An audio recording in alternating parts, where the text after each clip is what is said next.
Hello. Oh, not hello, but hello. Let's get that fixed quickly. That didn't fix it. Try again. Better? Better. Okay. Welcome back. Welcome back. We're going to be here through the rest of the next 3 days, so no more interruptions in broadcast. We got some exciting quarterfinal matches. Hey, Yambi. How's it going? I guess I can put the chat back up on screen while we just hang out for a bit. So Goldberg-Dinkin. Man, Nickel lost yesterday. Yeah, let's go take a look back at the round of 16 results, since I missed the final conclusion. So, Nickel losing to Goldberg. Big result for Team Goldberg there, taking down the 1 seed. Zimmerman hasn't exactly been cruising. I think a lot of their matches have been relatively close, but they have maintained a comfortable lead throughout.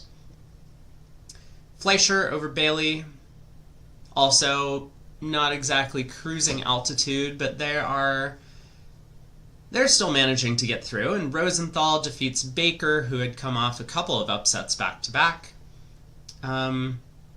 Wolfson makes a bit of a comeback against Vendanta. Close match there. Shorey against Goodman. Man, I left everyone, and the match was super close at the end of that third quarter, but Shorey really pulled it off in the fourth set to win the match. Street over Hans, I mean, that's got to be bracket breaker for everyone.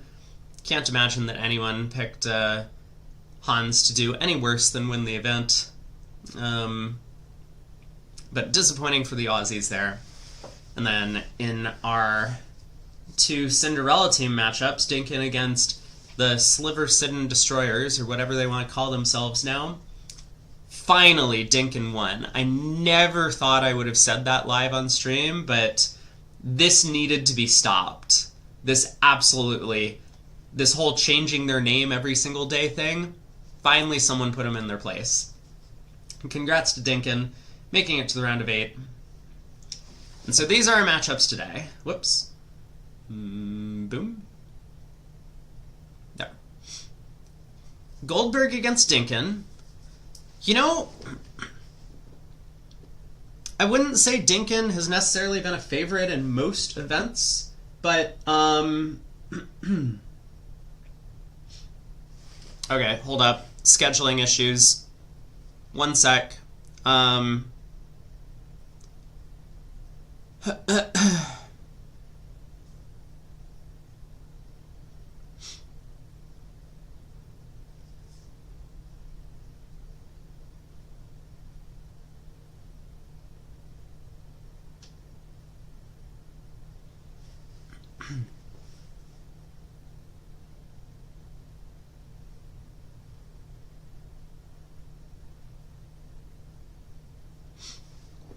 Okay, give me a sec. I might need to respond to a couple of messages to figure things out. But Goldberg against Dinkin, I mean, if anyone has a chance to make a deep run at this point, Dinkin not having to face up against Nickel feels like this is their opportunity.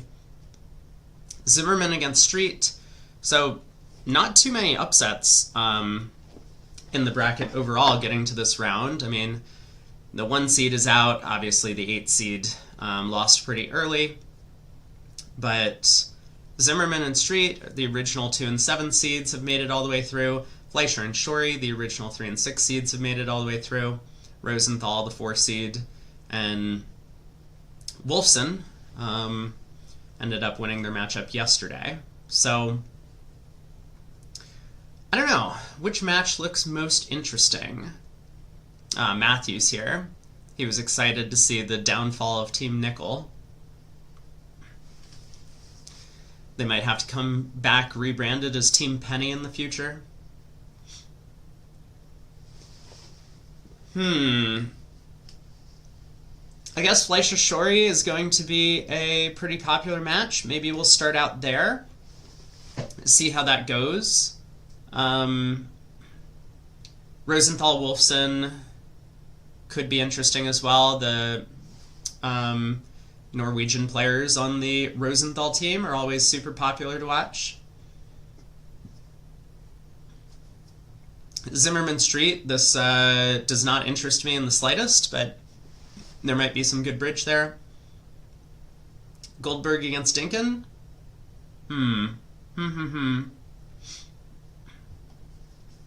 Good improv. Thank you. I've been practicing. Yeah, I wasn't sure if anyone would get the joke, as in if any non-Americans. What's wrong with the Zim? I don't know. I mean, I'm not that interested in watching sponsored tables in general. So at least for the first half, Zimmerman against Street, a bit less appealing to me than some of these other matchups. I mean, obviously, like Fleischer and Shorey, it's kind of the same thing, but we can pick out some other tables to watch. I don't know, maybe Zimmerman and Street would sit at the same table and we could watch, like, Mano and DeFranco play up against Brink and Driver. That could be fun. But we'll just have to see where people are sitting.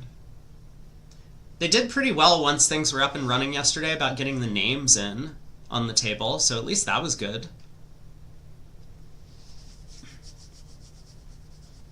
Should I put up a poll? There's not really enough people here yet for a poll to be worthwhile.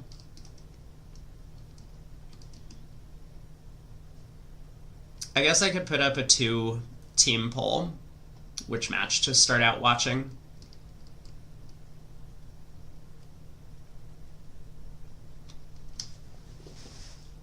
Eric says, got the joke. Don't understand why Americans use the word penny when the currency is a cent. Is that really what it is? I mean, the name of the coin is a penny. Like, that's the name of what the actual coin is. The name of a nickel is a nickel. The name of a dime is a dime. A quarter is a quarter. The monetary value of a penny is 1 cent, but the monetary value of a nickel is 5 cents, and a dime is 10 cents. A quarter is 25.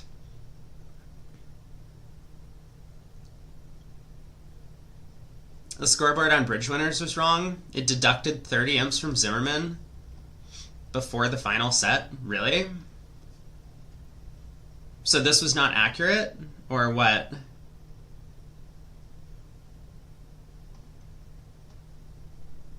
Doesn't look like they could have picked up 30 imps in the final set. Okay. Let me put up a poll. Before the... it was at 60, but now it's fixed.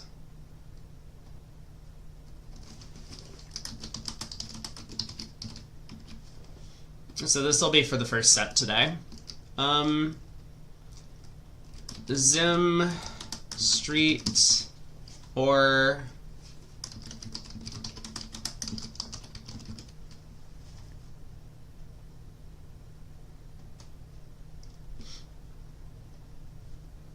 I'll poll YouTube as well.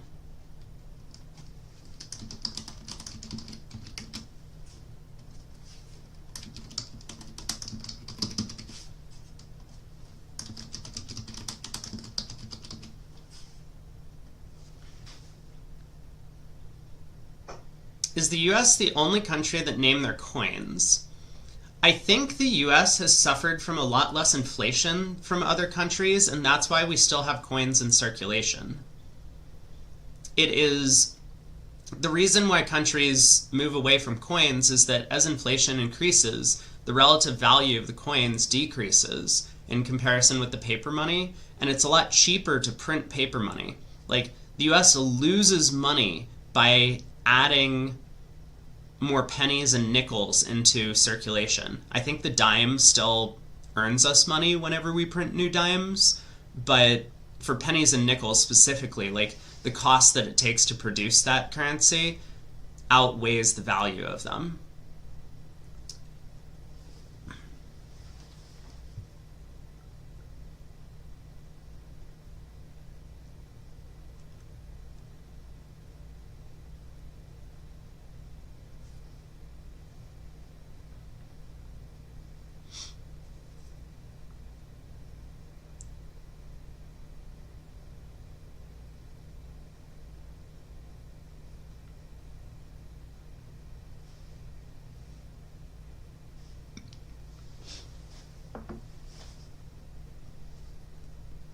What happens to the pros on the eliminated high seeds?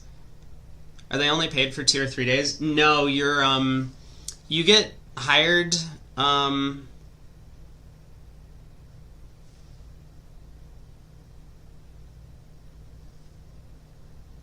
on.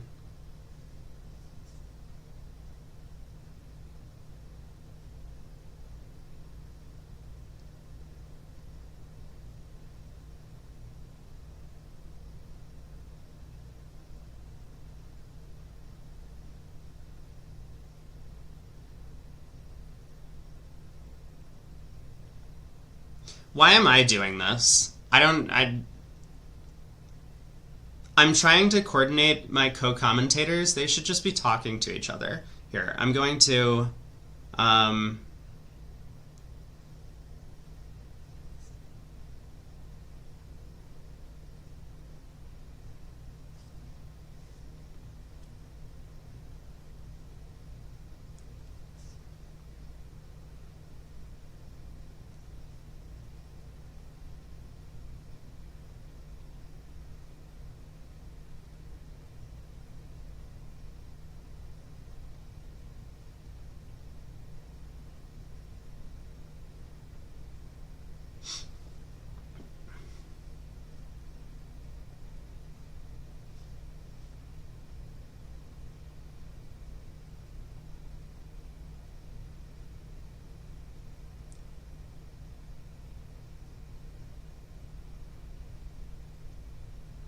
Jesus, like, this is not my job.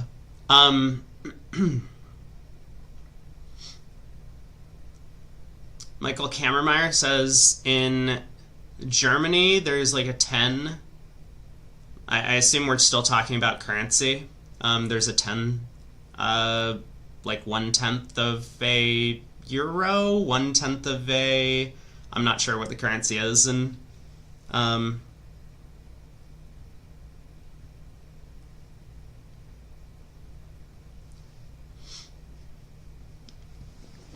over there.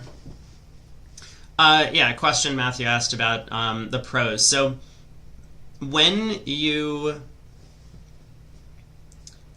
hire a team for one of these big events, you hire them for the entire duration of the tournament. It's relatively commonplace to effectively like tip.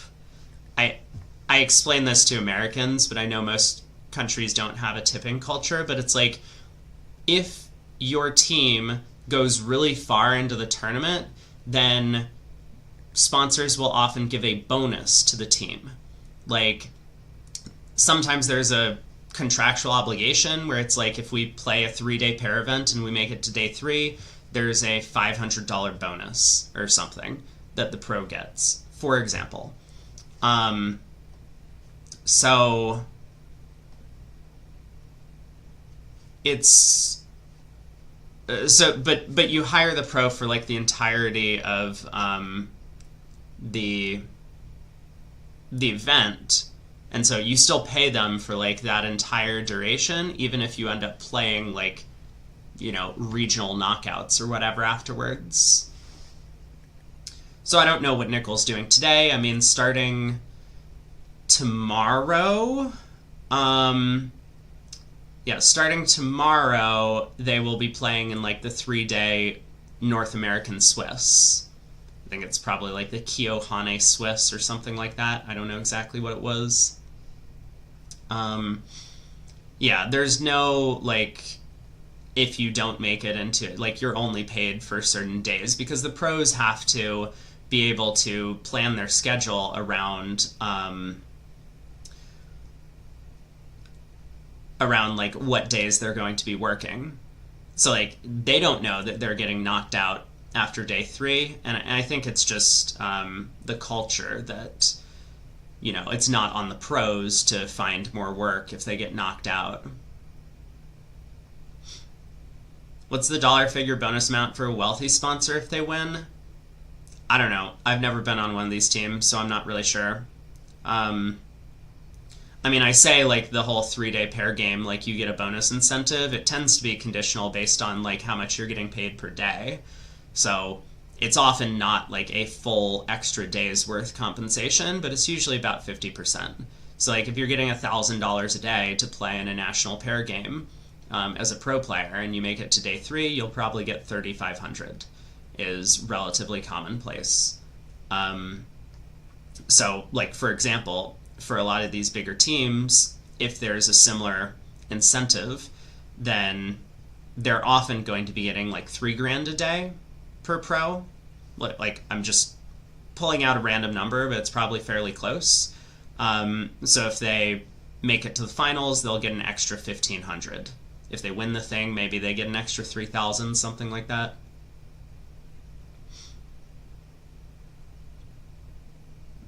I mean, it depends how much money you have, right? Whether or not this is relatively expensive. For someone who has like a net worth of $100 million,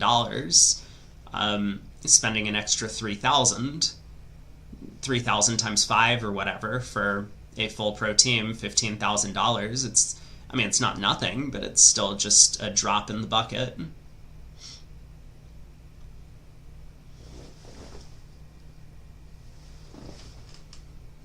I should be using earbuds, shouldn't I? I don't think anyone's complained. Like, Craig didn't complain. I don't know. It looks a little weird for me to have the earbuds plugged in. I guess I would prefer not to use them, but I'll do it. Just in case there's any sort of feedback on his end. He probably would have told me though, right?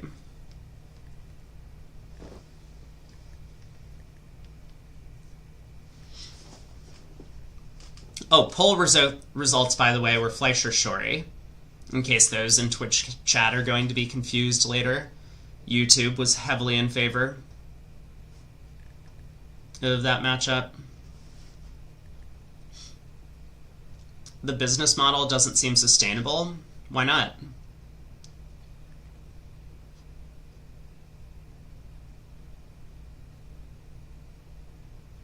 If pros are earning all their income from 3 weeks a year at nationals, but they aren't, right? Like, they aren't earning all their income from this. Like, most pro players earn the majority of their income from playing, like, the stupid speedballs online with clients. Some of them will have full contracts with sponsors to play, like, regionals and stuff. But most of them, most of the top pros, like, I remember talking with Kevin Bathurst about this, but of course this was like 10 years ago. But he was just like, yeah, 90% of my income comes from, like, playing silly speedballs with sponsors, like, 4 or 5 times a day, like, 7 days a week when I'm not traveling to tournaments. And so there's very low incentive for a lot of pro players to travel to a regional tournament unless they're on, a really strong sponsored team and they're getting a lot of compensation, because they can make more money just, like, sitting in front of their computer and, like, watching YouTube videos while they mindlessly click through cards in an ACBL speedball. J-Law said half his income came from nationals. Let me think about that. Justin was definitely hired for nationals, but he might not have had as much sponsorship for regional events. It's been a long time. I don't remember.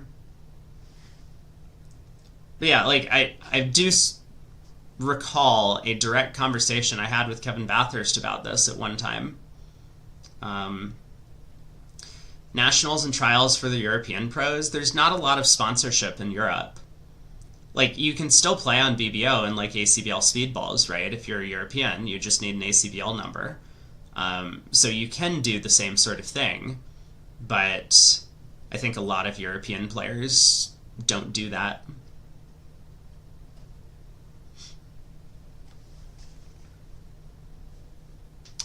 Sorry, Koopa asked, is Dinkin up against Goldberg? They are. These are the original seeds, so 16 and 24, and Goldberg has beaten Nickel to assume the number 1 seed. Dinkin has come through their side of the bracket to assume the number 8 seed. So this is basically like which 8th of the bracket you came through on the left, and over here, if you are an upset, sorry, you can't see, but if you're an upset, then your original seed is on the right. So Dinkin's still the lowest seeded team still in, but Goldberg and Wolfson have had some upsets. Yeah, scores will appear over here to the right when we have them for the 4 quarters.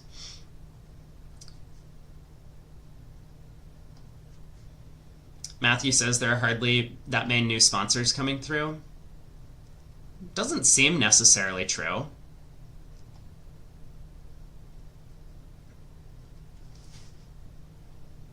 Maybe. I mean, I haven't done a statistical analysis on this. I haven't counted the number of bridge sponsors over the years, and sometimes it's a little bit hush-hush. You don't always find information on who's sponsoring and who isn't. If you're in the know, you probably, there's talk that goes around at the bridge community. If someone's like, oh yeah, I'm playing on a sponsored team, pros will know. For big teams, I mean, I don't know, maybe. Hey Craig, we're gonna watch Shori against Fleischer.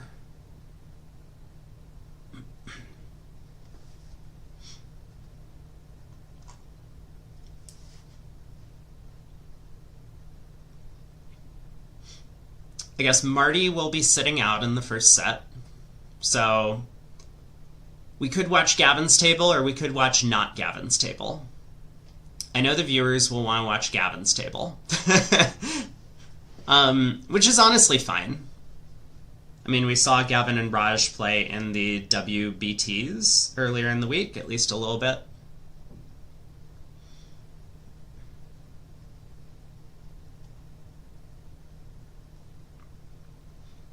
I think the difficulty in watching a sponsored table, especially when you're doing commentary, is that there's a bit of a disconnect from how commentary generally is supposed to work, where it's our job to make the match exciting and entertaining to people while providing insightful analysis, where if we're...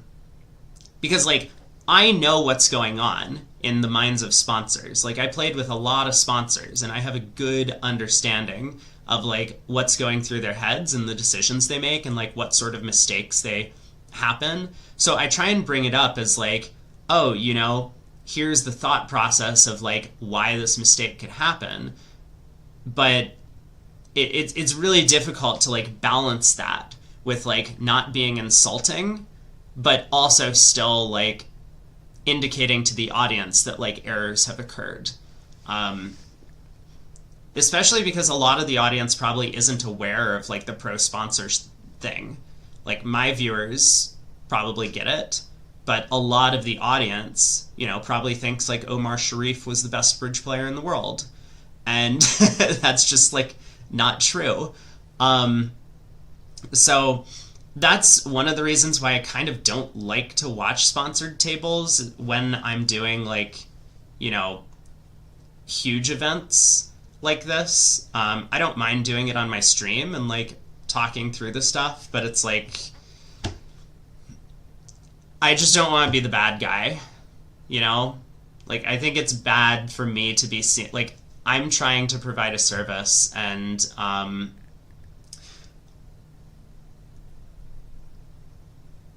if I'm not accurate in my reflection of what's going on from a bridge standpoint, then a bunch of people will lose respect for my opinion, which I would hope doesn't happen, but probably would. But if I'm just oh, this sponsor idiot did something dumb, what a moron, then everyone's gonna be what the hell is wrong with this guy, and tune out. So it's tough. Rajamani says, Gavin's table, please. You learn more from Gavin's play and sponsors' mistakes. It's true. Look, Jeffrey also brings up that like the insight into how sponsors think sounds interesting. I am totally with you, but I find it a lot more challenging and taxing myself to kind of balance the two when I'm doing the commentary. So it's like, it makes my job harder. You know what? That's fine. Chat wants it. I'm here to entertain the public. Let's do it. Let's watch Gavin's table. And, I mean, look, like, a lot of the mistakes are just, like, for players that are competing at this level, like, these are going to be huge blunders. But ultimately, like, Raj plays fine. I mean, his analysis is good. He makes some kind of boneheaded decisions, like everyone does. He'll probably make more than the other players. But yeah, let's do it. You know what? I'm with you, chat. We'll make it happen. Malswan says, it's exciting. If someone thinks less of someone because they're a slightly worse bridge player, that's their problem. That is so fucking true. Dude, I wish I had just, like, had a pin to this article that, God, what's her name? Swedish girl. Not the Rimstedts. The other Swedish girl. She's, like, my age, so I guess she's not a girl anymore. I just remember her from when she was younger.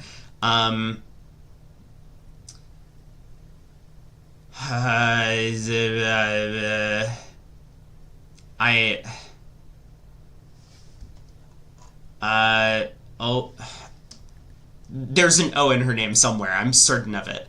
Anyway, yeah, Gronkvist. Ida Gronkvist.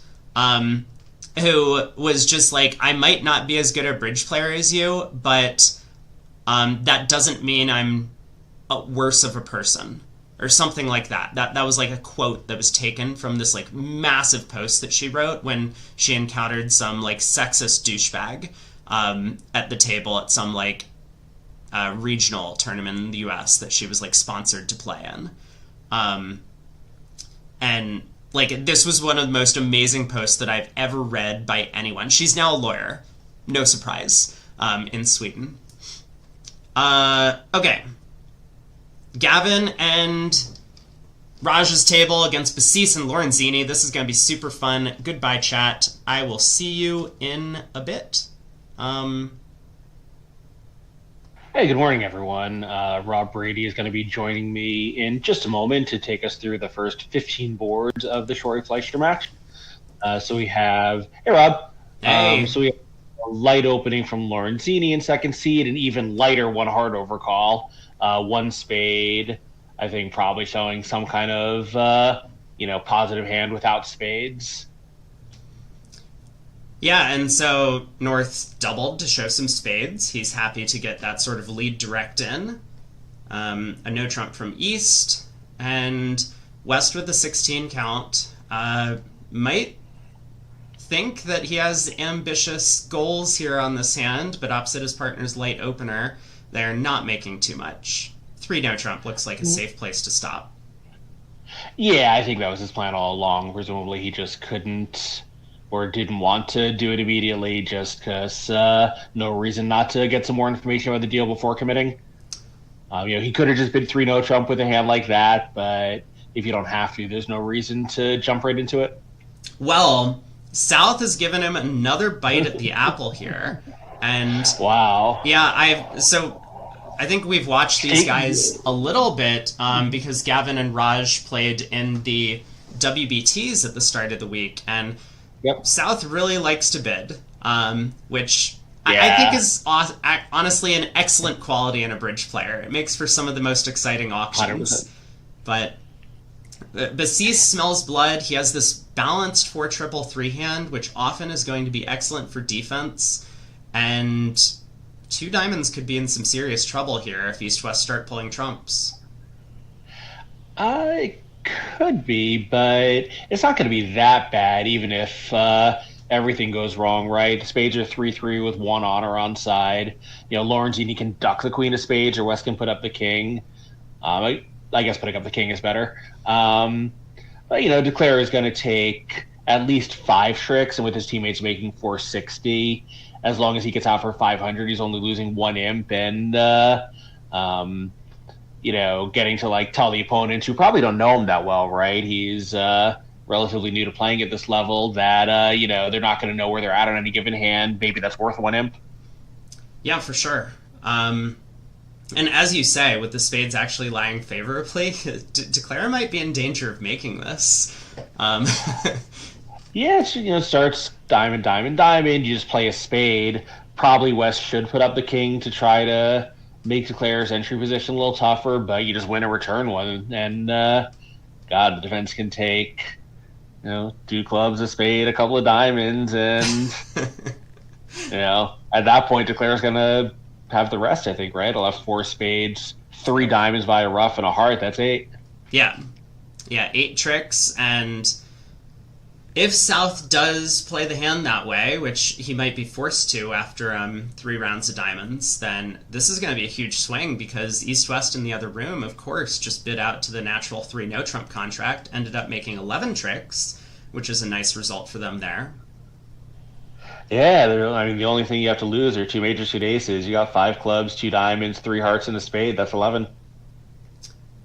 Right. Yeah, the match point aficionados might note that on a spade lead, North should pop up with the king in 3 no trump. Right. Oh, okay. From okay. West. So South. So it was played from West, so North was on lead with the spade, so there was really nothing they could do. Right. So South decides to run to 2 spades, thinking that, probably just nervous. The opponents double him in his second suit, and he figures his partner has spades for the double of 1 spade, which he does. Yeah. I actually like this action fine, right? He knows he has at least 7 spades, probably exactly 7, because Gavin didn't open a week 2, but maybe he has some unsuitable 6-card suit. That's vaguely possible. Probably it's more likely this, because when he's doubling, he wants to lead, which means he has a strong suit, which means he doesn't have a weak 2. But nonetheless, if you have at least 7 spades and you could only have 6 diamonds, who knows, right? So yeah, for sure. If North is like 5-1-2-5 in shape, then it could be a disaster to play in 2 diamonds. Right, and the auction to that point would have been identical. So I have a lot of sympathy for this pull, and again, as long as Gavin doesn't go for more than 500, it's just a non-event. Yeah, well, South once again is going to be declaring. So. Oh, right, that's right, because North showed spades, but South was the one who actually bid them. Right. Well, this contract is not going to play nearly as well as 2 diamonds on the trump lead. 4 forfeits often produce extra tricks, as opposed to 5 twos. And this trump lead is going to prevent club roughs eventually. It looks like Declare probably is going to end up going down. He might go down a couple of tricks, depending on how the play goes. It still shouldn't be as bad as 3 no trump making in the other room, so I think Shori will pick up quite a few imps on the first board. Yeah, so he can guess the diamonds to only lose 2 of them by starting from dummy and leading a low one. If it goes 10 jack king, he can duck entirely on the next round. So that would give him 4 spades, a heart, and 2 diamonds for down 1, given the favorable spade break, which really would not be a bad result at all. He would both win, I think, 9 imps for 360, as well as kind of survive an auction that, I think from his point of view, got out of control. Yeah, this does happen sometimes, though, especially against much stronger opposition when you overcall very light on hands like this. If you're playing at local club games or even regional tournaments in the ACBL, it's a little bit less rare, or more rare, for people to go after penalties against some of these low-level contracts, at imps specifically. But against a lot of these stronger teams, they're going to really get you when you step out of line. And here it looks like maybe a bit of a misjudgment by East-West. Hard to blame Basis for going after the penalty with the 4-3-3 hand and extra high cards, and Lorenzini, of course, happy to sit. But with all that said, I think setting the tone early, especially when you're playing up against a really aggressive overcalling player or partnership, as North South are here, tends to be relatively important because now South is going to think twice next time about overcalling light or bidding again on hands like this, and that plays a big psychological factor. Yeah, 100%. And I think like when you get to rounds of 8 in things like this, most of the players know each other very well, right? They've played in tons of matches like this, world championships, even pair games for a couple of boards here and there, seen each other's match records. So like they know each other fairly well, but here South is going to be relatively unknown to East West. So kind of like putting him on notice a little bit. If they played a million boards against each other and already knew what his tendencies were, like, kind of like cracking the whip on board 1 might not be, I don't know, like, maybe they just be like, you know what, this looks like 3-0, we'll bid 3-0 Trump. Here, if they think they're going to get even 300 and lose a couple of imps, but the benefit they get back is that South is going to look, again at a hand like this and not do it, that, I think that's totally worth it. But if they knew each other better, it might not be necessary. Yeah, for sure. And as you say, it's taking a player off their game has huge impacts. Yeah. So, if this is just South's natural tendency to overcall on hands like this, I've actually been told that in the Zimmerman match, Brink did overcall South's hand to heart as well. It's not too far away from your normal light overcalling style. If you're used to that, then if South starts second guessing himself, then he's going to be on a lot less familiar territory, and that will play a factor over the course of a 60 board match. South will be playing 30 of those, not the full 60, but still, it has big implications. We haven't talked a lot about the defense. They've taken the first 5 tricks. This has been good start. A relatively good showing. The Trump lead from West against low-level doubled part scores tends to be the correct thing to do, and so that's why we saw the spade lead at trick 1. East-West got their diamond ruff, but not before Bassis cashed the queen of clubs to let his partner know what suit to play when he got in with that ruff. And so it really doesn't matter what Lorenzini does at this point. If he plays back a club, Bassis can play a third round, forcing Declare to ruff, and he'll score his king of spades eventually. If Lorenzini does return a trump, then Declare is going to lose 2 clubs eventually. So either defense is going to work out just fine. Yeah, but notice they're working out just fine for down 2, which is still a good result for North-South. Right. 500 was ever in the picture. It's long since gone. I don't think it was. I think this was probably the best possible defensive result. Yeah, Declare probably would have needed to misguess the diamond suit at some point for them to get 500, and 160 gonna be worth 4 imps. Yeah. And let's see if this sets the tone for the rest of the match. South, empowered by his success on this deal, may not be the least bit dissuaded by the double. Yeah, for sure. Although it does take a little bit of extra mental energy sometimes on these hands to actually count out the opponent's tricks in no trump. Mm-hmm. Like maybe on a bad day, you lead a spade and you just set up the spade suit on defense, and so you'll be able to defeat 3-0 in some instances. Yeah, that's true. Certainly, Declare had counters to that. He could just duck the first spade in both hand if he knows what's going on, if he wants to, or just run it to the North leads a jack of spades. He can run it to the king and have 2 stoppers depending on which side they play from. But South did have an ace. He did have 2 spades. So on some layouts, he might be able to imagine if partner had ace queen 5th of spades. They lead one, he gets with ace of hearts, he leads one back, and they take 5 defensive tricks. That would be pretty bad if they're going for 300, obviously. Right. So, I don't know. I think if you're going to have a tendency that sometimes will cost you imps, it's much better to do it by being not a lot too aggressive, but a little too aggressive. Sitting back and waiting for good hands is not a winning strategy. That's why everyone just plays such light openings and overcalls today. Yeah, great point. And we're coming to the conclusion of the first hand to play. So Shori strikes first, picking up 4 on the first board. Yeah, also, a little interesting that what was I going to say?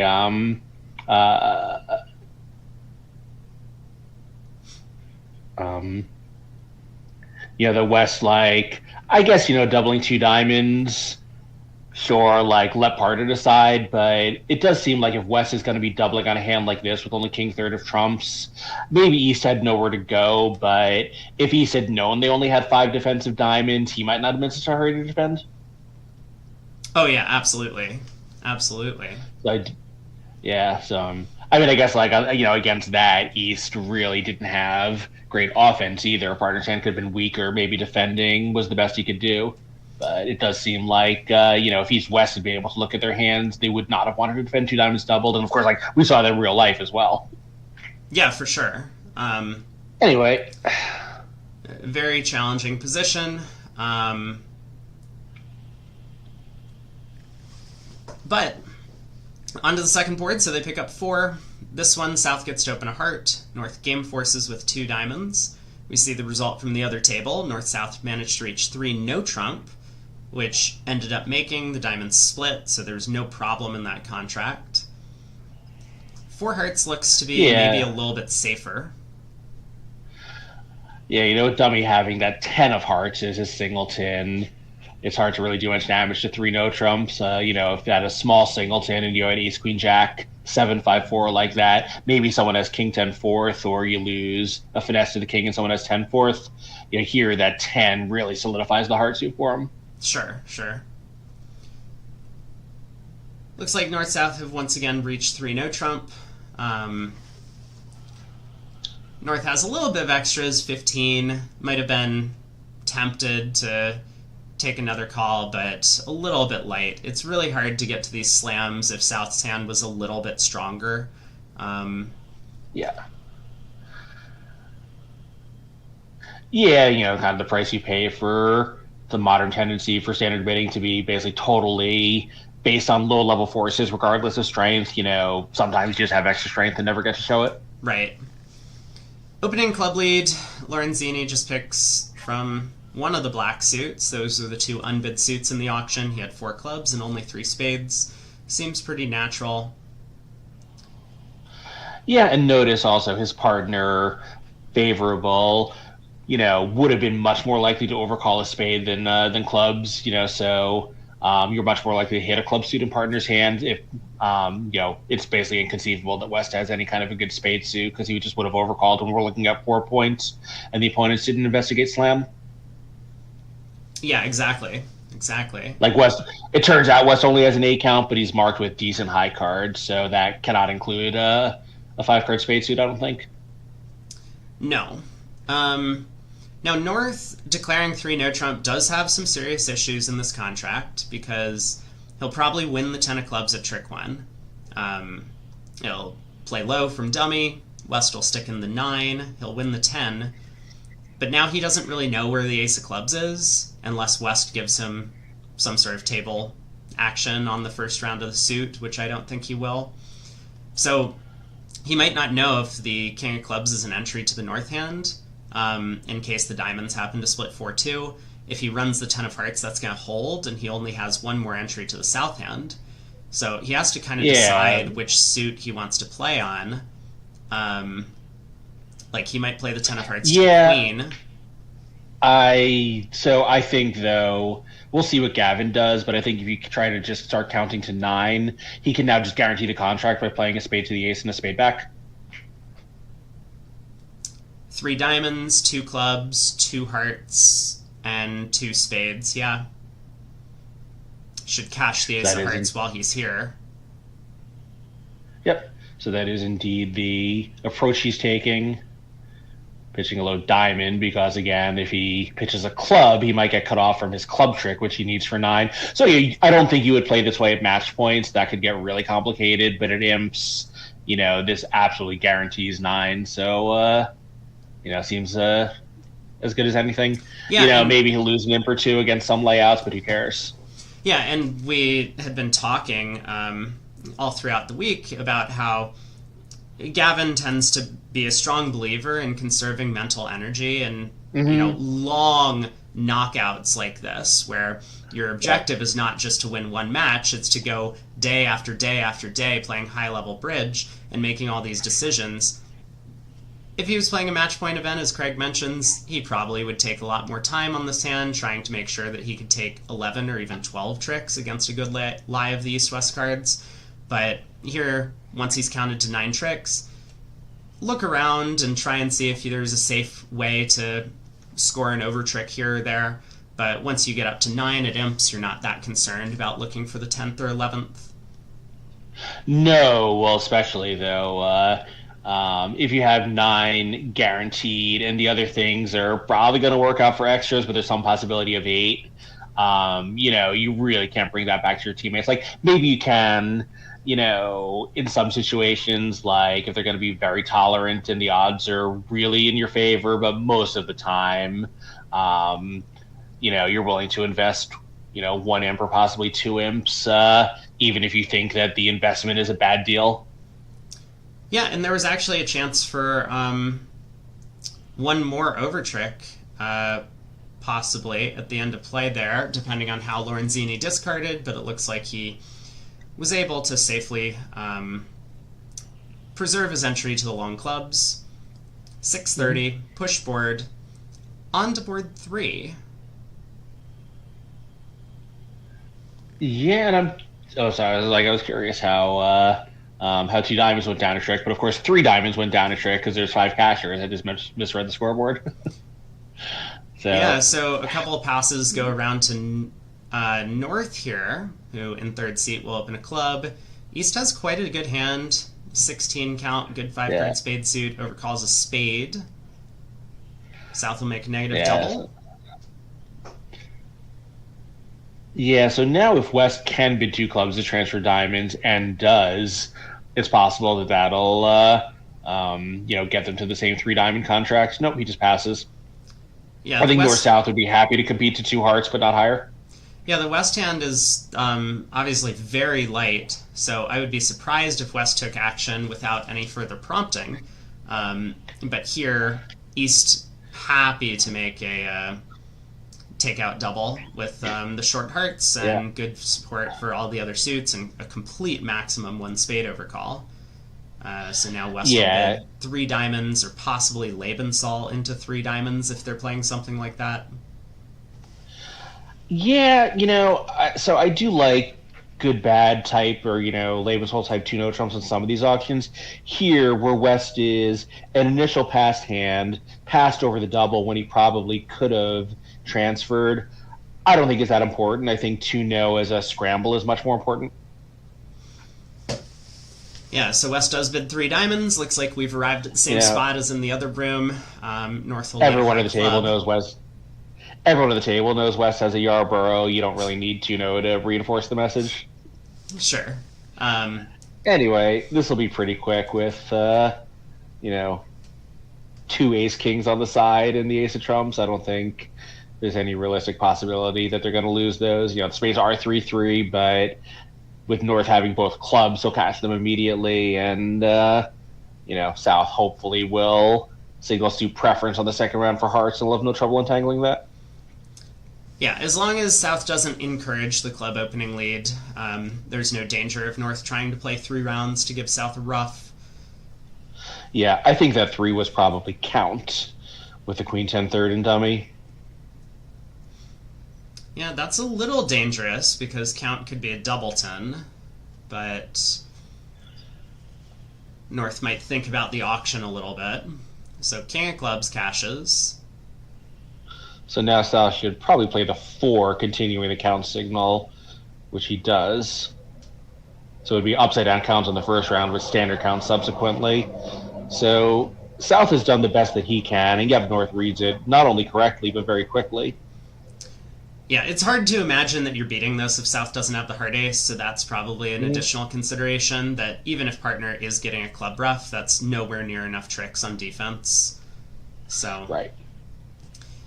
heart to Right. the ace. It's true. Looking at that dummy, there's only one trick in the pointed suits, which means you have to find four somewhere else.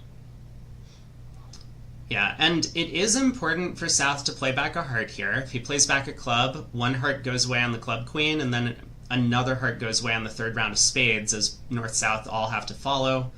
So there's the heart return. North will probably overtake this and try and play a club.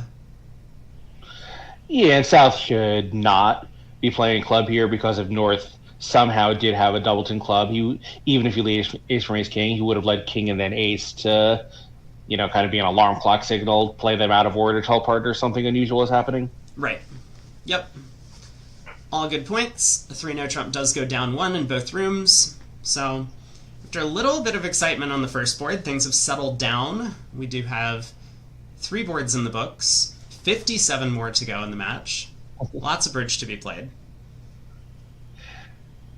Yeah, so who is in at the other table? We have probably Fleischer sitting out. He normally likes to take the first quarter off to sleep in. Yep, so it's a Versace Cement against Herden Bathurst.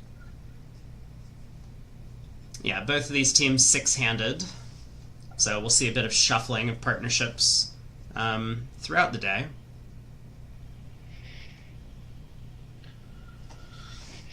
West has a 14 count in first seat. This East-West partnership plays, I think, a very solid 2/1 style, 15 to 17 no trumps, and they tend not to shade their no trumps all that much. So this will be a diamond opener from West. Yeah, I was trying to find the convention card repository to pull up the, but yeah, the French standard 2/1, tends to be kind of more old school. Kind of looking a little more like American methods did 20 years ago, before so many experts switched to 14 to 16 in a more aggressive opening style. Yep, he does open a diamond as you predicted. Spade by North, 2 spades by East, limit raise in diamonds. South is happy he doesn't have to take a call. Or maybe he's not happy. Maybe he just likes bidding. But I think on this auction, he might be happy that he gets to pass quietly. Yeah, my apologies. I'm trying to find the Al Hollander convention card repository just to pull them up in case also we need it for carding and things like that, and got it. So, so 2 spades, limit raise and diamonds. South, I would assume South has already passed, and the operator is just doing the correct view graph thing of waiting until both South and West have acted to enter the bid, so that the players cannot read anything into the speed of the operator's typing. Yeah, now, there could be some communication going on. I mean, maybe South is asking about the 2-spade bid. But right. Also, West has a bit of a problem, because West wants to accept the limit raise, but he doesn't have a guaranteed spade stopper. Queen doubleton often is going to be enough on an auction like this, so he does decide to bid 2 no trump. North bids 3 spades, and East very quickly 3 no trump. Happy to bid the game. Yeah, well, notice I think West also has a little bit of extra security bidding 2 no trump here, because sure, North could have all the spades, but if South had a spade honor, he would be doubling. Yeah, absolutely. That's a relatively common occurrence in auctions like this, to double and confirm that your partner can lead from King Jack 5th or Ace Jack 5th, as he has here. Yeah, so I think West thought that he was probably going to buy something in the East hand, or possibly, if North had Ace King Jack 10 of spades, that he would lead one in shift, because he wouldn't be able to read that the stopper was Queen doubleton. Yeah, that's a good consideration as well. So it's a little frisky, but I think West was going with the odds here, despite it looking a little odd with no real stopper. Yeah, now with all of that said, I mean, West was not concerned about clubs on an auction like this, Right. and I think understandably so, but he's going to be relatively disappointed when North leads the Queen of Clubs, sees that Jack 10 third and dummy, and North is just going to cash the first five. Yeah, and of course, South should be giving count here. I assume the Queen is a card that asks for that. These days I think it's become more popular to play King as the quote unquote strong lead, meaning either unblock or give a count signal. But the Ace and Queen is kind of the more old school traditional way. And if that's what Gavin is doing, we'll see the 8 of clubs here, and the next 4 tricks will be very brisk. They might be playing standard. I would assume from the deuce of clubs in the previous round that they were playing upside down, but let me take a look here. Yeah, you know what? Their carding says, quote, count given infrequently, standard signals. All right. Well, nonetheless, Gavin has nothing else to do but cash as many winners as possible. So yeah, he's staring at the 5 diamonds, the Ace of Hearts, and the King of Spades and dummy, so he knows that it's time to cash out, and this will be the first 5 tricks. So, again, another nice result for Team Shori. East-West in the other room, we're probably just banking on not a club lead, and then they would have their 9 tricks and 3 no-trump, so it was a gamble worth taking. But this time, North's clubs were a little bit too strong. Yeah, nice stop in the other room where I think it's pretty natural just kind of find yourself propelled into 3 no trump as East West were here. So North with a 14 count once again, and a good 6 card spade suit once again. Is going to be happy to open a spade. I don't know if Lorenzini is going to take a call with the East hand. I would be surprised, but who knows? Like over a diamond, maybe even 2 clubs, because that can be difficult to cope with. Over a spade, there's so little to gain. Yeah, the only thing going for him is that he's favorable, and so by bidding, you might be able to find a save, or you might just be able to cause a little bit of a scare to your opponents. He does overcall 2 clubs. Yeah, I mean, you could, on the other hand, you have 2 defensive tricks, like sometimes saving is not what your side wants to be doing, but, I think 2 clubs is fine. Personally, I'm a passer, but, maybe I'm just a little too conservative because we have seen this kind of overcall quite a bit this week. Yeah, anyway, probably only double at these by colors, and South now gets in there with the negative double. Well, notice, though, if North-South get to 4 hearts, they're going to go down. But if they, and if they get to 4 spades, they can make that because the diamond ruff will bear the king of spades, but they won't. They'll just take the finesse. I don't think they're getting to 4 hearts or 4 spades anymore. No, not anymore. But notice it would have been a phantom, I think, in real life in either contract. I would love to agree with you, but table results in the other room says otherwise. Yeah, I guess if you miss the diamond ruff, then I can't help you there. But deep finesse would beat it. Sure would. Although deep finesse, of course, wouldn't be 4 spades because then they would pick up the stiff king. So yeah. So 5 clubs again from West's point of view. Partner could have a normal overcall. He could have a saving type overcall, in which case our hand is perfect for a save. Well, 5 clubs is a lot on a flat hand, but I like it quite a bit actually. I mean, again, I think this is exactly what Lorenzini was hoping for when he overcalls favorable in a spot like this, and Basis has the perfect hand for him. 5 card trump support, no defense against either major, and I think North is going to take a chance and bid 5 hearts here. He doesn't have a ton of defense against 5 clubs anyway, so that contract might just be making from his perspective. And with the club void, he's vulnerable. Try and bid a game. Yeah, it also spades are a guaranteed source of tricks.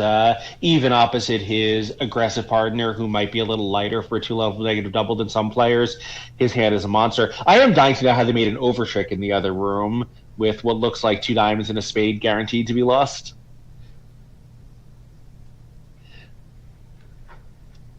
Club lead, pull trumps, spade finesse, club continuation. All the diamonds go away. Oh, yeah, that makes sense. Just never get the ace king of diamonds on the table. Yeah, so 300 would have been a very good result against a 650. This is going to be even better if they manage to beat it. Yeah, so this could be all of the imps swinging back in Fleischer's favor if five hearts does go down here. I think it's hard to lead anything other than a club on this auction. I mean, you could lead the ace of diamonds, but that feels like a shot in the dark. Yeah, I mean, it sort of depends. Like, I don't think he thinks the clubs are going to be 2-0 because maybe North would have been out immediately, but they could be. Your partner showed a lot of clubs with his 5 club bid. And actually, John Hurd in the other room also bid 2 clubs, so it feels like my standard is just a little bit miscalibrated, advocating for a pass there. Anyway, yeah, I mean, this is a little tough. Like, a club is probably safe, and it is safe here. The defense gets another chance to cash out because one pitch doesn't help declare at all. Right, right. I think it's somewhat likely they'll beat 5. In the other room, once you get off to a club lead, 4 hearts was just making. So there was no real danger. Oh, that's right. Yeah. Well, that's right, but it wasn't making an over trick that that took the defense botching their second chance as well. Right. Yeah, Mike Campbell also pointing out the diamond rough will beat 4 because the king of spades is a guaranteed loser. Yeah, it's just really hard to come up with that opening lead. You know, it's not just ace doubleton, it's ace 10 doubleton, which could be an important card. So, you've been raise a suit, like, how bad can it be to just lead partner suit, or your suit? I mean, they actually, so if you're a declarer, do you take a spade finesse at trick 2 because you're a little entry short to dummy, or do you draw trumps first and then, they've kind of given you an entry to dummy you couldn't have gotten on your own because you have a club void in your own hand. Sure. So maybe if you lead a spade at trick 2, it also might make the cash out a little harder because he's just going to be somewhat blind. Maybe. I mean, Declarer's going to win the ace and pitch a diamond, and that's going to be pretty suspect. Yeah, I guess that's, obviously if you draw trumps first and take the spade finesse, West might even get to signal on the third round, like not that he necessarily even needs it. No, but it's going to be pretty revealing. Okay, so Declarer does take a spade hook at trick 2. I think this is pretty reasonable. I think you should play the queen. I don't think that's how this trick went. Yeah, it is true. Running the 7 is very revealing. Yes. Yeah, so, all right. Yeah, the queen could be ace queen empty and just a totally normal play. Yep, so down 2 for a colossal result for the Fleischer team. Right, this third round of diamonds here is going to get over-roughed, and now 2 down is going to be the final result on the board, so Declare can rough this, pull trumps, and fortunately, trumps are 2-2 at this point, so he can run the spades. And nothing Declare could do if he roughed high. That was set up a guaranteed trump winner for the defense. Right. Yeah, the 10-3 ups at Jack Doubleton, not too frequently that gets promoted into a trick, but here it would have. So 13 imps going back the way of Fleischer, and they take the lead in the match for the first time. So we'll see if South is inclined to open. It's 11 points. Given that your suit's a minor and it's fairly weak, I think even some aggressive openers might just choose to pass. I suspect this South will open a club, but we'll see. Yeah, I think so. And if if South doesn't open, North might end up passing the hand out in 4th seat. Well, West might open also. A light 3rd seat straight opening seems pretty attractive.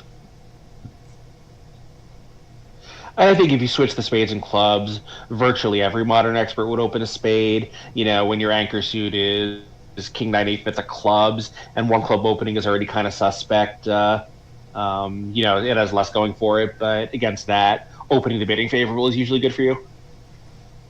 Yeah, just being able to get to whatever your side's fit is as soon as possible is often a pretty attractive strategy. And South does open a club. We get a spade overcall. North has to decide what to do. Okay. 11 count, 4-card club support. He could bid 2 spades as a limit raise. He could bid a no trump without a spade stopper. Nothing looks great. Yeah, I like one no. White red. If you miss a game, it's not that big a deal. 2 spades on a hand like this. It's not really a club limit raise. You could have a 7-card fit. It seems kind of sketchy to me. Like, I don't think it's inconceivable. I just, looking at this hand, my inclination would be to go low.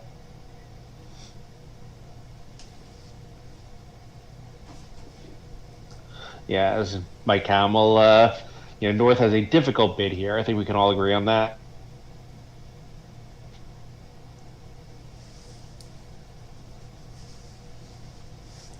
Yeah, I would tend to be on the one no trump train, just because it's kind of the least incorrect description of the hand. You don't have a spade stopper, but like your hand is balanced, and you don't really want to go above one no trump if your partner has a weak no trump over there. And so North does decide to go with the one no trump bid. East, of course, is now going to raise spades since he has no reason to think that it's just not a completely normal hand. South or West overcalled the spade. North doesn't have to have 11 points. We have a very sound raise to 2 spades, so I think he's about to make it. I mean, East could even cubid 2 clubs. He has a lot of safety as a passed hand, but he does just bid 2 spades. Yep. So it passes back around to North, who now decides to admit to the club holding. Yeah, notice North now knows that he does have a real club fit because one's partner doesn't have 4 spades. He can't be 4-3-3, so he could maybe be 3-4-3-3 or something if the opponent somehow only have 7 spades, but that's not really likely. White-red partner almost has to have 4 clubs. Yeah, so good judgment there, and especially if he was kind of waffling between a no trump and 2 spades to start with, he might have felt like he had already, in his mind, committed himself to 3 clubs, and so now here he is. Yeah. But you do make a good point about the distribution. That's something that's going on in the players' heads as they're working through these problems about what to bid. Like, how many cards does my partner have in this suit? And as Craig mentions, there's a really strong argument for South having at least 4 clubs and sometimes 5.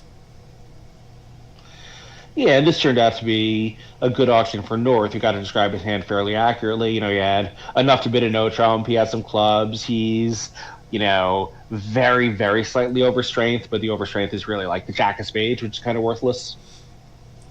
And it turns out it's not worthless because he'll get a heart pitch on that jack of spades eventually, which actually is a real trick.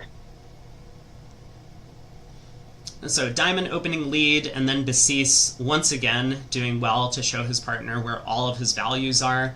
He didn't want to risk his partner shifting to hearts after he got in with 3 rounds of diamonds, so he cashed the king of spades.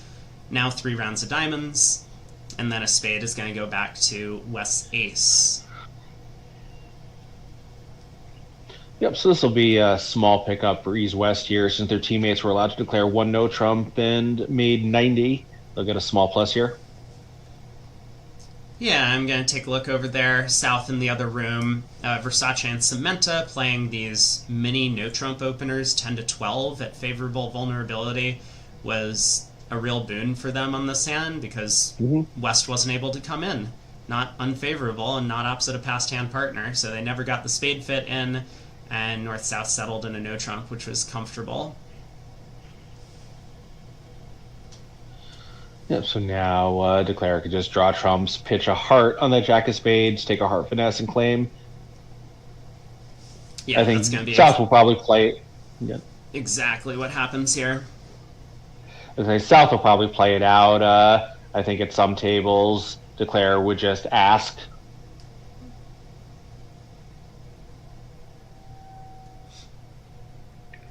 Just play a club to the king, say they split, ask where the king of hearts is, and move on to the next hand.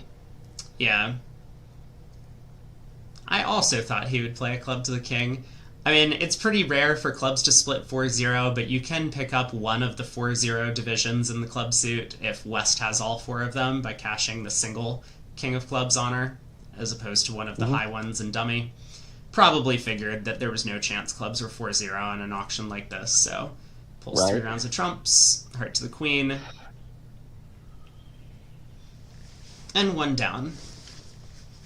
So another 4 imps going to Fleischer.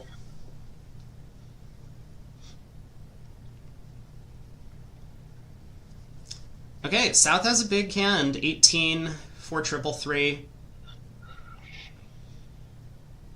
Probably so he'll open a club, of course. North, if he can bid 3 clubs and mixed raise, that's going to be very attractive. If there's sort of the 2 ways you can play that 3 club bid are it can say partner pass if you have a 2-no rebid, or it can say bid 3-no if you have a 2-no rebid. So if he's playing the lighter way, he's going to be a little bit stuck for a bid. He may have to try a diamond, as horrible as that looks. Yeah, and it's definitely an awkward hand for North. I think at vulnerable, you would really prefer to have like a singleton somewhere for one of these 3 club bids, or maybe even a 6th club. Yeah. But the alternatives don't look great either. I mean, you really don't want to bid a no trump with the North hand because you don't have any stoppers to protect. You don't really want to bid a diamond because you only have 3 of them. So North, once again, is going to be stuck with a problem over his partner's opening bid here. I think a diamond is fine. Partner's not going to take, even if partner does take it seriously, the odds that he's actually going to raise and bury you in diamonds are pretty slim. But, here, I was just thinking, they went down 1 and 3-0 in the other room, which feels like it might even be a good result. You have 24 highs, but 18 opposite 6 plays poorly. You can't take the clubs because even with his King Doubleton on side, the North hand is going to be cut off. If you had a 4th diamond in your hand, the Jack would be an entry. But, as it is, Declare is just playing out of his hand the entire time. Only losing 5 tricks feels like kind of a triumph. Yeah. As you point out, it's really hard for Declare to set up any tricks, and that frequently is the case when one hand is rather devoid of entries. Just 1 entry. If we swap the Queen and Jack of Diamonds, then Declare would have a serious chance. He could take 4 club tricks with the King and 1 on side. Yeah, and maybe that some of those layouts, the defense could knock out that entry before the clubs are unblocked. But, I think we kind of all know this both from, textbook theory and real life. 24 highs, 12 opposite 12 can play really well because you'll have a lot of flexibility in the play. The more unbalanced it gets, the worse it's going to be for Declare. His options are going to be so restricted. Yeah, so he does try a no trump. Possibly he has this agreement where he bids 3 clubs. Partner's expected to pass with a hand like South. And while on this hand, that's great, on a lot of hands it isn't. Yeah, so North is going to end up to Declare on 3 no trump. He knows it's thin, but he has no choice but to accept once partner shows 18-19. Yeah, so East on lead has, I guess, a couple of options. You could go very passive with a diamond, or you could be very aggressive with a spade. It's 9 high card points. Your partner probably has a little something over there, but maybe not much. So it's a bit of a judgment call. I mean, that King of Clubs looks very poorly positioned to East, so maybe an aggressive opening lead would be the choice. Yeah, I agree with all that. A spade. I think a spade is probably fine, even if it blows into the bad layout. If Queen of Spades on your right, Ace of Spades on your left, it does always guarantee that we take 2 tricks. So, and that's the worst case scenario. Yeah. I mean, also, there's another thing about a diamond is diamonds are very often North suit. Yeah, that's true. I think a diamond lead is fine, but, my choice here, I think, would be to be aggressive and just accept that once in a while it blows, not just a trick, but a really critical trick. Yeah. Yeah, I think a lot of the decision comes from how many high card points you have. If East wasn't looking at the Queen of Hearts or King of Clubs, if he only had 4 high card points, now his partner's more likely to have a balanced 10 count or so, and that makes it a lot more likely that West has one of the missing spade honors, either the Ace or Queen, so a spade lead would be a lot less likely to blow a trick. But here with 9, that's probably what Lorenzini's thinking, is that Well, partners has fewer high cards on this auction, so a spade lead, more likely the opponents have both the ace and queen, and that could easily give up a trick. But the counterpoint that I touched on is that this king of clubs looks poorly positioned. Oftentimes, South is going to have a 5-card club suit for this 2-no rebid, sometimes even a 6-card club suit for the 2-no rebid. And that lends itself toward looking for an aggressive lead. If the cards are positioned well for the opposition, we might just need to take 5 tricks immediately. So partner holding the ace of spades and maybe queen and a club would be our best hope to try and beat this thing. It's interesting, while we were kind of giving this a look, I was thinking about what you do at match points, and I think in light of us having 9 points, as you said, partner rating not to have any given card we need, I think I do like the diamond lead at match points. Yeah, it's sensible. The considerations are a lot different at that form of scoring. Of course, we all know, like, letting the opponents make 3 no trump is not so bad if you hold down the over tricks. Right, and kind of, like rolling the dice on a long shot at match points is losing strategy. Rolling the dice on a long shot at imps is very often a winning strategy, because if it costs 1 over trick, who cares? Exactly. So Lorenzini, after quite a bit of thought, does decide to go passive with a diamond lead, and that's going to work out just fine here. He might need to play spades eventually, but he has plenty of time to do so, and he'll get a ton of signaling from his partner before he has to make that decision. Yeah, and this is obviously a terrible contract for West. I mean, how do you even approach this hand knowing that no matter what's going on with the club suit? I mean, I guess you could try leading the queen of clubs and hope that the position is something like king jack fourth in West and stiff 10 or stiff jack in East. Yeah, I was going to mention that. I think this is exactly what he's going to do. He's just hoping for a very fortunate lie of the club suit, like to make the contract. Again, you're playing imps. It doesn't really matter if you go down a couple of extra tricks, although the vulnerability does change that here. But if he could pick up Jack 10 doubleton of clubs in East's hand, that would be huge. Right. Sometimes you lead the queen of clubs and the guy doesn't cover, and you just steal a trick that way. I think it's unlikely, but that could be a way to gain an extra trick.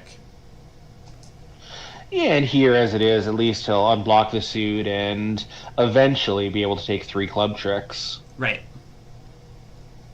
Yeah, so he'll duck another club eventually, and he'll get 3 clubs, 3 diamonds, and the ace of spades, at the very least, which would be down 2 if he can manage all of that. Yeah, I guess there's not. Maybe they let a heart at the other table or something, because it doesn't seem like there's any way even to end play the opponents to get a heart. If we cash diamonds, and they'll have an extra winner there, and if they don't, they can throw us back in. I think it might depend on whether or not East switched to spades at some point in the play. Because if East was terrified of switching to spades throughout the entire play, then maybe they do get the King of Hearts. Mm-hmm. Yeah, and West hasn't had a great chance to signal here. I think many American pairs would play that 5 of clubs as a Smith signal, but I suspect this pair does not. And either way, West was forced to play the 5 of clubs, had to hold on to the Jack 10. Oh, that's true also. Yep, good point. Yeah, Michael Connell points out, as you said, that the by far best chance to make this was the unlikely but theoretically possible Jack 10 doubleton of clubs. Right. So another round of clubs, 3rd diamond. Now declare can at least run the club suit, and we'll have to see what East West pitch on the run of clubs, because yeah, I was going to say, I think actually they do have a down 1 position, right? East is kind of squeezed in a weird way. Yes. East has to find 3 pitches. Yeah, so East can pitch a spade and a heart, but then on the next club, East has to kind of commit.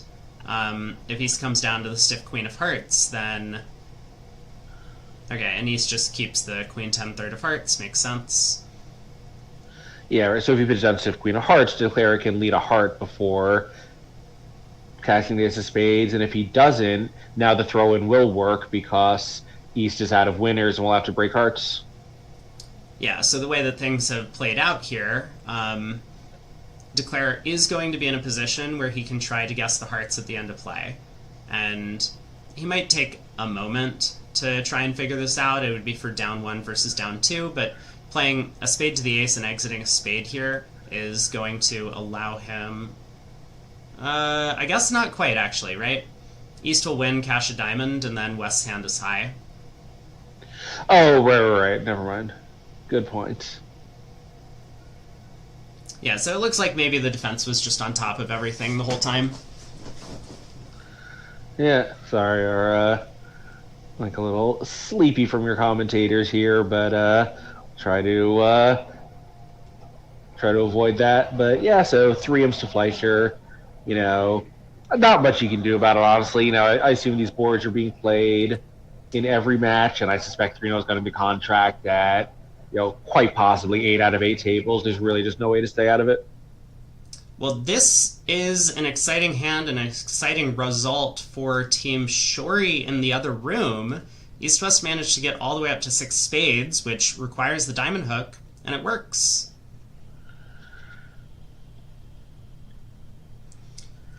Yeah, I think it's pretty inevitable to get there, right? West is going to open. East will game force, and now West with 19 and solid spades, hearing the partner's game force is based on the spade fit, really has no way to stop short. Yeah. East could just have the queen of clubs to go with instead of the queen of diamonds. Oh, I guess not instead of the queen of diamonds, right? Oh, yeah, that would just be 12 tricks. Yeah. But balanced hand, opposite balanced hand, so we'll see how East-West handle the start of the auction, because it looks like they're going to get a relatively free ride, unless South is thinking about coming in here. 10, 9, 8, 6 of hearts, stiff 3 speed. hearts, come on, buddy. Yeah, I mean, it'll depend a little bit on how much information East-West can find out, but if they find out that it's a finesse at worst, you want to be there. If they find out it's a finesse at best, then you don't. Right. Okay, South does remain quiet, so West gets to rebid 2 no trump, I assume. Yeah. Mike Camel points out there is a safety play available in 6 spades. You can cash the ace of diamonds and lead to the queen, which picks up anytime the king is onside, which the finesse would anyway, but also the slight extra chance of king doubleton himself. Yep. Yeah, absolutely. Of course, the defense can lead a diamond, but you can hop up with the ace of trick 1 and play along the same lines. Yeah. So East bids 3 spades, confirming the spade fit, and now West is going to want to make a serious slam try. Probably a 4 club Q bid. He'll hear 4 diamonds from partner. I don't know if West wants to be the one to take over with key card. The only card in West's hand that can't be shown with a keycard response is the Heart Queen. Yeah, notice West 2-no, since 2 clubs is game forcing, is 2-way. Normally, it's just a minimum no trump rebid, but occasionally it conceals the big 18-19 2-no rebid. Right, so the idea would be if East had bid, say, 3 no trump here, then West would go on and bid 4 no trump again to show the extra values.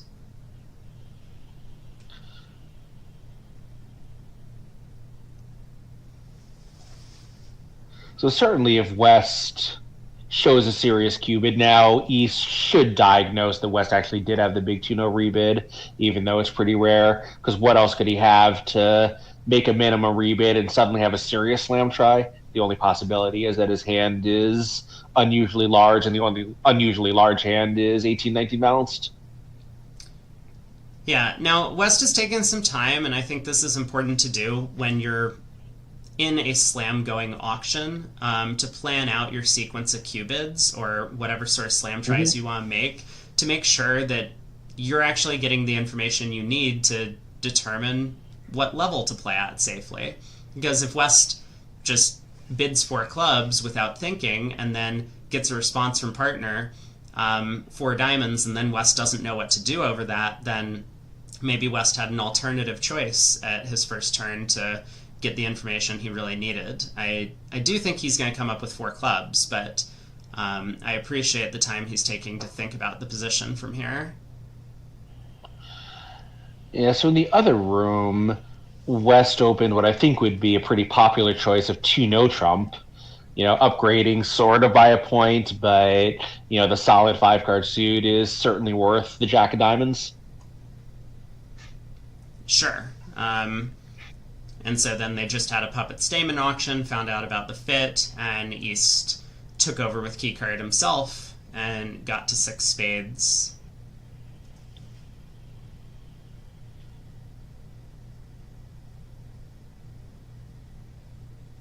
Yeah, and West, obviously he likes his hand enough to make at least 1 try, possibly 2. He's correctly going to be very nervous about those 3 little diamonds, and he's right. The diamonds are the key to the slam, and they require some luck. Yeah, so there's the 4 clubs, probably serious Q-bid. I think once you've reached, I guess it's possible that 3-0 actually was not non-serious, because for a lot of players that requires a 9-card fit, and East-West could only have an 8-card fit. Probably do only have an 8-card fit, right? Because East didn't go through his game-forcing spade race. I'm not so sure. I don't no, actually, nor am I. Yeah, I don't know how frequently East would bid 2 no trump here over spade. It might require an unbalanced hand for them, and that would be one of the reasons why East started with 2 clubs with the balanced hand with 4 spades. So I think that's true, but nonetheless, this auction did not guarantee a 9-card fit. East would just have a lot of normal hands with 3 spades. Yes. And if you have only an 8-card fit, many pairs would play that. Serious, non-serious agreements don't apply. Yeah, so Lorenzini takes a second to digest the 4 club Q-bid. He's aware that despite holding a minimum game force himself, his hand is rather slam suitable with all these controls and the 4th trump. And so I don't think West passed 4 diamonds. Right. But he now might be aware that his partner has this 18 to 19 style hand. So for no trump from West, East shows 2 without the queen is interesting. Yeah, and I think typically if you're going to show the queen when you don't have it, that means that you're confident there's a 10-card fit, because that's the point at which the queen is not necessary. Yeah, so 5 hearts, 2 key cards with no spade queen, 5 no trump from West, confirming all the key cards and asking about kings. East is going to bid 6 hearts, and West is going to say that's not good enough. Yeah, I was wondering if there was any possibility that East-West would get to 6 no trump, given they have 2 balanced hands. Yeah, I think it's going to be challenging from West's perspective. East might just have ace doubleton of diamonds, and that represents an extra trick. Mm-hmm.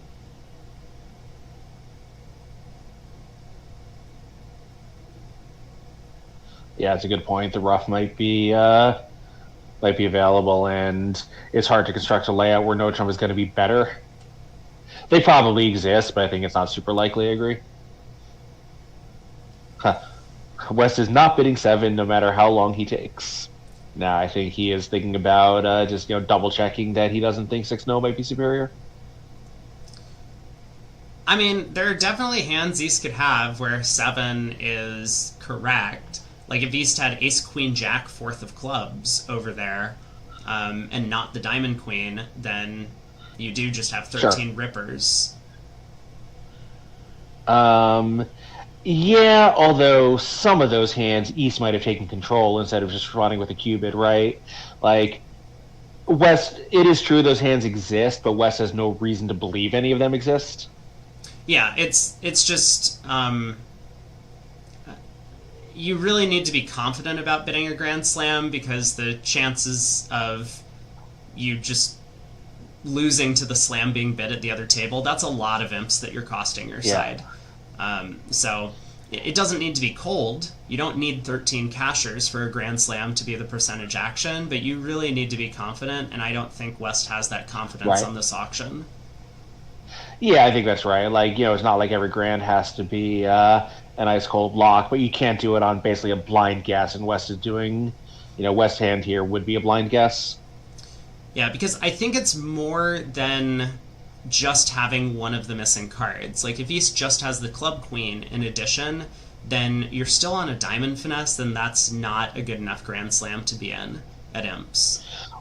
Yeah, well, there's another consideration, though, right? Which is basically our hand is basically nothing but key cards, right? We have the solid spades, the ace of hearts. So if partner had a hand that only needed key cards than king of clubs, he's misbid pretty grossly by bidding 4 diamonds and not key carding himself.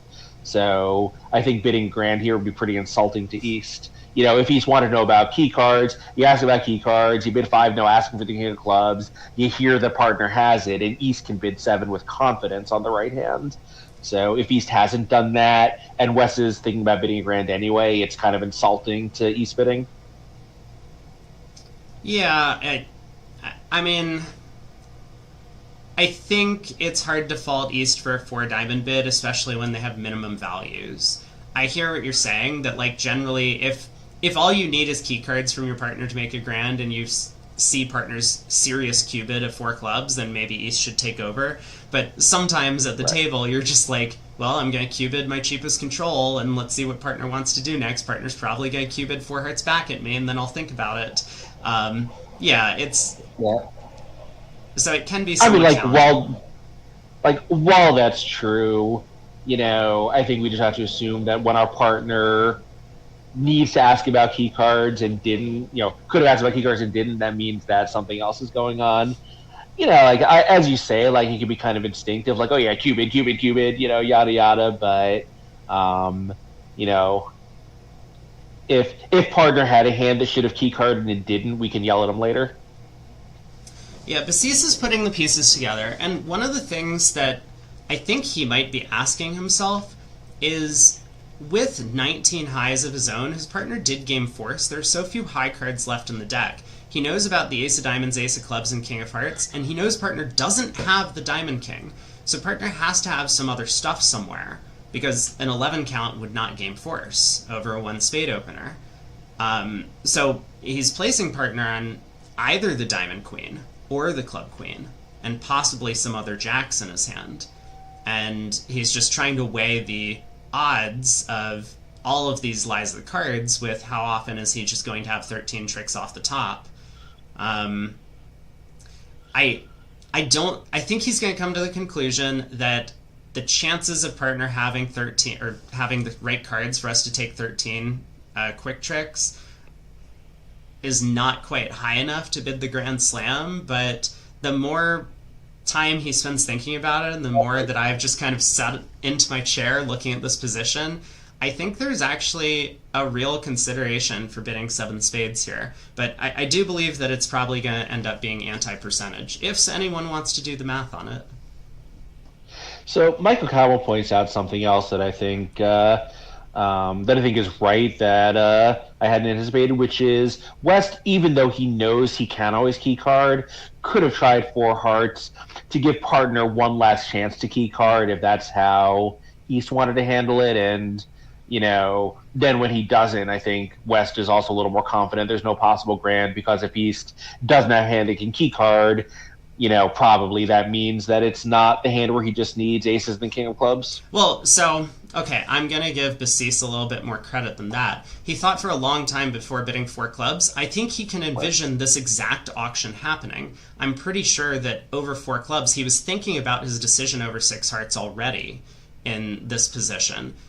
Granted, he's now here and thinking again, so maybe that's not the case, but with all of these cards, you can basically picture exactly how the auction's going to go after a 4 club Cupid. So, as I had kind of mentioned, that sometimes when you're looking at all key cards and cards that you can show, you want your partner to bid key card. And so that would be an argument for the 4 heart bid, as opposed to 4 no trump in that spot. But he kind of decided that over 4 clubs, or when he was thinking about 4 clubs. Yeah, and Mike was reiterating the point that East cannot possibly, I don't want to say cannot possibly, probably does not have a club source of tricks, because again, he would have key carded, but, as you say, players sometimes think about that after the fact and not at the table. Right. Yeah. Well, anyway, He does bid six spades, so I think I assume a good judgment call. It looks that way, at least on this. Sure looks like it. And he sees the dummy and realizes six spades is not cold. So we might see that safety play talked about earlier, where after pulling trumps and stripping the other suits, he'll go ace of diamonds, ruff a club back to hand, stripping the club suit, and then lead a diamond up to the queen to protect against a possible king doubleton in south. Which seems like a pretty natural way to play the hand. Yeah, this is one that you might actually just take this hand as is and put it into advanced beginner class. Yeah, I mean, it's nice to spot these small extra chances. Of course, if East had even a little bit stronger of a diamond spot in the 9, then we would be in this position where the correct line of play would be to strip the suits and lead a low diamond towards the 9, covering North's card, and then we would have a guaranteed end play against South. But in this case, we can't afford to do that because North should always put in one of their diamond spots to force us to take the finesse. Yeah, it is true. And the rare, I guess we could strip out everything. Well, I guess no, we can't strip out everything first and then lead a diamond up. But yeah, in the unlikely event North plays the deuce of diamonds, we could put in the 7 and then play South.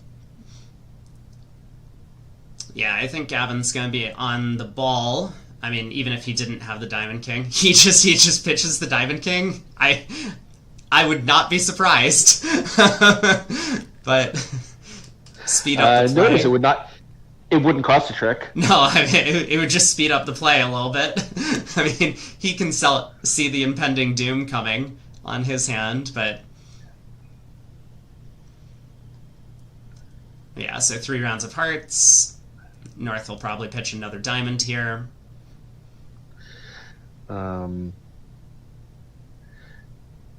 Yeah, I mean, this is one where, Declare could actually just ask if it's the right position because there's not really any defense to be done.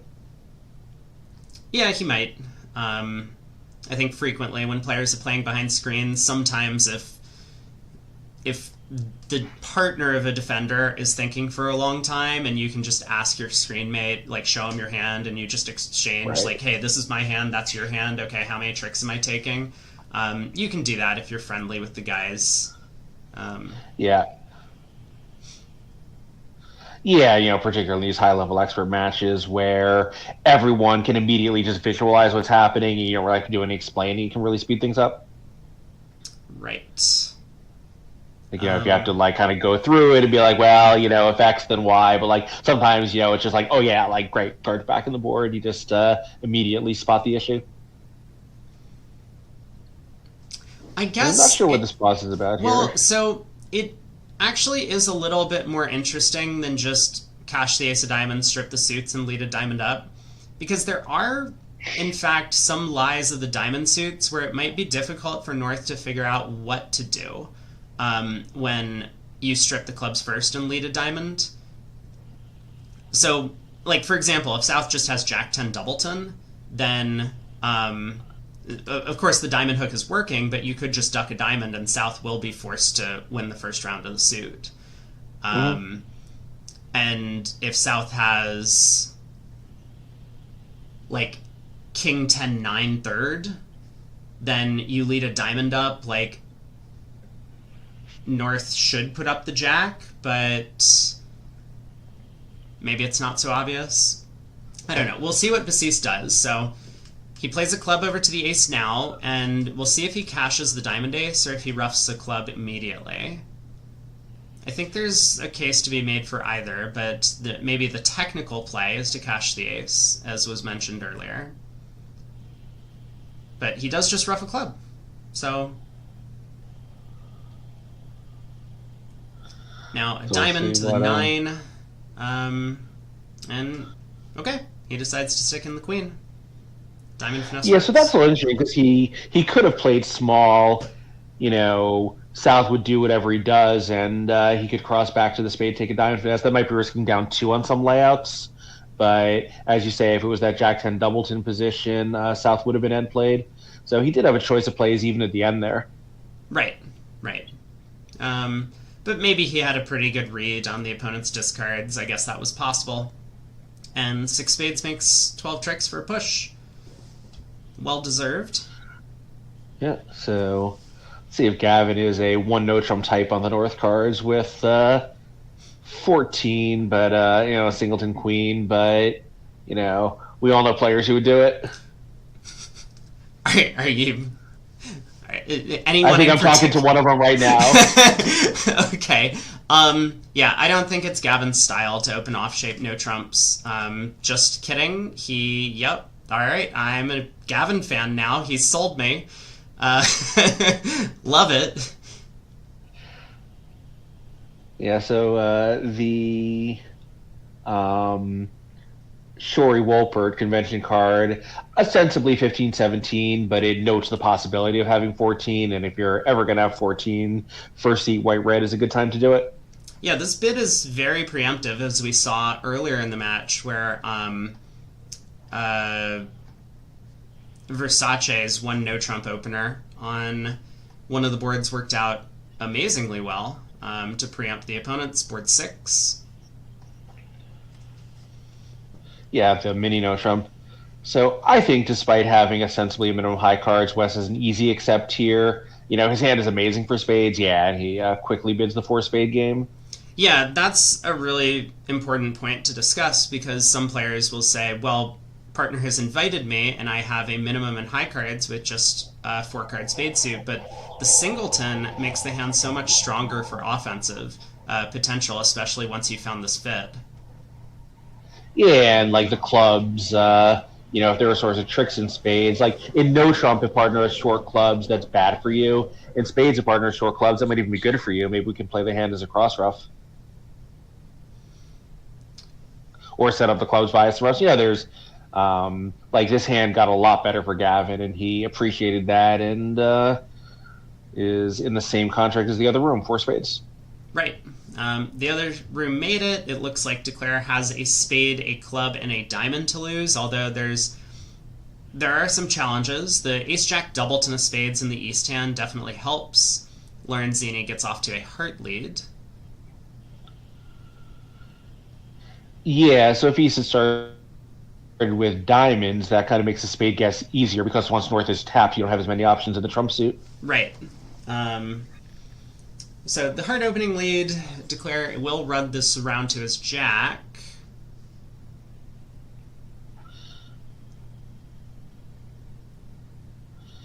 Yeah, and then what's your...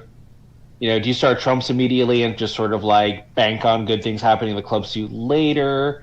Do you play a diamond first to guarantee some roughs? And can you take 10 tricks after this lead that way? 3 hearts, 2 clubs, hopefully, even if they split 3-1, some number of spades. I don't know. It's pretty challenging to justify playing on clubs first, because if clubs are 2-2, it doesn't matter when we play on clubs. No. I think the non-frivolous choices are either diamond right now or start trumps and bank on the clubs.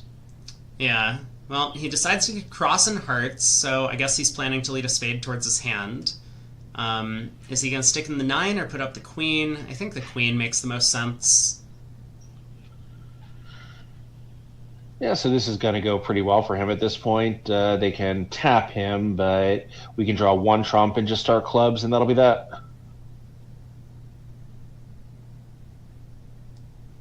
Okay, a diamond switch is found by Lorenzini. So yeah, as you say, a couple rounds of diamonds maybe. Declare all rough. But he'll be in he'll be in the position to pitch a diamond on the ace of hearts. Yeah, you just draw 2 rounds of trumps, pitch Dummy's last diamond on the hard, and play on clubs. And he does need to play trumps first, because East can rough that ace of hearts. Yeah, things get a little bit challenging when this trick gets roughed here. So East will rough. Because if it gets... Now if we rough a diamond, if we draw trumps, that's all of them, since East is roughing with the short trumps. Is Declare in some danger here? Because if East ruffs and he over ruffs, if he goes King of Clubs, Club to the Ace. Well, yeah, like, I guess.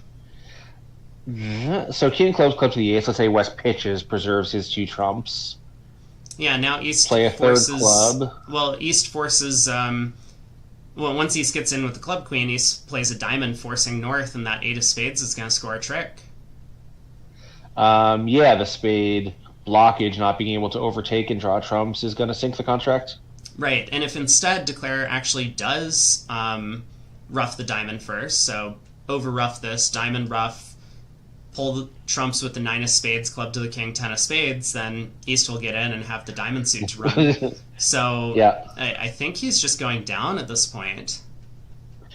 I think so too. I mean, obviously the 6-2 heartbreak is unlucky. He didn't want to commit himself to playing trumps immediately, I guess, but very costly here. It's going to cost him 10 imps for a white game swing. Yeah, so a bit of an unfortunate timing incident here for Declare, where had he pulled trumps first, he would have had no issues whatsoever. But now spade to the 9. It sounds as if he's probably just going to pull the last trump and hope that the clubs come home. Not unreasonable at this point, but this is going to cost him some extra under tricks ultimately.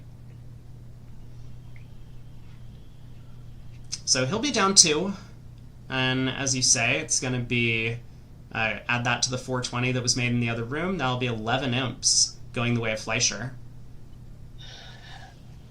Yeah, so there's been a lot of pushes, but the 2 big swings have both been that direction. 13 imps on board 5, and the 11 imps here for Declare playing the game more effectively in the other room. Unlucky, I think, but we can look at the play later in the other room and see if possible there was a technical improvement that Declare found. I do think it's unlucky, 6-2 hearts. I understand the desire to postpone the trump play. Yeah, for sure. It was a little bit of a different line of play. The defense didn't really put Declare in a position where they could go wrong over there. So, in that sense, also very unlucky for North here, where he was in a position he had to kind of guess what to do. Right. All right, so I think, once again, Wes has one of these hands that doesn't really want to bid a no-trump over diamond, but has to. Yep. North is just going to double that, I think, with this big point count blob. Yeah, 18 count points from North. And North-South could be in some trouble here. They do have an 8-card spade fit, but, 18 opposite 2 is going to be a little awkward to play. As it often is. Maybe it's not so bad. The spade is off, but they have a spade, 2 hearts, a diamond, and a club off the top, and the defense might have trouble getting much more than that. Yeah, the other table did reach 2 spades and went down a trick. Yeah, South might try 2 clubs here just to, try to slow partner down a little bit and also preserve the option to run out to spades if he needs to. It does make sense. I mean, it's South's best suit anyway, so... Right. And North has a bit of a problem. I mean, he might try 2 diamonds, hoping that partner can just pick a major at this point. He does have extras. He doesn't really want to play 2 clubs, but part of the problem... So he decides to bid 2 no. Yeah, I mean, it's aggressive, but it has the advantage of being really straightforward. 2 diamonds can be such a wide range of hands, including big club hands. 2 no saying that my double is based on a no-trump type hand. Like, you're a little under strength for it, I think, but it does have the advantage of being totally clear. Yeah, for sure. For sure. And sometimes the auction just works out poorly for you. Yeah, I don't really think I have a strong opinion on this. Like, I think I probably prefer 2 diamonds because I don't like being under strength for this kind of 2 no-trump bid, but, I'm not going to criticize it. I think it's, fine and gets to the point of the hand. Yeah, absolutely. I will note that Uh, there was a different choice by South in the other room. Same start to the auction, a diamond pass and no trump, takeout double from North, and South did decide to bid two spades with the four spades, noting that the takeout doubles often are just looking for major suit fits, so more likely to have a spade fit than a club fit on an auction like this. North did well to pass. Yeah, like quite a difference of opinion here. So at the other table, North found a fit and passed, and here North found a misfit and bid on pretty aggressively. Well, I think that's kind of showing to the challenge of the auction that as North, you're forced to start the auction at the 2 level, and you expect your partner doesn't really have much. You're just looking to kind of compete. Maybe on a good day, your partner can show some values and you do find a game. But here, North was very happy in the other room to find the spade fit, and here partner had some spades, but didn't feel like there was any chance of a game his way, and he was right. Yeah, I think North was probably close to convinced that his partner was denying a 4-card major, so that I'm sure influenced his decision as well. Yeah, the 2 club bid in this case, and so he gets to 2-0. Diamond lead, diamond back, so at least this is set up declares diamond suit. Now he can work on spades, set up a few more tricks. Looks like he'll come to at least 6, 3 spades. Oh, it looks like he's going after hearts, in fact. Yeah, and Mike Hamill makes a really good point, which is a diamond pass and no trump is sort of synthetically a weak club response. So maybe South, if he had been attuned to that nuance, would have been 2 spades. Kind of knowing that clubs couldn't really possibly a side's future. Yeah, that is a great point to bring up, and something that I actually frequently mention in this auction. I think a diamond pass and no trump does show clubs. It's not always. Like, sometimes West is 3-3-4-3 with, a 8 or 9 count, but a lot of the time, West can be 3-3-1-6 and have nothing to do other than bid a no trump with that type of hand. So yeah, like some of those maybe can scrape up a 3-club invitation response, but as you say, like sometimes you're just stuck. If your hand's the wrong strength for that, there you are. Right.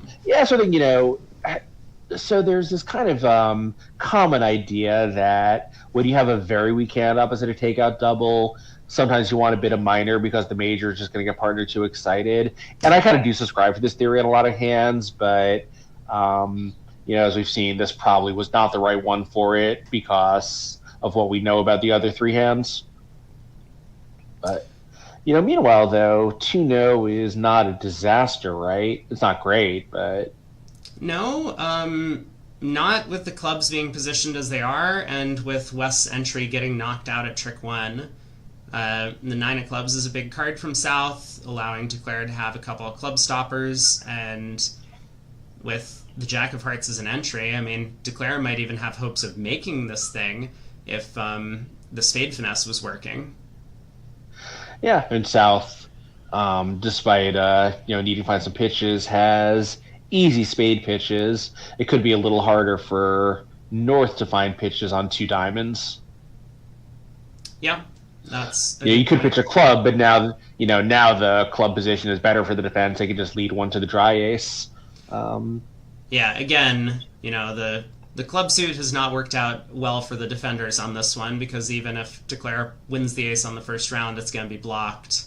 But yeah, as you say, that would set up a club trick. Lorenzini does pop up with the Heart King. He's going to continue diamonds to set up his suit. And so I think we'll see another heart led towards the Jack at this point. So it's funny. So that's one where the robots would lead the 4 diamonds, because even if Declare had both left, it would be the Queen Deuce. The Jack is a little clearer.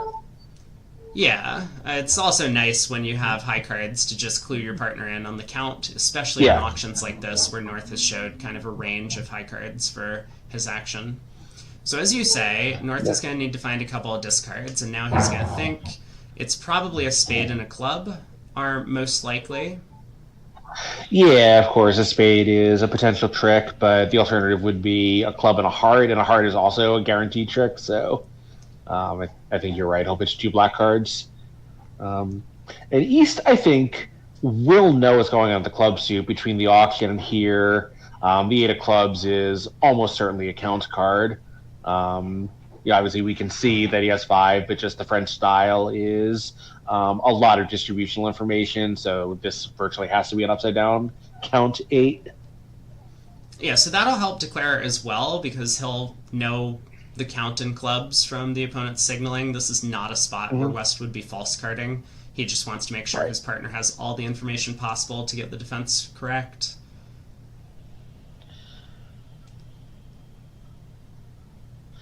Yeah, so how is Declare going to do? So this will be obviously at least down 1 because that King of Spades isn't going anywhere. Probably down 2, right? If he exits the 10 of clubs, Declare can't really do better than to cash 2 hearts and play a spade to East, and he's left 2 black suit winners. Yes. Yeah, so down 2 seems the most likely result from here.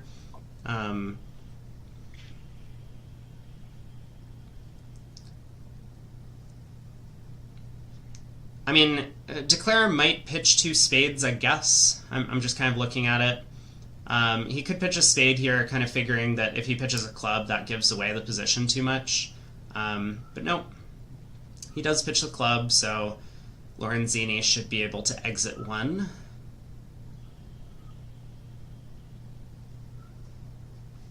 Yeah, if he exits a quote-unquote passive heart, Declare can play a spade and hold it to down 1 for a push. Right. Yep. So that's why that 8 of clubs count signal was so important from West earlier, because East should know his partner started with at least, well, 5 clubs, given that a no-trump presumably has a club suit attached to it in this auction, and now he should know Declare's down to a singleton.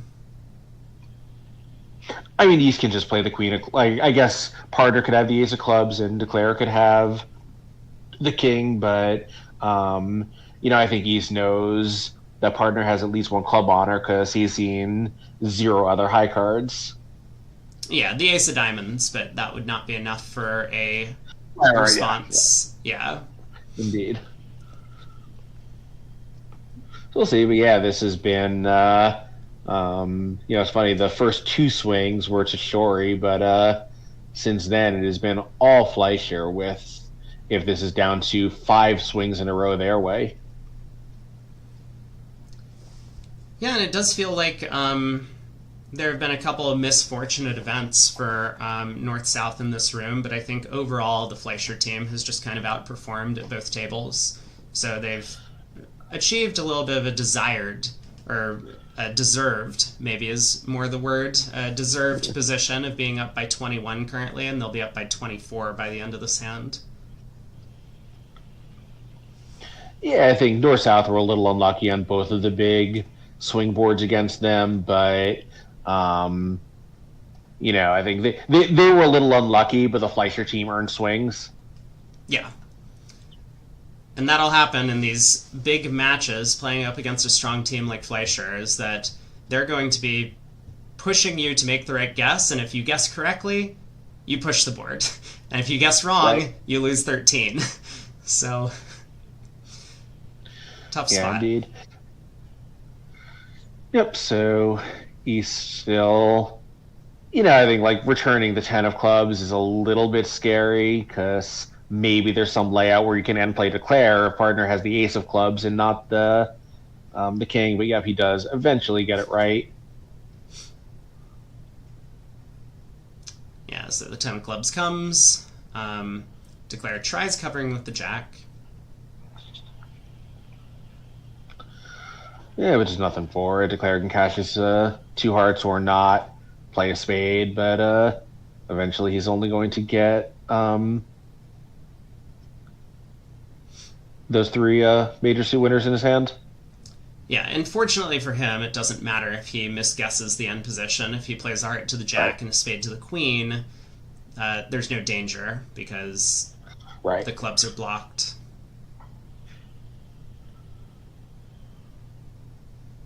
But he does decide to just go quietly. Queen of hearts, 9 of hearts, ace of spades, and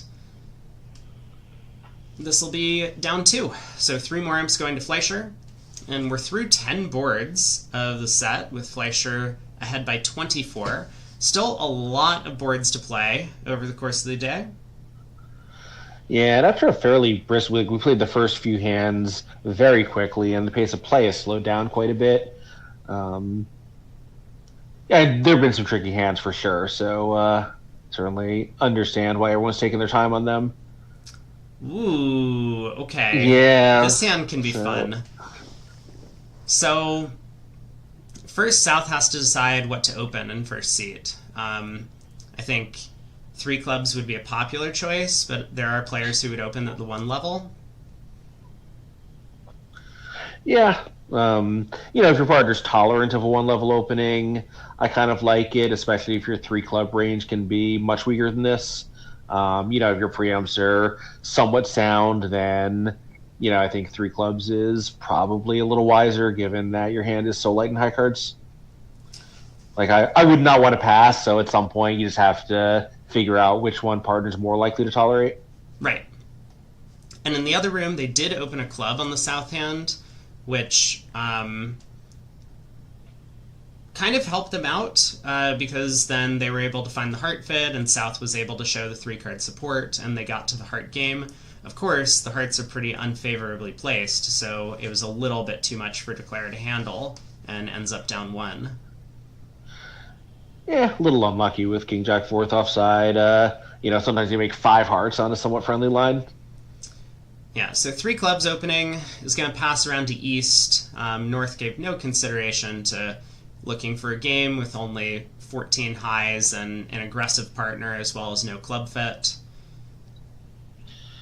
Yeah, I would be surprised if East bids here. So, your hand is terrible. If you switch the diamonds and spades, I think you probably would overcall with the stiff club. But here, with 2-4 in the majors, the hand is already so thin that the possibility of landing somewhere good is kind of remote. All right, I'm ready for your surprised face. Yeah, look, singles and gloves and pass out. See, you are supposed to bid with any excuse, and he does have an excuse. I just think it's a little bit of a narrow target that three diamonds gets you to a winning spot when partner connect.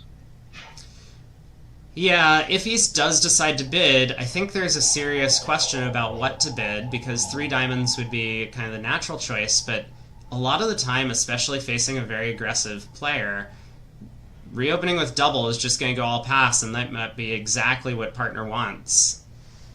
I mean, it might be, except we can tell that is not what we want because we have no defense. Yeah. Like that's the partner could have a pass and it could still be terrible for us. When we have a hand like this, we have zero defensive tricks. Yeah, for sure. But I mean, it turns out it's great because both of our hearts are winners, but you can't really count on that. No. We'll see, though. He obviously is giving this a really long, hard look. He does pass out three clubs. Wow.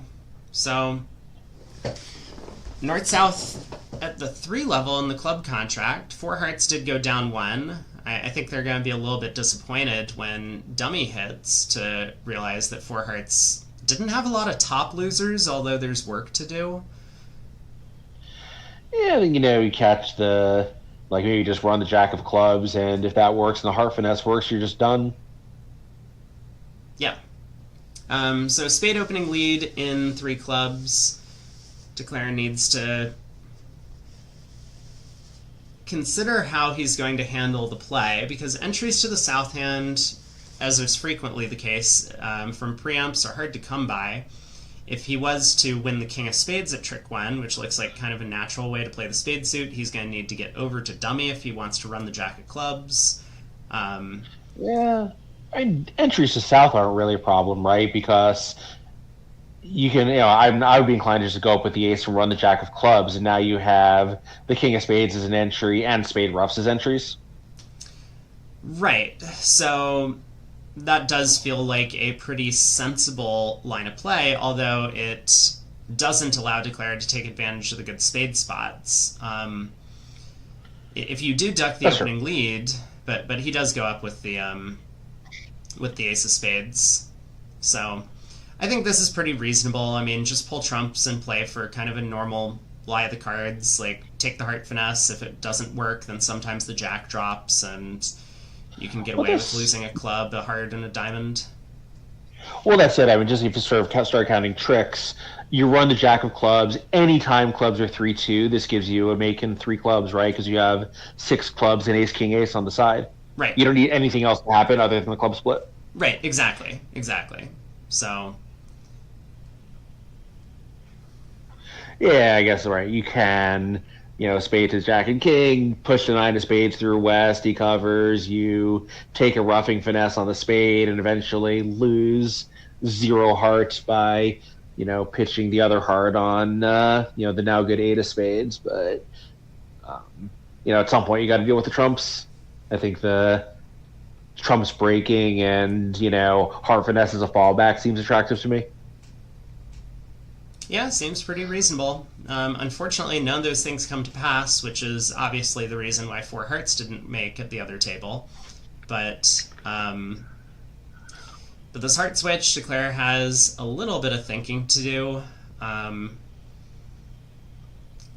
If he gets in and gives his partner two heart roughs, then Declare might be in a little bit more trouble than he was already in. Yeah, keep in mind, Declare doesn't know anything about the club break. This nine of hearts could be trying to job him out of the finesse, but that would be fine. We know we have three hearts and the defense doesn't, so we can still go up with the ace, king of spades, draw some trumps, and lead a heart toward the queen. And if West was screwing around under leading the king, that's fine. Yeah, exactly.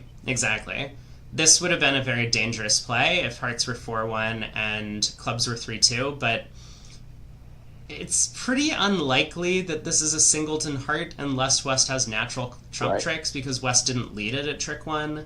So that's probably something Declare was thinking about, is that there's no way that West actually has a singleton heart. Now, the counter argument is West might have four hearts and East could have the stiff king. Right. And now you take the finesse, East wins, plays a diamond over, and then a heart comes back roughed.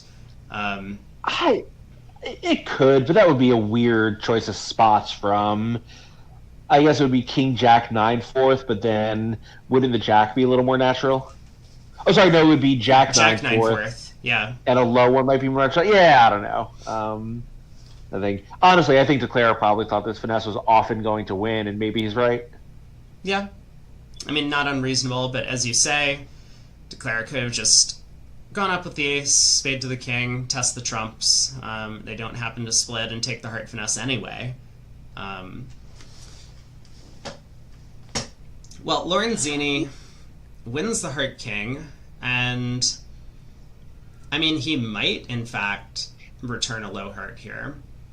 That would put a lot of pressure on West to find the winning defense, but West should be up to the task. Yeah, I think the three of hearts do preference. West will trust that. No reason not to. Especially given, he may suspect what's going on in spades when East doesn't cash the king of spades. Well, okay. This has put the defense under even a little bit more pressure. Now a diamond return, and Declare actually gets to set up a pitch for his heart loser, and he would make this thing. So Basis needs to be careful to play black suit here. Yeah, so that seven of diamonds was obviously fourth best, but very difficult to read that as a six-card suit. Uh-oh. I was not careful with my word choice. He needed to play black suit, but he needed to not play the 10 of spades. Because, but Declare pitches the 6 of spades! Oh! So Declare could have pitched hearts from dummy here. Oh, I see. Yeah, but exited with clubs to West, and West was going to be end played in a somewhat unusual way. Yeah, in both diamonds and spades, he would have been able to score an extra trick in dummy. Now, this would have required him to play 3 rounds of clubs, pitching all of the hearts from dummy. So effectively playing for West to have, led a singleton heart at this point in the play. But maybe you can work that out once West turns up with the natural trump tricks, especially after the 9 of hearts switch. Yeah, and we have the text counters pointing out maybe it was an operator error because the tennis page is so weird. It's possible that was just a misclick. It could have been. It could have been. But I think West really wanted to get a heart rough. I don't know why he had a natural trump trick, so the tennis spades may well have been suit preference. Partner, you have the king, please take it and give me a heart rough.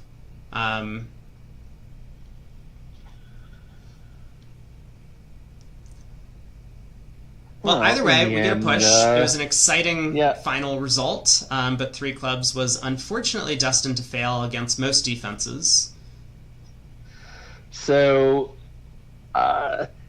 if it goes past pass and you're sitting there, Lorenzini is east, how tempted are you to open a 14-16 no trump? I love it. It looks like a balanced no trump to me. Right?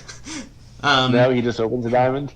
As you said, the French players are a little more down the middle. I think there are certainly players still live in this event who would absolutely do it, and I kind of like it, even though it's not classical. Of course, the advantage is we know we don't have a game, and partner could bury us, but maybe we'll just get by it since we do have this source of tricks here. Right. Unbelievable aggressive bidding by Samantha Versace. Well, that is kind of their brand. We have Jan van Kleef, Dutch expert and very, very good bridge journalist, joining us with some expert commentary. So welcome, Jan. Look, I just have to tell you that as Americans, our buddy Johnny Hurd just did open a no trump in third seat. Yeah, totally normal. Yeah, and so that really vaulted North-South a little bit too high on the auction. South had made a penalty double and just couldn't stop bidding over there. This is like when we go in the Master Solvers Club.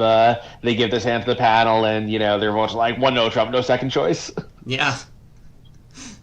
Well, South gets to overcall spade, and West makes a simple raise to 2 diamonds. So North should be relatively happy that he doesn't have to take a call. 2 no trump by East. This might be some sort of diamond raise. Yeah, I do wonder what's going on with this call. If it is some kind of like artificial way to get to 3 diamonds, which would be a little strange. Like, there's no way that's the agreement. Come on. No one would play that way. I think he might just think that opposite king fourth of diamonds and some help that he has play for 3 no trump. He's not wrong. Yeah. It's very true. I mean, if the king of diamonds was onside and the defense just gives him a black suit trick, he will be making 3 no trump on this hand. So I think you might be onto something, even though it looks a little bit odd with this 12 count opposite a past hand partner. Yeah, it's funny. We have Connor's pointing out that in both rooms, our expert players have made what look like extremely aggressive choices with his tune-up bid here, and after a strong no trump ostensibly by Hurd, South kind of forcing his side up to the 4 level. They are going to play game in both rooms, and obviously that tends to be good for the side that's declaring both games, because usually one of them makes. This one might make double dummy. And of course, as long as you're bidding them really intending to make it, probably that means you're not going down more than 1, which means you're investing a relatively small number of imps in pursuit of an enormous gain. Yeah, so... is this really the auction? Yes, it sure is, Michael Campbell. It is. You see it the same way I do. So, I mean, West is just totally straight, right? He's got a 9 count, and his aggressive partner has shown a good hand. South has just made a simple 1-level overcall, and we know he's very aggressive. From West's point of view, this hand is just completely normal. He has no reason to think that anything strange has happened. And I think you're absolutely right that Lorenzini is spot on with his judgment here. If that Queen Jack of Diamonds in the West hand was King fourth instead of Queen Jack fourth, 3 no trump would make. Because, I mean, there's just nothing the defense can do. Yeah, I mean they could lead a diamond to trick one and declare might have to lead a club to the nine, but yes, in real life 3-0 would make 100% of the time. Right. So I don't think he's going to be upset about the final contract that he reached. I mean, he doesn't know that South has a 16 count on the auction. South only took one call. He overcalled a spade. Right, and not just overcall the spade, but the most aggressive person at the table and possibly in the match overcall the spade. It just means nothing. Yeah. Yeah, so South needs to find an opening lead. A spade lead obviously is going to be a pretty good start for the defense. Of course, Declare could drop the stiff king of diamonds offside, but he won't. So South will get in, be able to cash a couple spades, the ace of clubs, get a signal from his partner, and cash out for 4 spades, 2 clubs, and the king of diamonds for down 3. Yeah, quite a swing on the location of the king of diamonds. Nine tricks versus 6. Right, and in terms of imp swing, it's even a lot larger than that, because with 4 hearts down 2 in the other room, if they were plus 400, that would be win 5. If they're down 3 in this room, that's going to be lose 8. So it's a 14 up swing, basically, on the location of the diamond king. Right, 200 and 150. Yeah. Yeah, so after a pretty rough run by the Shory team over the last few boards, they're going to almost certainly get something back here and cut the deficit by a few imps. I mean, is there any possibility that Declare can get this right? I don't think so, but maybe he'll spot something that tips him to the right play, or at least the winning play. Yeah, this is just too big of a position to take. You're going anti-percentage, and again, Yeah. it might not even be anti-percentage. South is likely to be shorter in diamonds than North, so the chances that South has the king is a little bit less likely. Yeah, like maybe at, some levels of the game, like, playing in the club against a weak opponent, you lead to the hard ace, you lead the queen of diamonds, they play the deuce with absolutely no problem, and we have some reason to make the winning decision. That will not be the case here. Right. Well, South still needs to find a way to set up some black suit tricks. So I think continuing spades would be best, and he does. He's going to be very pleased to see his partner follow with a spade. He's going to continue the 3 of spades to suit preference for clubs. Yeah, I know it's like a little unusual for South to lead as high spades with this holding, but since he knows he has several entries, it's safe. But like maybe that's a reason for Declare to make the winning play. Like, why is South so confident he's getting in again? South just has the ace king of clubs, ace of clubs. It would have to be not the king of clubs, but the ace, right? But I don't know. That ace of trick, the high spade of trick 1, maybe it's going to be revealing. Like maybe I'm just reading too much into this, but.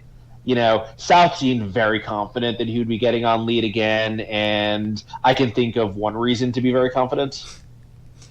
Sure, but that's probably because the diamond king's protected. Yeah. So there's the diamond hook. Now a couple of spades. North is going to make sure to signal for not hearts on these tricks, and South will switch to ace and a club. Yeah. Yeah, which I think he would anyway. Like, obviously, he'll cash the ace of clubs because, he has to. And whether or not North is signaled prior to that, he'll signal his most encouraging club on that, and it won't be a problem. Right. Lorenzini doing his best to try and salvage the under tricks if the defense makes an error here. That was not the right claim. It certainly doesn't feel like it.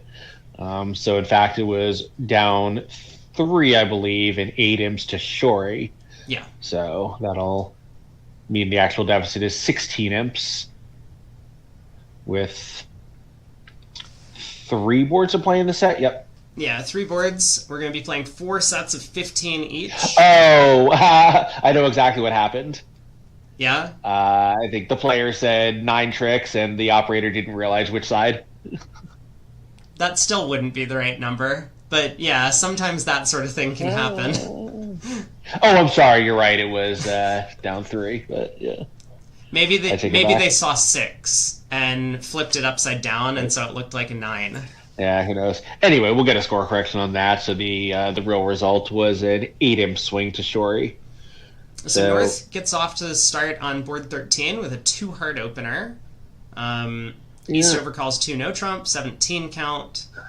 South will pass, and West presumably will take an action here. Go looking for spade fit, maybe? Interesting. So I think 1 heart would be a popular choice, but it was not chosen at either table. Cementa passed, and Wolpert is opened with I don't want to say an overstrength week 2, but a complete maximum week 2. Yeah.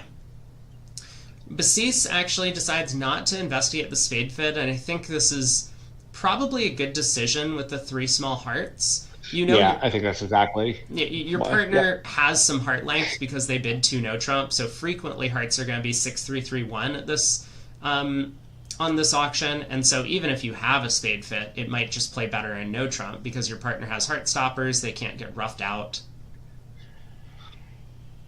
Yeah, and in fact, no trump. The other table, 2 hearts by South down 2. That presumably was after. I was going to say it was after a multi, but no, we're told Cementa passed. I'm curious how that happened. It was probably a no trump by East and a 2 diamonds showing 1 major, I bet, and South bid 2 hearts pass, correct?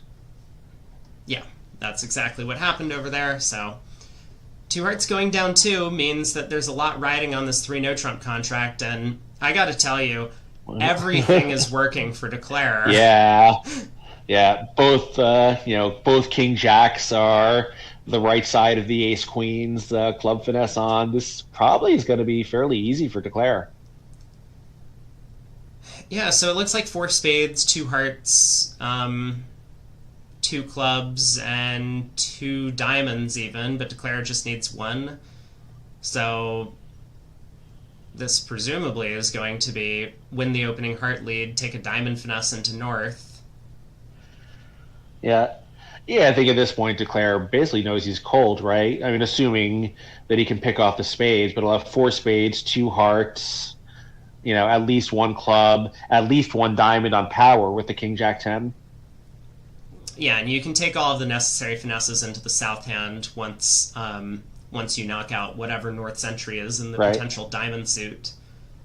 Yeah, 2 guaranteed clubs because you can just knock out the king and the queen or jack will score a trick. Yeah, so this is going to be a nice swing for the Fleischer team.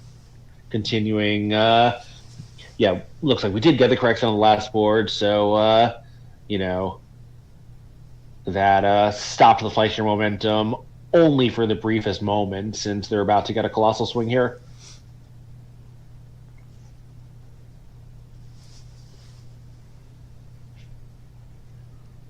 Declare does have some thinking to do. I mean, if he plays, let's say he runs the 10 of diamonds, or he leads the 10 of diamonds and it gets covered by the queen, king, and ace, and then North plays back a diamond, that would be a pretty strong week 2 with ace, queen, 6 of hearts, and the diamond ace, but maybe that's what he's worried about right now. That sort of situation. Because then the defense could set up diamond tricks with South having access to the club king as a possible entry. Yeah, so we have a Kibitzer, pointing out a little surprising maybe that they played 2 hearts undoubled, but I think it's just impossible to catch them.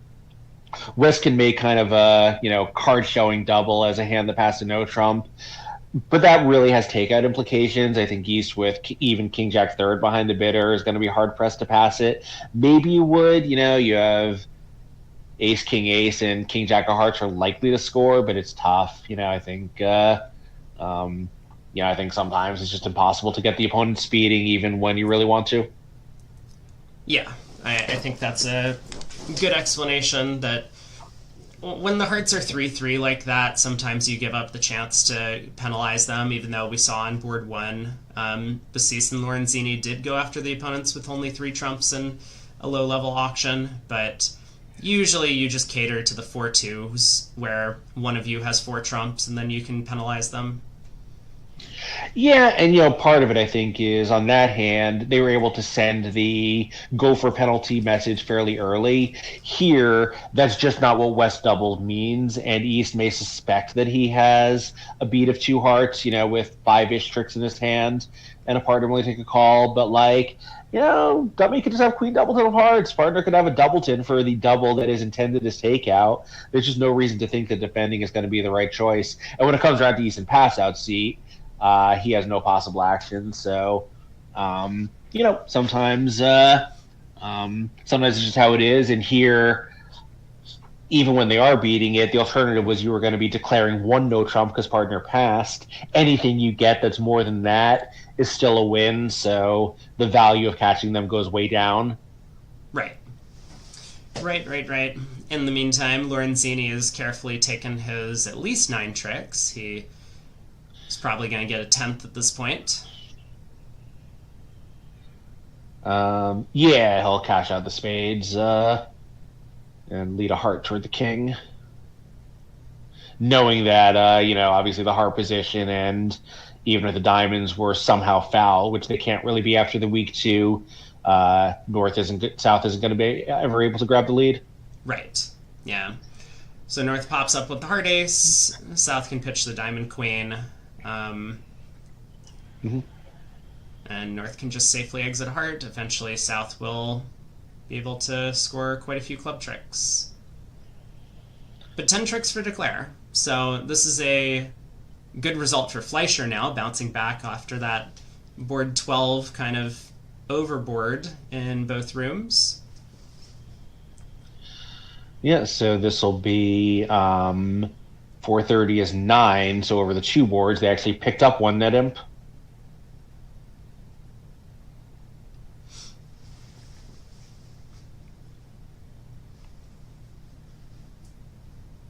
So North kind of has a complete count on what's going on the deal here. He'll just exit heart. I guess maybe a little bit of a defensive error occurred at some point there. And if the score is accurate, 660. Yeah, possibly a 1 imp scoring error, but either way, a very nice swing to Fleischer.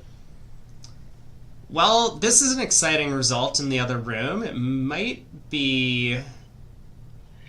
minus 500 is a good result against par because East-West can make a slam.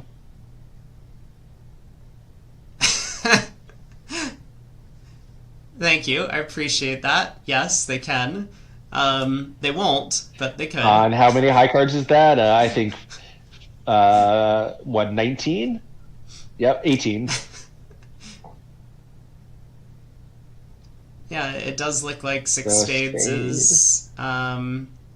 well, maybe they can make a slam. I mean, singleton heart lead. I guess they can. They just pulled 2 trumps and rough 2 clubs.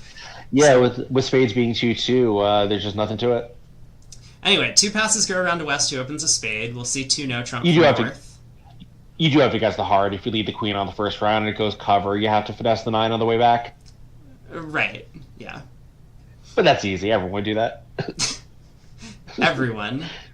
Well, we'll find out if West does, or if he even gets the opportunity, because North is going to show both minors. South is going to be pretty excited with 4-4 and some fitting honors. So that was my first question. If you're North, do you show both minors, or do you start with 2 diamonds, sort of since your hand is kind of intermediate? I think the kind of, old style would be 2 diamonds. That, would be either weak or strong. The modern style is to have them be continuous range. But, so he does show both minors. East shows his splinter. Yeah, and so South really should bid 5 of a minor somehow. I like 4 no, just in case partner's 6-5. We'll get to our best fit. Right, yeah. So 4 no trump. It feels like a good way to get partner to choose. Now, the club splinter is going to excite West. I mean, his hand has very few controls, and his partner's a passed hand, but he now knows that they have at most 1 loser in the minor suits, and his partner presumably has fitting major suit cards on an auction like this. He might be able to place partner with a hand similar to this and bid up to 5 hearts over 5 clubs, which might Well, not be good for him. so notice something else here, though. So the other room, the auction was different, and if North South playing five of a minor here, they're certainly going to do better than down three because they will not have any trouble getting the club right. That's true. That's true. Although there might be some diamond roughs available to East West. That's true. If they play in diamonds, they'll take at least 9 tricks because they'll get the club right. Right.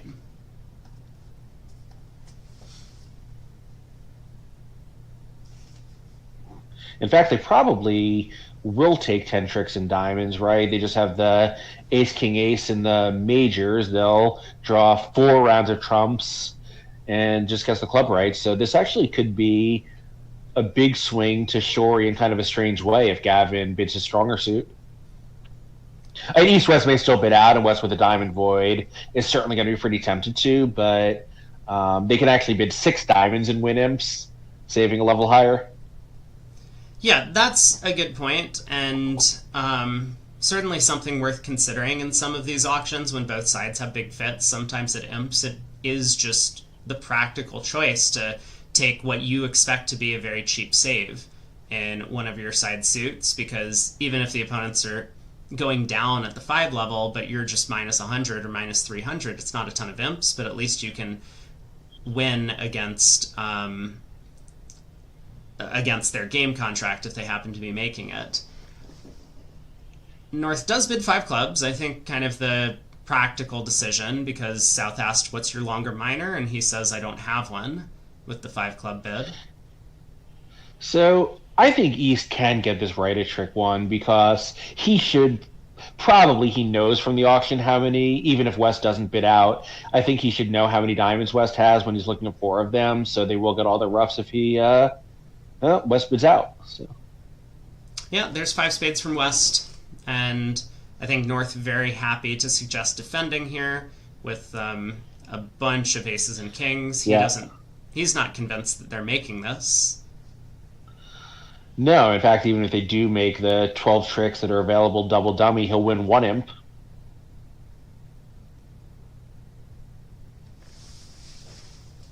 So South now has this decision to make, but really you've kind of done enough so far in the auction if you're North-South. Like, North made this 2 no-trump preempt, you bid 4 no-trump to tell partner to pick minors. Both of you have had options or opportunities to do something over 5 spades. Your partner kind of says, I hear you, I don't want to bid the 6 clubs. So I think South really should have the information that this is not the spot to play for a sacrifice, especially because he has an ace and a king. I mean, those might be worth defensive tricks some of the time.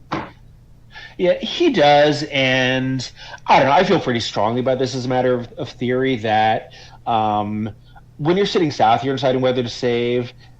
Like, your hand is normal for your previous bidding, so partner has acted based on that assumption.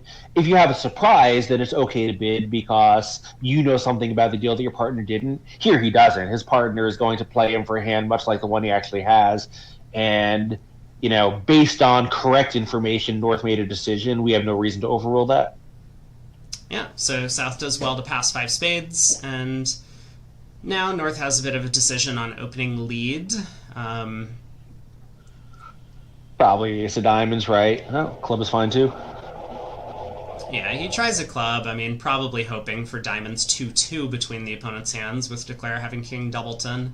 That would be a little bit unusual for West decisions in the auction, but that might be a simple way to set. So club to the ace. South probably just plays a diamond for lack of anything better to do. Maybe he tries to give partner a heart rough. That's not possible, right? West doesn't have 6 hearts. Yeah, it's unlikely.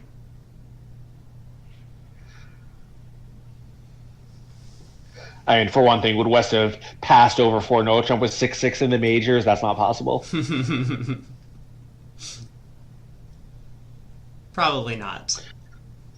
But yeah, in fact, we do have Michael pointing out that Declare will get the heart right because once he draws trumps and plays the queen of hearts covered by the king, he'll know North's exact shape. Yeah, on this auction, that is an excellent point. That these two no trump overcalls or two suited overcalls promising at least 5-5, you can frequently get a count on the defender's hands. And so, as you say, 2 rounds of trumps. North has at most 1 heart, so you try the Queen of Hearts, which is a safety play against 4-0. And once it gets covered, you take the finesse on the way back. Yeah, it's funny actually. Maybe so you actually might just cash the ace of hearts because if North has the king, it's guaranteed to be singleton, and if South has it, it doesn't really leading the queen doesn't help you. So you could be a little sly and do that. You could, yeah, that would also work, especially since North has at most 1. Right. So. Right, and leading the queen is somewhat pointless. So South has this decision to make at trick 2. Rather irrelevant from our perspective, but South does want to think through the full hand. As Craig had mentioned, playing for this heart ruff, I think it might be the most likely way to beat the contract if your partner can ruff a heart, but... I mean, it probably is, but I believe it is a 0% chance, despite being the most likely chance. Yeah, I think you're spot on with that. There is no margin of error on that 0 figure. No. Yeah, he does figure out that the only possible beat is if somehow West missorted his cards and had 6 hearts. So there's the heart switch. So Basis does pop up with a queen. There's the king. Yeah, so 2 rounds of trumps. Probably ruff a club and lead a heart and finesse, and it'll be a quick 480 for lose 1. Yeah, just a nice quiet board to round out the final part of the set. We have 1 more board to play, and then the players will have a little bit of a break to compare scores, and we'll be right back with the second quarter of action. Yeah, I think very little, because I think the time control on 15 boards behind screens is 2 hours, 15 minutes, and we are at the 2 hour and 13 minute mark. So I think they will be allowed to play board 15, but we'll be reconvening very, very soon after that. Yeah. All right, club ruff, ace of spades. Then once Declare finds out the trump split, he will have no issue taking the heart finesse. Well, so meanwhile, we do have, since there's a delay, we have results in all the first quarters posted. Goldberg is ahead by 7 over Dinkin. Both those teams have taken over higher seeds than they initially started with. Street, who had a monster of a first quarter yesterday, much quieter here. They're ahead by 1 against Zimmerman.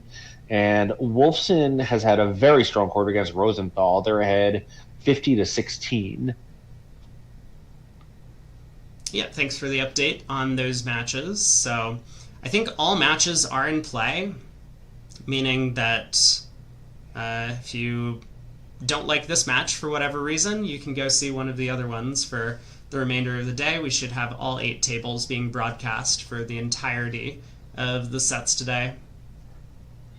Yeah, I believe that's correct. So thank you to Jan Martell for making that happen, and to all the operators who I know can't hear me, but you have our thanks nonetheless. Yeah, so in fact, there is a new person running the VooGraph. Oh, really? Now, over in Memphis. It is...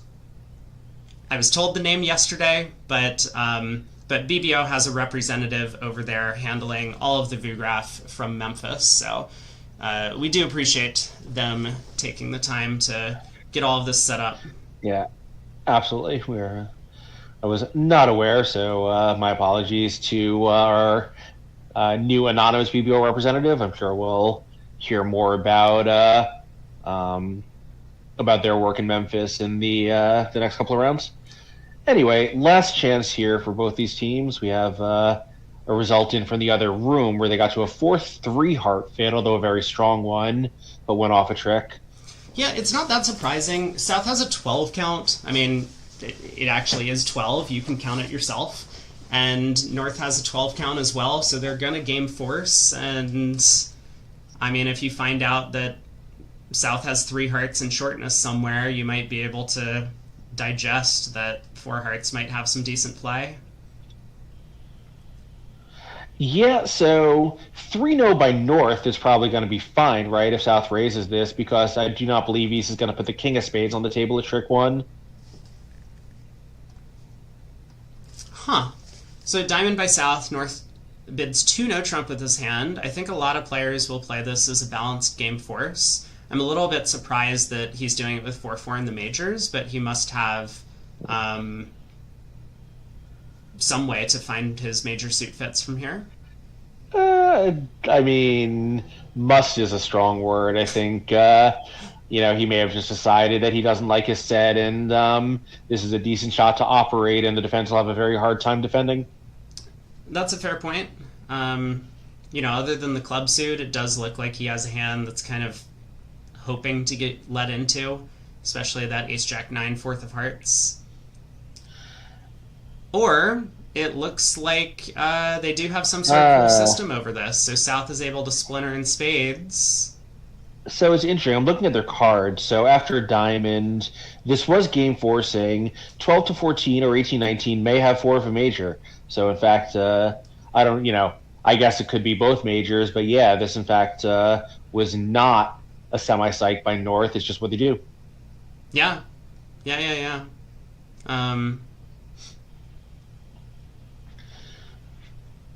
Yeah, so we have the text commentators struggling to understand, but we have their convention card up and can see exactly what's happening. So I think 3 spades presumably was exactly this kind of shape.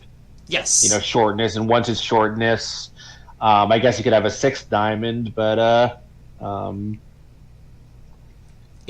probably something approximating this. Yeah, so I think if you're wondering what the 3 spade bid shows, it's going to be very similar to the auction 1 no trump past 3 spades for a lot of people, or 1 no trump past 3 hearts. Similarly, it's probably this exact shape, 1-3 in the majors, 5-4 in the minors in some fashion, and now North needs to decide, is he going to bid 4 hearts, which is what they did in the other room, or is he going to be happy with his ace fourth of spades? Yeah, so I think South probably could have been 1-3-6-3, which would not be true after no trump, but other than that, it's basically analogous. Possibly 3 clubs by South would have been Stamen. Yeah. Especially as you say, the 2 no trump bid could have a 4-card major here. It does seem like you get awkward with both majors, like 3 clubs Stamen, 3 hearts, like I guess South could bid 3 spades, check back for 4-4, maybe it's not a big deal.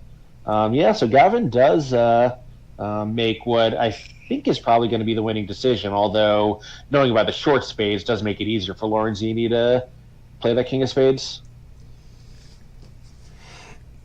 Yeah, this is not easy, but easy. Yeah, not easy, but easier.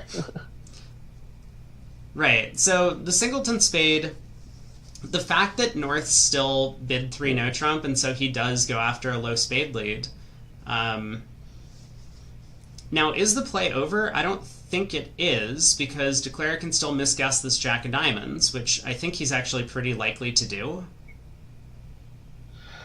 Yeah, so the clubs are favorable for Declare because East can switch to the queen of clubs, and that will theoretically pick up 4 club tricks, except they're blocked. He can't get that 8 of clubs out of his own way.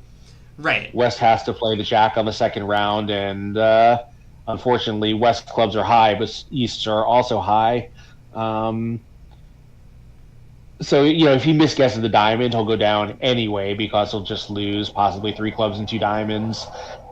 And the defense might be able to get spades in play, but he actually can make it despite the, superficially unfavorable club position if he guesses the diamond right. Right. If he plays the diamond to the king now, he will make the contract, but it looks pretty unnatural given that East has led from what appears to be spade length, given that he has the king. Okay, and he does play a diamond to the king. This is going to be a pretty big result for Shori to end the set. Yeah, they're going to presumably from here he won't have too much trouble making it. So that'll be at least 12 imps, right? 600 and 100. Yeah, yeah. Is that 13 starts at 750, I guess, right? So he needs to make 2 over tricks to win 13 imps, but nonetheless, big result here. Yeah, so well done on guessing the diamonds. I'm not sure what his rationale was for doing that. But King of Spades comes back. We can just safely pitch a club because we're taking the diamond hook into West's hand at this point. Oh, I guess we can't. We don't know that the spades are... that the jack of diamonds is onside, but yeah, he probably will just pitch a club here and play a diamond to the 10. Yeah, well, that's totally safe, right? Because you don't mind West getting the lead. Well, I mean, a spade, then they run the spade suit. Like, you do need to pick up the jack of diamonds. Oh, I see, right. You can't afford to duck this because now they can't cash the 3 club tricks on that layout, so yeah, good point. Right. I was like, oh, just like duck this and cut them off, but of course now East can put the queen of spades on the track, and the fact that the 4th one doesn't cash doesn't matter. Exactly. Well, I gotta say, we were looking earlier at all 4 matches, deciding what the where the excitement would be, and we certainly found it. This has been a pretty wild quarter. Yeah, a lot of ups and downs. I mean, currently Fleischer still maintaining the lead in the match, even though it looks like Shori will pick up quite a few imps on this last board. Assuming North does just take the diamond finesse, which I think he's kind of backed himself into a corner, that's his only chance on the hand.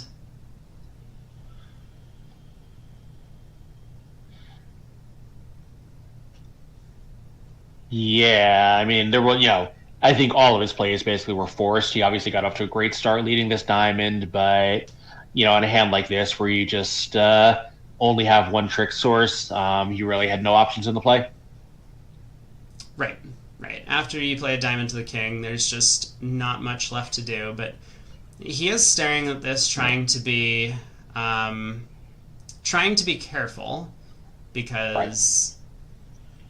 he realizes that he has a chance to make it, but if he does just win the ace and play a diamond to the 10 immediately, and that loses, the defense might cash out a lot of tricks. Yeah, and I think probably once he's seen ace of diamonds, king of spades from East, obviously East never had a chance to bid, so you can't read too much into the high cards he might hold, but just, on balance, generally, like, we don't play someone to have everything. So just on that basis, he is, very worried about the club being offside, and this could just be the end of the world if that diamond loses. All right, diamond to the 10. That holds. Yeah. And here's our claim. So, well done. He makes 630. Wow. 4 more hearts and 3 more diamonds.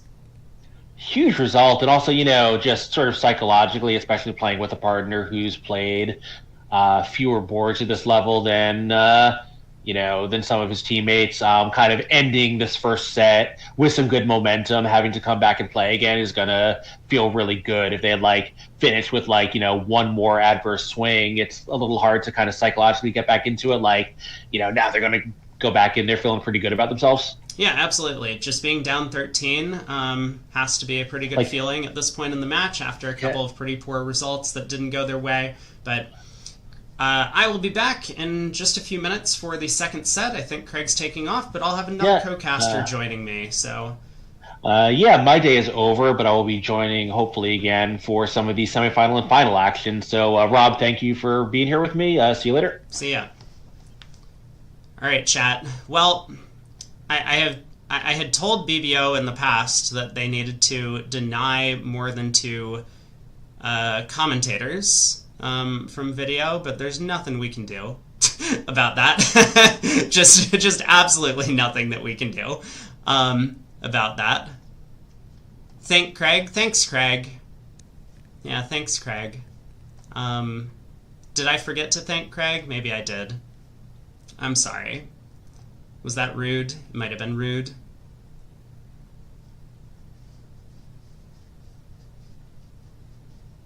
So how are the results? Let's take a look. Boom. This is what we got. Goldberg, Dinkin, Goldberg up by a little bit. Zimmerman Street very close. Fleischer up a little bit over Shorey, and Wolfson stomping Rosenthal. Just absolute annihilation going on in that match over there. Could be just the difference in sponsors a little bit. But, wow. Okay, what match should we watch now? Important question.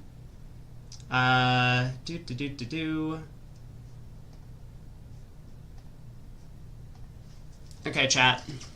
Which match? So we have the Zim.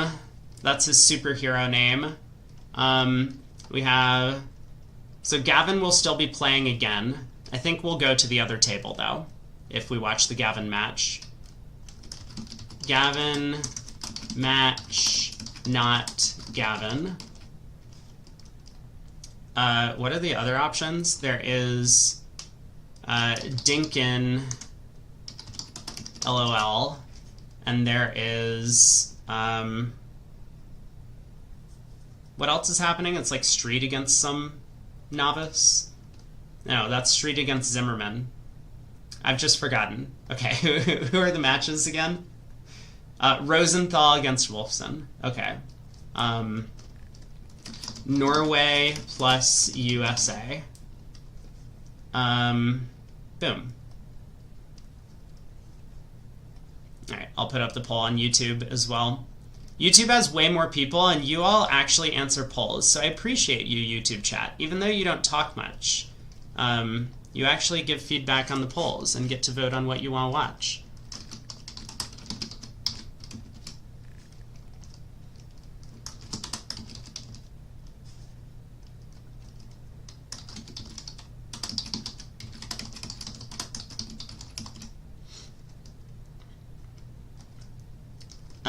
Dinkin, LOL, and what was my fourth option? I keep forgetting. Oh yeah, Norway plus USA. Boom. There you go. It's a four... There are four things. I don't think we're going to get enough votes to really have a consensus on this, but I will pick the plurality. Do we have a beef with Dinkin? I mean, their system is unwatchable. Other than that, no. No, other than that, it's perfectly fine. That's fair, yeah. Like, I cannot stand seeing that system in action on any board. Also, hi Shift. Thank you for advertising Prime for me. You just seem like a spam bot, you know?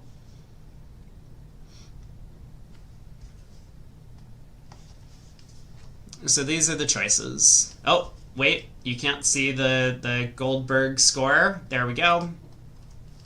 Goldberg over Dinkin, Zimmerman Street, Fleischer Shorey, Rosenthal Wolfson.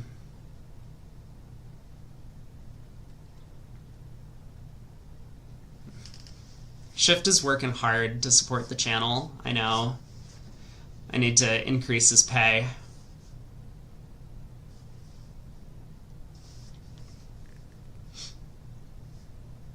So Kai should be joining me. I think this is going to be his first time doing BBO stuff, so hopefully he can figure it out on his end. Because he sent me messages asking what the hell's going on. Dude, okay, what was happening with that third guy who was eating boogers? I know that, like, that just happened, and I completely just ignored it, because, like, you don't want to draw attention to this stuff. But, like, why did some dude just, like, jump in? I didn't even know who the guy was. Is this like some well-known player? Obviously he had permission to like join because he clicked on the thing. But like, what? What? What was that? Dude. It seemed it just ended by accident. It was Barry Sanders, or Bernie Sanders. I know. That's what I thought too. I was just like, bro, old president is like hanging out watching the match. Respect, but please stop.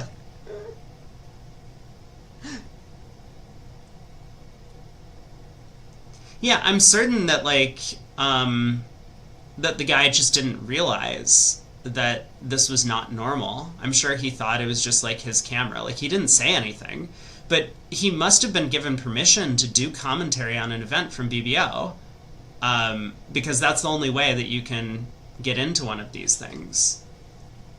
Do we have tables up? We do. Hold on. I really need to run to the restroom, so I'll be back in like 15 seconds. That would be a really fast pee break. Anyway, I'll be back.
I'm back.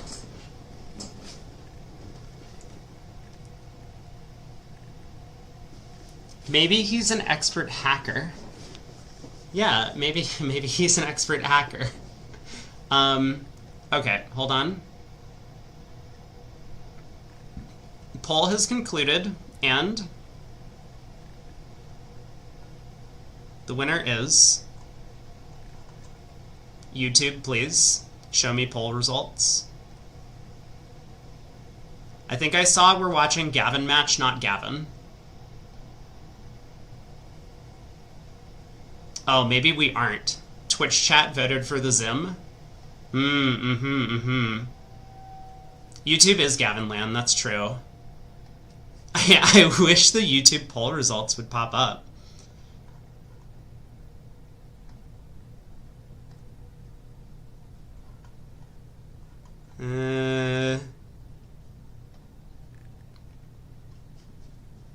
Okay, but I do think that we are watching Gavin match, not Gavin.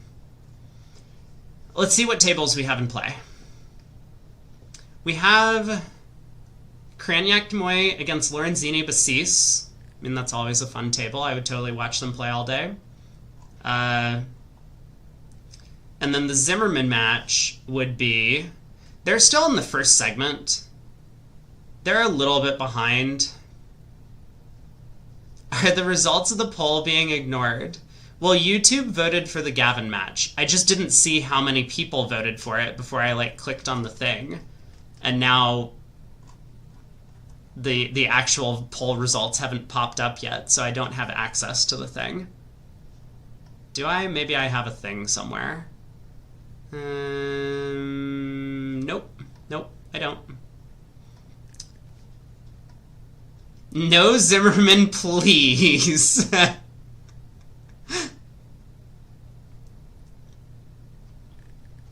One Under Trick Wonder says, imagining in my head that Bassis is raging for Cedric to play faster.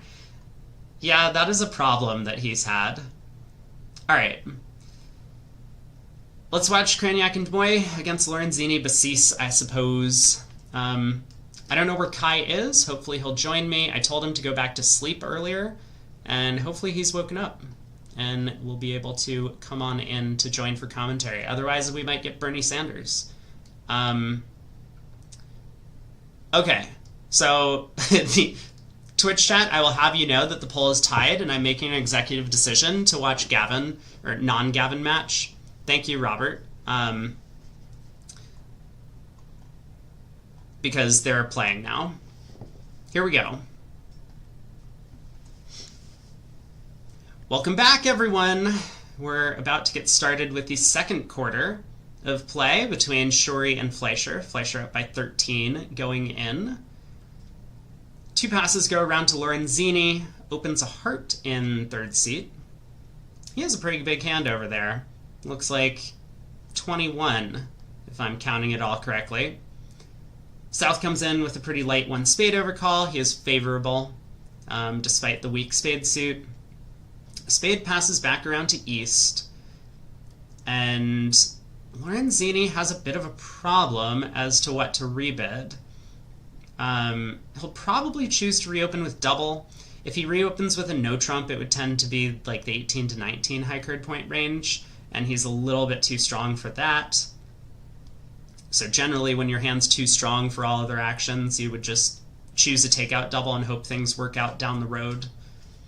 But he's considering what's he going to do if partner bids 2 diamonds when he reopens with double, which seems to be partner's most likely choice.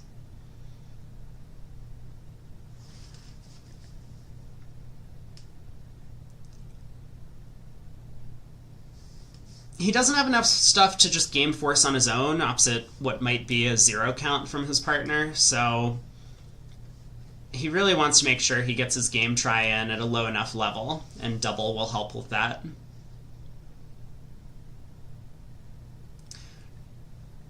Welcome! We're joined by Kai Eckert today. Thanks for stopping by. Greetings, thanks for having me. Yeah, Kai is Kai's a very well-respected bridge YouTuber. Tell us about your channel a little bit. Yeah, so I'm on the Bridgin' with Kai YouTube channel. I also do some other stuff for other places, but my channel mainly focuses on trying to make bridge more fun and appealing to people who may have never seen bridge ever before. So I just try to do a lot of funny faces and a little bit of yelling, and hopefully I have some good bridge analysis, but the point is it's fun. Yeah, Bridge is a great game, and Kai's doing a wonderful job promoting it to especially a much younger audience, but worldwide with his channel, so appreciate all the hard work you're doing over there.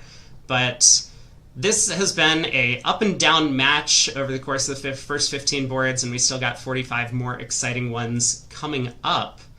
So after East reopening double, West bids a no trump, which is going to come as a pretty big surprise to Lorenzini with all of those high cards. So he does game force with 2 spades, and probably is going to end up in 3 no, but he wants to get a bit more information. He's worried that that stiff ace of diamonds might not be enough of a stopper.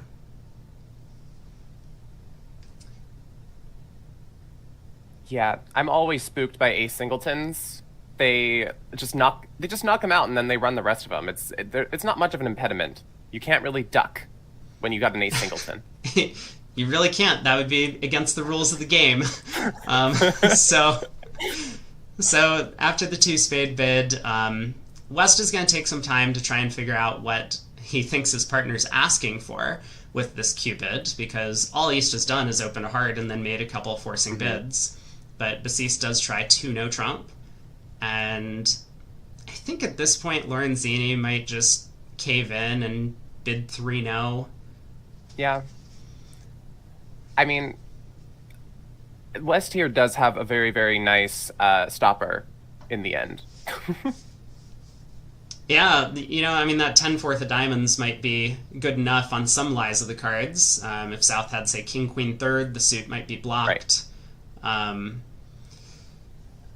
Or it's nice, or if you happen to lead the King of Diamonds, which most of the time does not happen in a no-trump contract. You normally lead from 3 honors as opposed to 2. Yeah, for sure. I mean, if North had King, Queen, fourth and got off to a high diamond lead, then the 10 of diamonds could definitely come into play. But Lorenzini is thinking a little bit over 2 no trump. He does have room to explore if he wants to do so with, say, a 3 club bid. His two spade bid should be game forcing in this auction, so he's not concerned about his partner passing a three club bid at this point.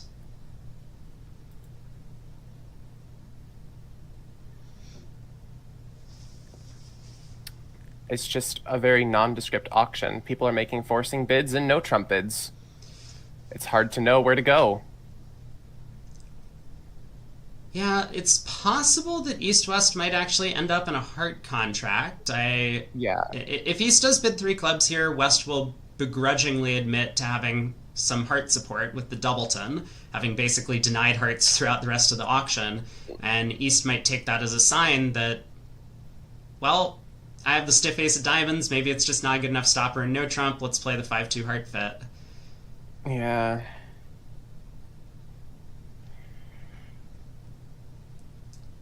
So he does bid three clubs, and West is going to bid three hearts here. So I think this is exactly what Lorenzini was hoping for. He'll try four hearts over this.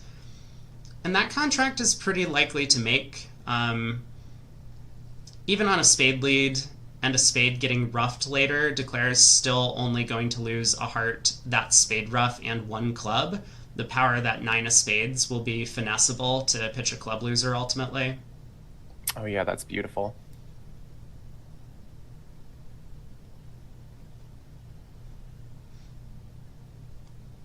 So Bassis just piecing together the auction in his head a little bit, like, his partner's two spades really game forcing? Yes, so I have to bid over three clubs. He's eventually going to come out with three hearts. Because for all he knows, East might have a single suited hand with hearts, like looking for a 6-2 fit over there. Totally. And yeah.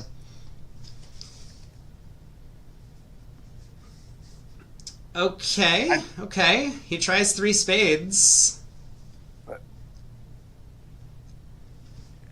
This surprises me a bit. Could the 4-3 fit be okay? Maybe there's roughing value in the diamond suit from his perspective? Well, South did overcall spade, so... Oh. Yeah. Pretty unlikely that they're trying to play in that contract, although, oddly enough, it probably would take quite a few tricks with North-South having no honors in the suit. But yeah, I think West is just saying, hey, if you have a little bit of help in the spade suit, then 3 no trump might be the right place to play. And... True, yeah. I'm still a little bit surprised that West didn't admit to having a doubleton heart. Maybe there's some sort of inference that we're not that familiar with this partnership that they have, which we don't really know about. But West has denied 3 hearts because not only did he pass over a spade with a few values, but he also responded to no trump to partner's reopening double, which he would never do with 3-card heart support. And then once partner bid 2 spades, if he had even honored doubleton of hearts, he probably would have bid 3 hearts at that point to say, okay, I've already denied 3, so this is the best I have. So that's why I'm a bit flabbergasted at the 3 spade bid, but he's kind of right in a sense that 4 hearts doesn't necessarily play all that well opposite his hand. Yeah, I'm personally always hesitant to be supporting a hand where I've always when all I've got is just a small doubleton, especially when this is my shortest suit. I don't see much value. Like, I guess it is a 7-card fit, that's guaranteed. But if we can always bid 4 hearts after if we really need to, I guess it's just if I ever support with the small doubleton, it's very begrudgingly, especially with this kind of hand shape. I mean, it really would have been. West had 3 other chances to support hearts earlier, so it would be very begrudgingly, and he still didn't do it. With the 4th time's the charm. Yeah. 4th time's the charm. Yeah, if only East has another forcing bid that he can pull out, they'll eventually get to 4 hearts. We do see the result from the other room, though. 3 no trump going down 2, East-West. The heart suit just doesn't really come home in no trump. You don't have enough entries to the West hand to hook the hearts, and So eventually you're going to lose a couple of heart tricks. The defense is going to get diamonds going at some point. The clubs don't really work out for you. So East bids 4 clubs, though. 4 clubs. And so, Green now, is not happening. Now West is going to bid 4 hearts. I promise. You better. Begrudgingly. I mean, if West bids 4 diamonds, I might get up and leave. There it is, 4 hearts. Finally. They got there. Finally. But I think this was a really nicely timed out auction for East-West, where East was like, I'm pretty sure no trump isn't the right spot, and West says, okay, 3 spades, I also think no trump might not be the right spot, and they kind of dance their way around to this 5-2 heart fit. Now, they haven't made this yet, but they have a chance to. Entries are a little bit tricky. And is there a world where you get tapped out? I think if you end up getting tapped out, you're probably going down anyway, because the defense is going to get a few too many heart tricks. But yeah, I mean, if South gets off to a diamond lead and then Declare tries to cross in clubs and that doesn't work and they play back another diamond, you can get into some serious trouble. But at least they have a chance to make this thing. Right. Whereas 3-0 is just... So South does get off to the diamond lead. Kind of natural. I mean, the spades offers very little hope on an auction like this. So how is Declare going to play?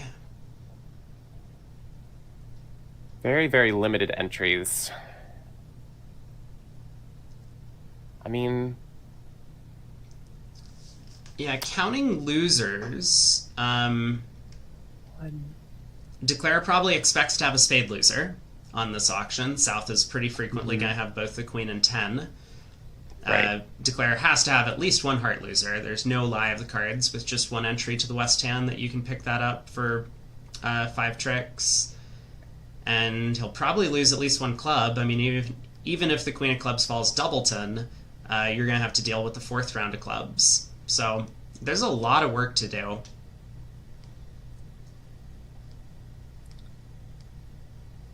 The goal in the end... Go ahead. Yeah, I was going to say, I think it's possible that Declare might try a spade to the ace using the entry to hopefully pull trumps immediately, and that's not going to work out for his side. He's going to get the good news that he has no spade losers, but then South will be able to get in and give partner spade rough. Spade rough.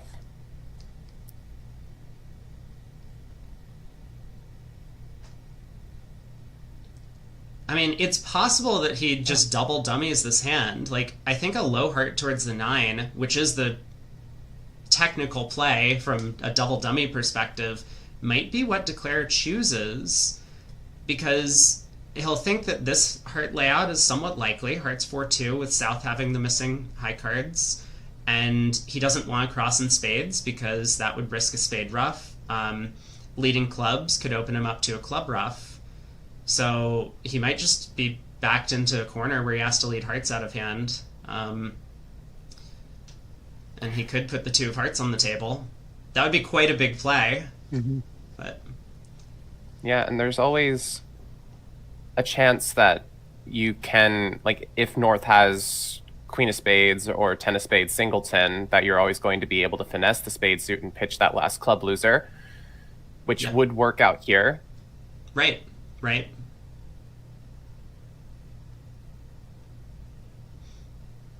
Because they do know the layout of the spade suit in terms of shape completely. Yeah. I guess South could have 6, but then you know how to, well, then you can't pick up. There's no double finesse. West has only 1 honor.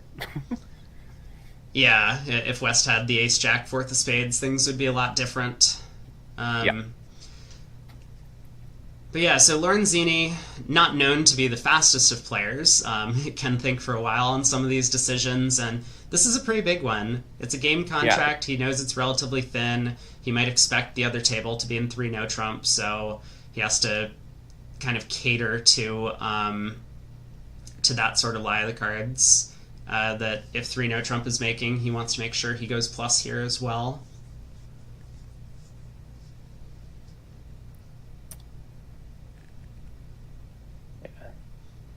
So easy to get stuck because it feels like everything just doesn't want to work for you based off of the information that you already have. Yeah. Yeah, I guess another option that someone has mentioned, spectator, is to play 3 rounds of clubs immediately. That's also somewhat reasonable. I mean, you're going to feel pretty bad if the queen of clubs falls, because then they're just going to rough the 3rd round.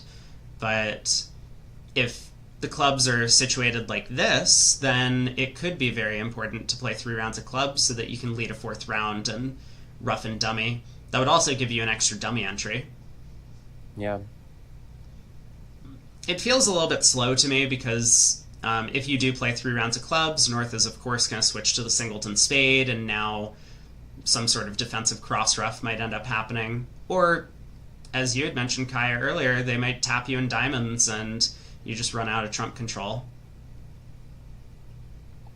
Lots of traps, pit holes, and mines. Yeah. All over. A tough hand to start the set, and that's why Lorenzini has been here for several minutes, thinking through the possibilities. So what's he going to go with? The longer he thinks, the more likely it is that I think he's spotted this idea of a low heart out of hand towards the 9. I'm sure he's been thinking about it in the back of his mind, but it's really starting to sound as if this might be his best chance. Because not only does this pick up the heart suit for 1 loser, but in the not unlikely occurrence that the opponents get in and play another diamond and he runs out of trumps, he can actually strip squeeze South on some of these end positions because he's kind of perfectly situated to do so if South has the club queen. Right. And so by not touching either of the black suits gives him kind of a little bit of extra flexibility as the hand plays out from there.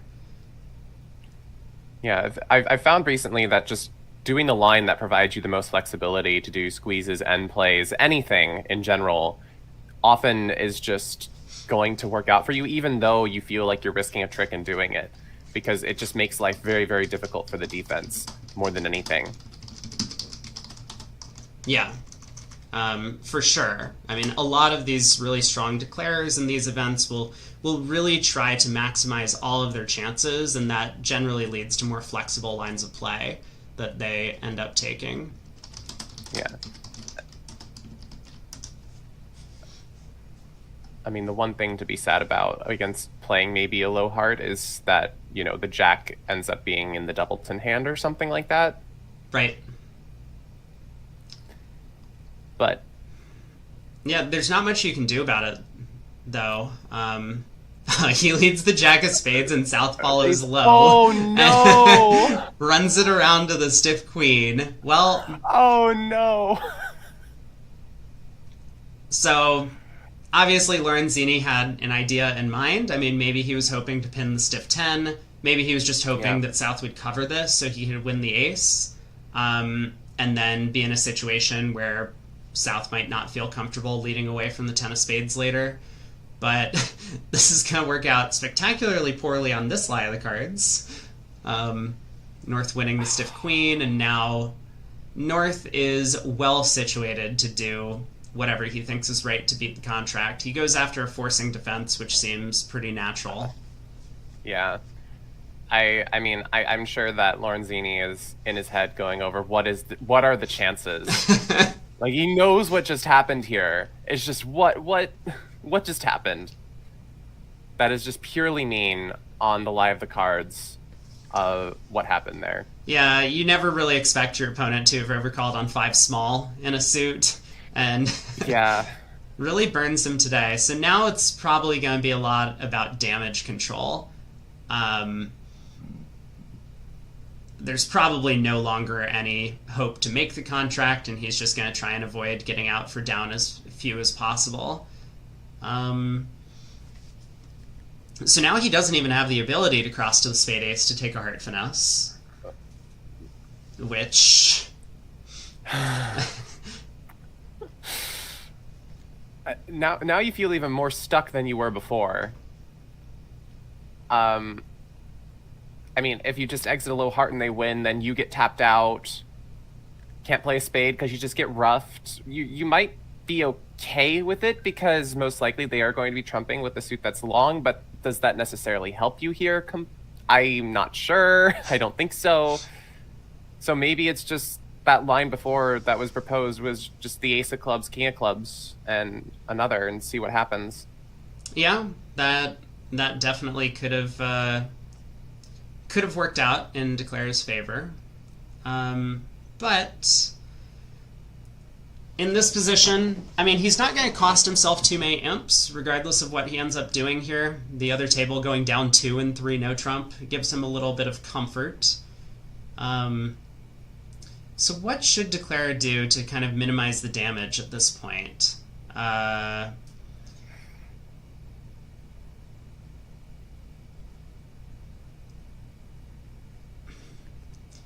suppose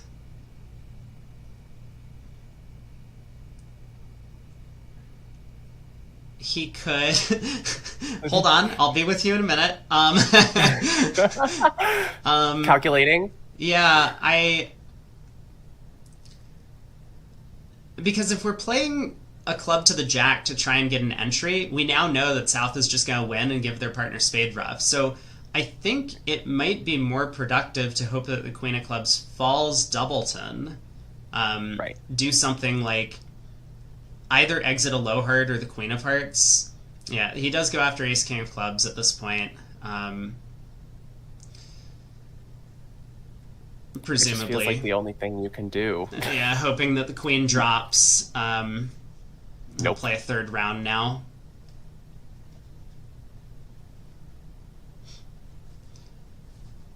So the defense from here can do something fun.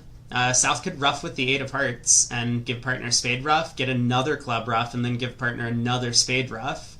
They could cross ruff the next 4 tricks. That would be 2 down. But South kind of understandably lets his partner win the queen of clubs here. Mm-hmm.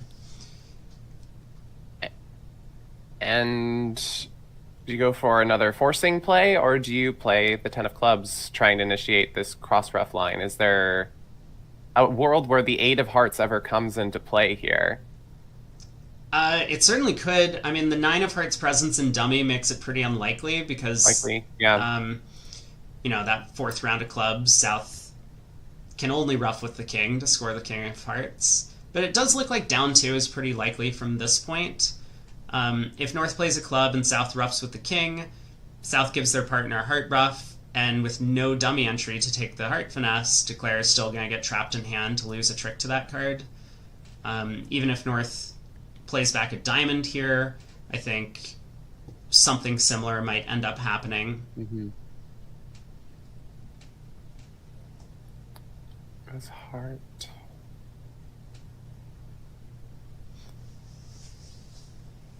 This has been a really long first board of the segment. I wonder if anyone's in time trouble yet. Red flashing lights. Cranyak thinking hard through the decisions about how to beat this, as many tricks as he possibly could. I think he'll probably just return a club. That looks like the simplest route, because partner has to have one of the ace or king, one of the king or queen of hearts, and then he can just very easily see club ruff, spade ruff, he's going to score the jack of hearts at the end, and this will be 2 down.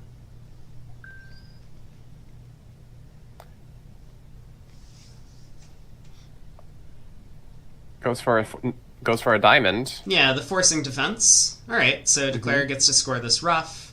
Now presumably will lead a club.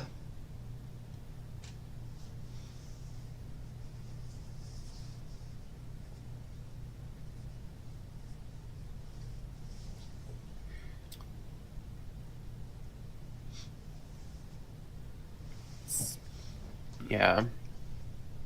So South will have to rough with the King of Hearts here on the 4th round of clubs. If Declare scores that hard rough, then Declare could just play heart to the 10, or might just exit a spade or rough a diamond even to get up to 8 tricks. So when South roughs with the King of Hearts, that will give Declare access to 3 heart tricks. He'll score the Ace, Queen, and 10 all separately.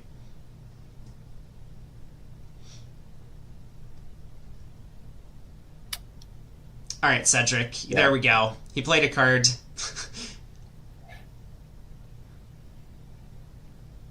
Many ways to go down to, and one of them is going to occur. Yeah, probably. I guess there are some ways that Declare could really misguess this position. Like South discards here, Declare roughs, and then South plays a heart to the Queen. But yes, even that might... That's probably good enough to really... Anyway, South pitches a spade, so now Declare can safely just rough a diamond. The King of Diamonds is marked in the South hand from the opening lead, so there should be no confusion about the end position here.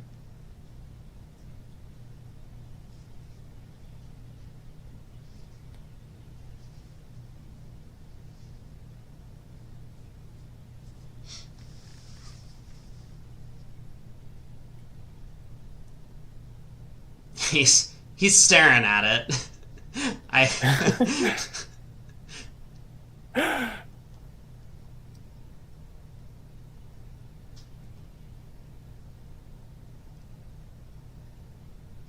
Yeah.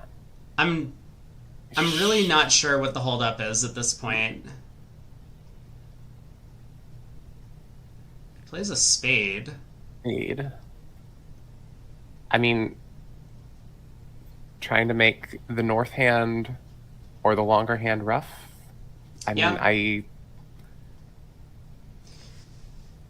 Yeah, so North will rough this, probably play a diamond anyway to force Declare, and then another spade back. North will be in and put a heart through at the end of play. Right. Just leads to down 2. So ultimately, after, 25 minutes or so, we have a push on the first board of the set. Feels like an awfully long time for one board to take. There wasn't much payoff, but this board was very, very interesting. Yeah. No payout in imps, but oh my goodness.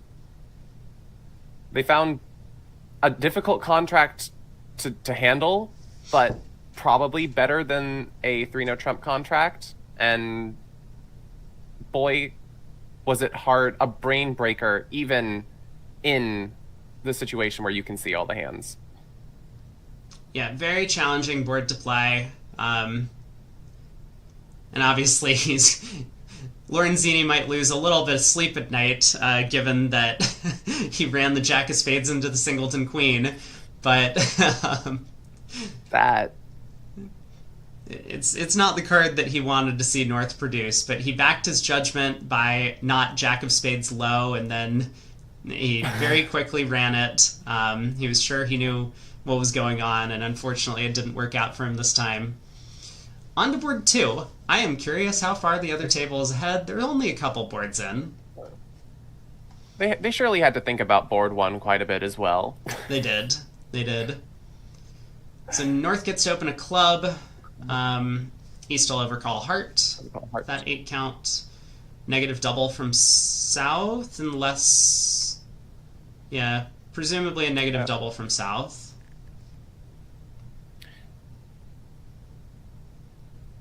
And do you play... If it goes double, is 1 spade natural by from West?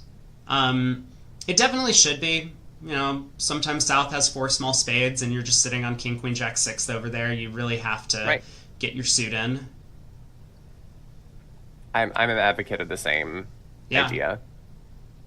Yeah, so that's a good decision by Basis there. Show his spade suit. So spade passes back around to South, who has an 11 count opposite his partner's opener.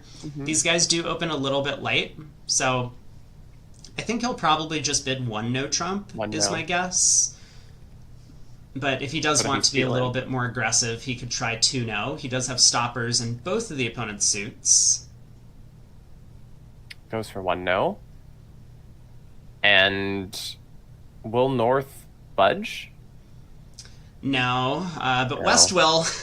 West says, I still have this good 6-card spade suit, and partner overcalled. I am happy to show it at the 2 level. So 2 spades passes around to South, and this is a spot that Crignac and Demoy are generally quite good at, that they often punish opponents for being a little bit too aggressive in auctions like this. And you can kind of see with the 11 count in South and 13 count in North, they made 3-0 at the other table, so they're not going to collect that large of a penalty against 2 spades. At least I don't think so. But this makes it... Oh, and he just lets 2 spades go. I was going to say this makes it rather challenging for opponents to balance into auctions when you can have 24 highs out against you in spots like this. But Demoy does decide to let 2 spades go. He figured his side did not have a game his way. And unfortunately for him, Craniac's hand is just like exactly what he needs. 5-card club suit, all of the honors. He has supporting stoppers in both heart and spades, and the Jack 10 9 of diamonds is important to stop the diamond suit. So this is going to cost them dearly, and another solid swing going the way of Fleischer, even if they don't get out for very many tricks in this contract. Yep. Convenient double stoppers in every suit. And a club suit to set up. Beautiful for 3 no trump. Yeah, so they took 10 tricks in the other room. Here, Declare is delaying playing on spades, and I think this is a pretty good decision. If Declare is able to ruff a couple of cards in their own hand, then they won't need to guess this 9 of spades. Because Declare knows about the 4-1 spade split from the negative double in the auction. So if he were to lead the Queen of Spades, which he would probably do on a blind auction, then he might lose 3 spade tricks to the Ace, King, and 9. But he kind of just wants to get a bunch of ruffs, either heart ruffs in his own hand or club ruffs in his own hand, and then he won't have to worry about the 9 of Spades later in the play. He's probably also pretty excited that he's just not doubled. Well, and there's also the fact that if he were ever to try to guess this 9 of spades, of course it would be stiff 9 in the wrong spot. Yeah, it's 2-1 in favor of playing North for the singleton Ace or King as opposed to the singleton 9. But if you're going to feel really bad if you exit that 8 of spades and the 9 wins. All right, 2 rounds of hearts have come from South. He's hoping that his partner can give him a heart ruff, but that's not the case here.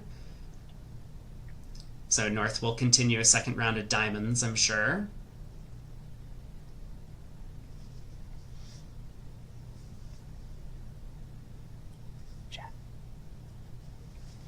So Declare will duck this. The defense will cash a 3rd diamond, probably play a club over, and then just safely exit in one of the round suits. And Declare will not have gotten the ruffs that he was hoping for in hearts or clubs, and he will have to guess what to do in the spade suit. I think he'll just play spade to the 8 if he gets over to dummy. Probably.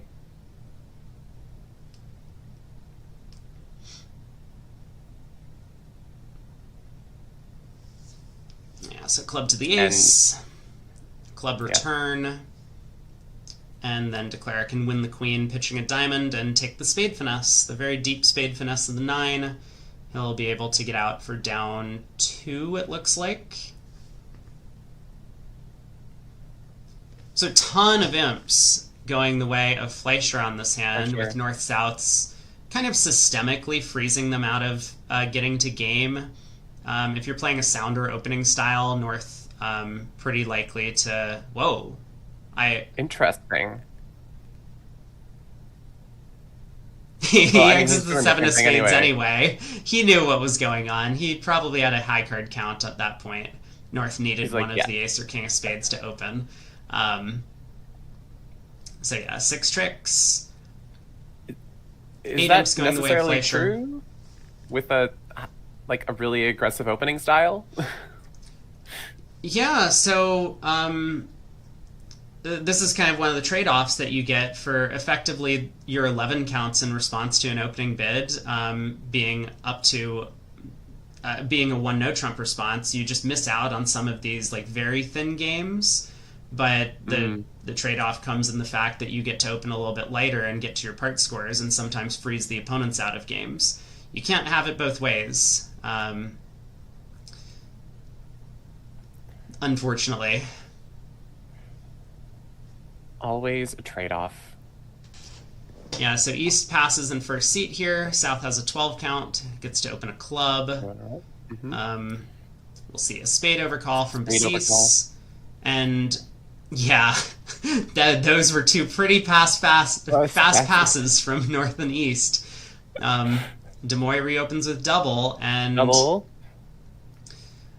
here we Craniac go. gonna pass. Yeah, so Yep. this, I think this is one of these things that Craniac and Demoy, Hurd and Bathurst also on the Shorey team. A lot of these strong American partnerships tend to have in their wheelbarrow is just they really like going after penalties of low-level contracts because people overcall way too aggressively on some of these hands. And is it going to work out well here? 3 no trump was making, and that's a big danger on North's hand. He has 16 here, so this was not one of these 11 counts where he's not sure his side has game. He knew they were making 3 no trump. So he really needs to be getting 800 against this for it to pay off. And 2 clubs, diamond, 2 hearts, 2 spades, probably 3 spades. Yeah, North can get a diamond ruff. I mean, it looks like we're getting pretty close to 800, but it might not quite be there.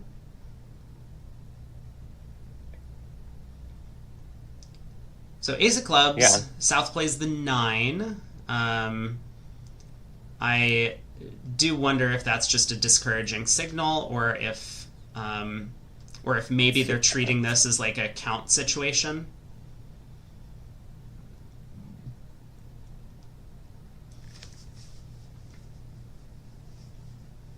So yeah, now that Craniac has seen the dummy, he needs to do a little bit of thinking. He doesn't know that his partner has 5 clubs, so he's probably hoping that he can put his partner in and get a spade through to pull dummy's trumps.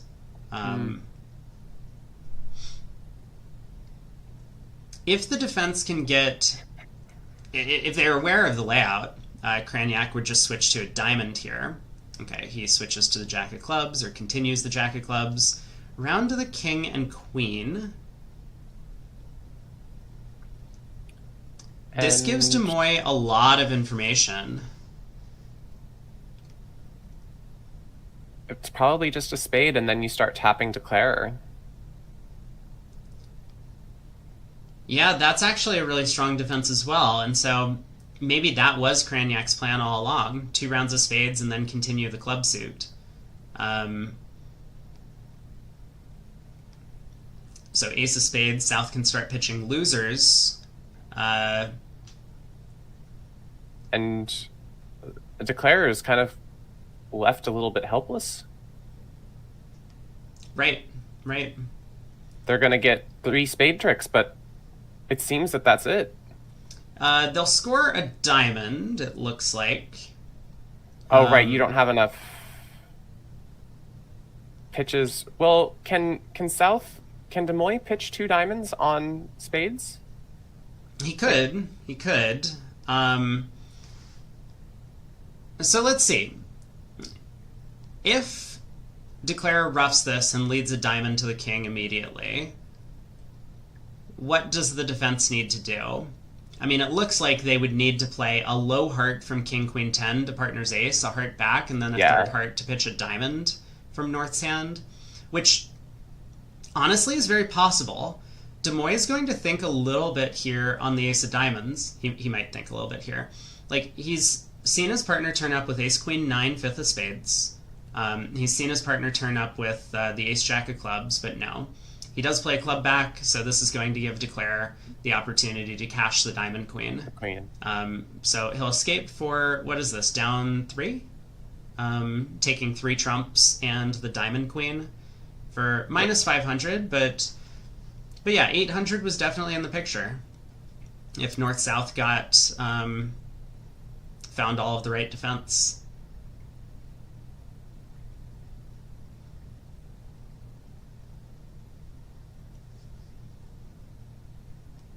So Craniac being careful at the end of play here, he kind of realizes that if he plays back a trump, for example, Declare can win and play a diamond, and his partner might get like a little bit squeezed on this trick.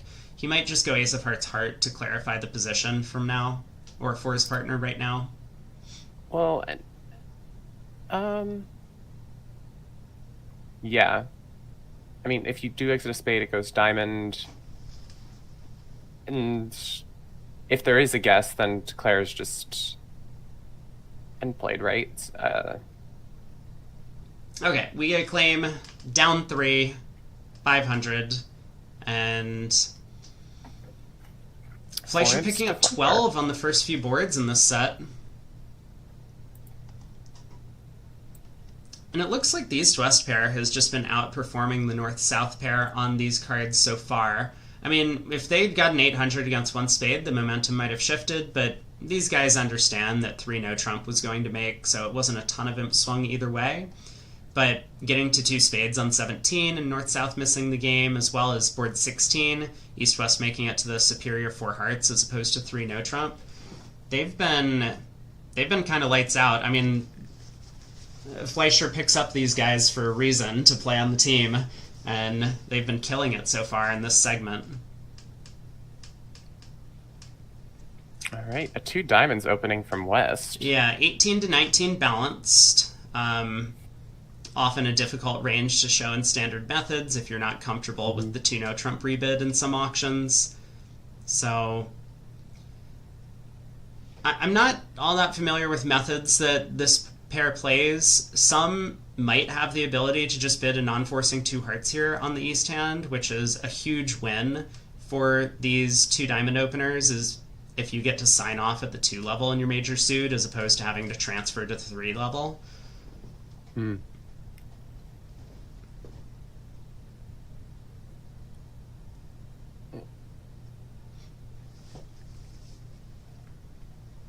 Now, the 2 diamond openers shut North up.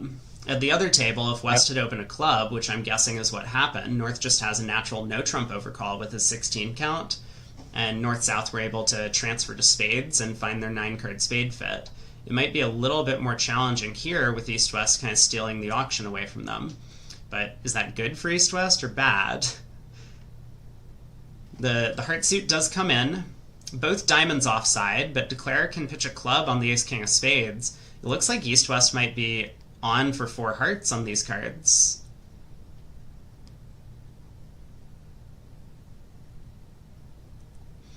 Yeah.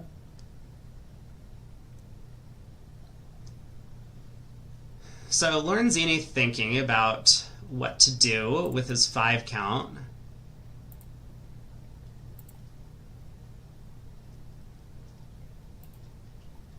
I mean, it's even a very good heart game. Ace-King of Spades are actually working opposite the singleton to pitch away club losers. The 10-9-8 of diamonds are big cards.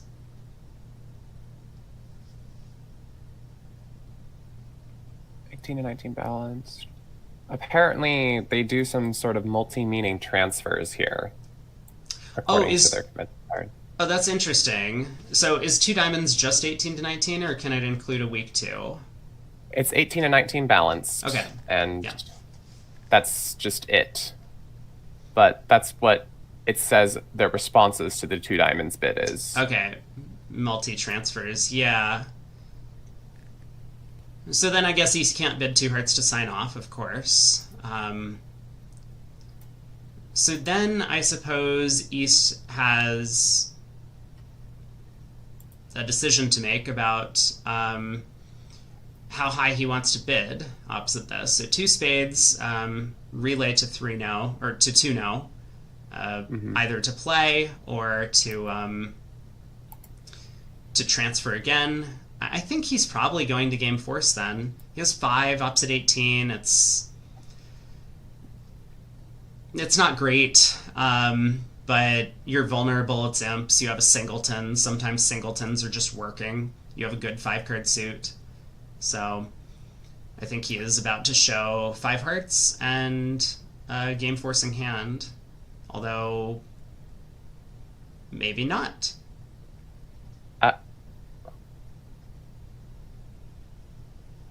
Maybe he was looking for a 5 forfeit with 3 clubs. I guess we'll know when Basis bids, because if East is showing 5 hearts, then Basis does need to think a little bit. He's 4-3-3. They have a fit, but oftentimes 4-3-3 might take the same number of tricks in no trump as it does in the heart suit. South African transfers.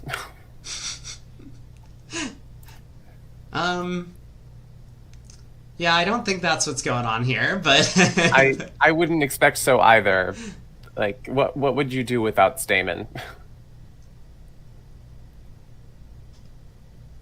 Yeah, I'm a little bit uncertain. But a lot of these partnerships have some sort of home-brewed system over their no-trump bids, and especially opposite this 2-diamond opener, which is a little bit unusual. So Basis does get the message, partner has 5 hearts, let's play 4 hearts, and he is absolutely right. They right-side the contract, which is huge, because otherwise a diamond ruff could have doomed Declare. Wow. Cranyak cannot be very happy about what's going on here. He has 16, and the opponent's just bid to a game that he knows is thin, but he's sitting on that queen doubleton of hearts in front of the heart bid.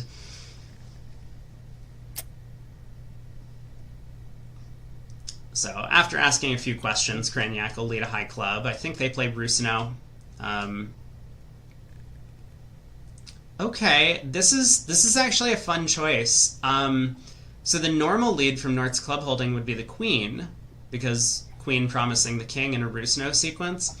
Because Cranyak knows his partner has nothing, he's decided that he just wants to make the waters as muddy as possible for Declare. So he's showing the queen of clubs with the jack, which is fine, and concealing his king in the hopes maybe that Declare mispicks the honors in the rest of the play, which is a cool idea.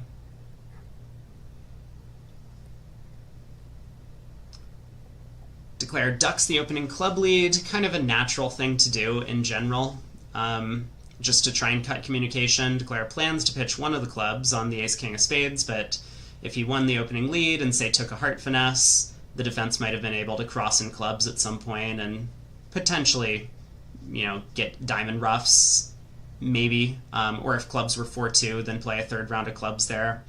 So this is just good technique. Cran continues his good work with the queen of clubs at trick 2. And Des Moines knows what's going on in the club suit at this point, because Declare with the ace-king would not have ducked the opening lead.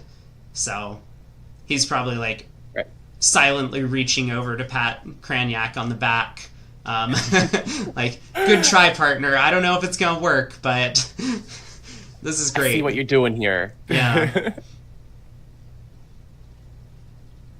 Declare just doesn't really have anything to do other than pitch a club on the 2 spades and go king of hearts, heart to the jack, and it's going to work out.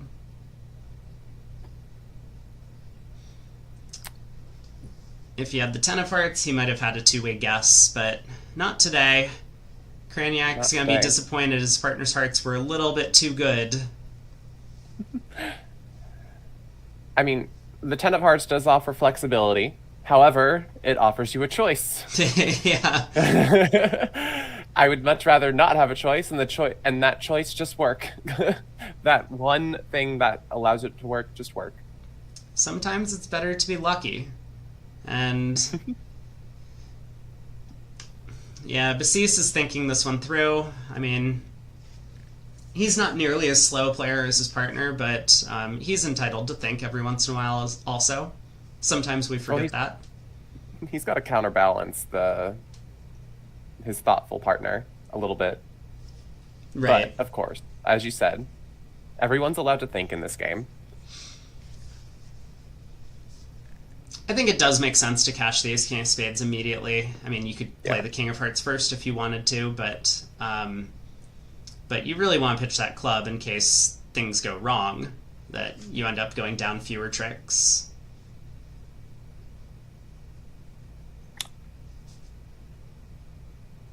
I mean, there could be a 9-card spade suit out there.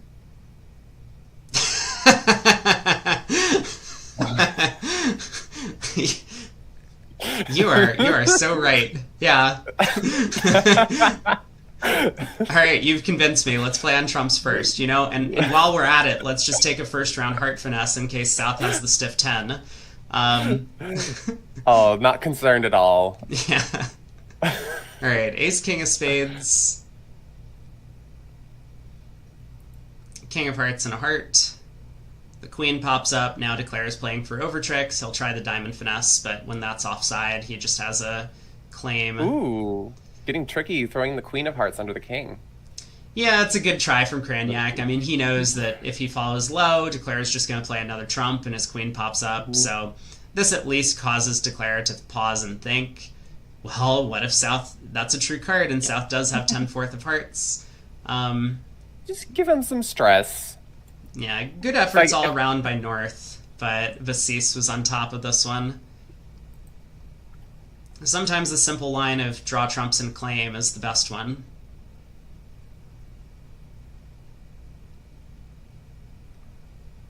Just going to lose 2 diamonds and going to be happy. Of course, there might be some thinking on the first diamond play to figure out, oh no, it's always just to the jack. There's pretty much no line where playing the king is correct. Singleton queen, every once in a while. I'm always saying almost at this point, because there is a world where the king could be correct. A very uncommon, unlikely world. Yeah, well, on to board 20 here, and man, that board from the first segment really sticks with me, where Lorenzini had a 14 count with 6 diamonds and opened a diamond and rebid 2 no trump. I don't think West opened a spade. I think he opened a diamond, and we got a spade overcall. But if Lorenzini was planning to rebid 2-0 with that hand, then Basis might think this hand is even better, and he's right. East-West with the King of Diamonds on side, just with 1 club entry, are going to be making 9 tricks and no trump if they can manage to get there. The other table, of course, got to 2 diamonds pretty sensibly, and that took 9 tricks as well.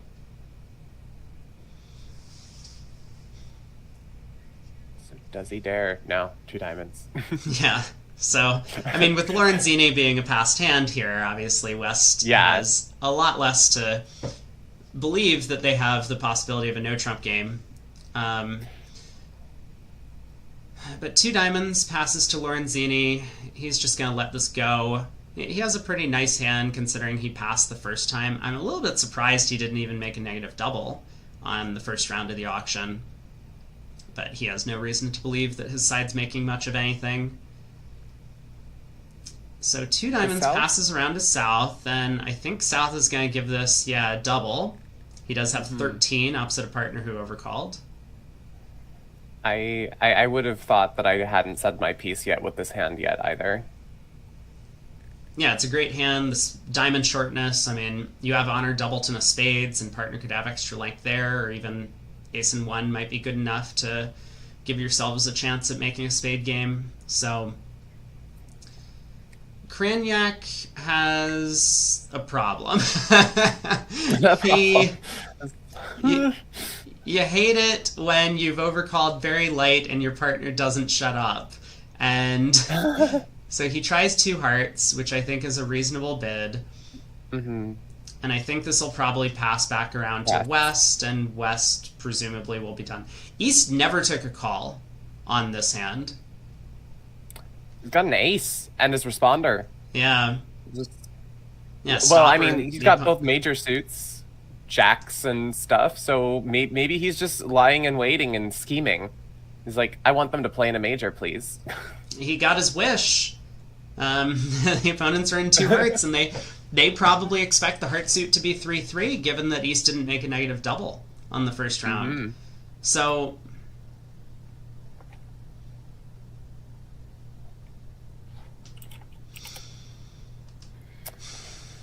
well, East has to find a lead. I mean, it seems pretty natural to lead partner's diamond suit. Mm-hmm. He But instead decides to goes lead a for a trump. heart. I was going to say there's an argument to be made for leading trumps, which is that if you can just pull a bunch of trumps, then your partner might run the entire diamond suit against this contract. So that's what he's trying for.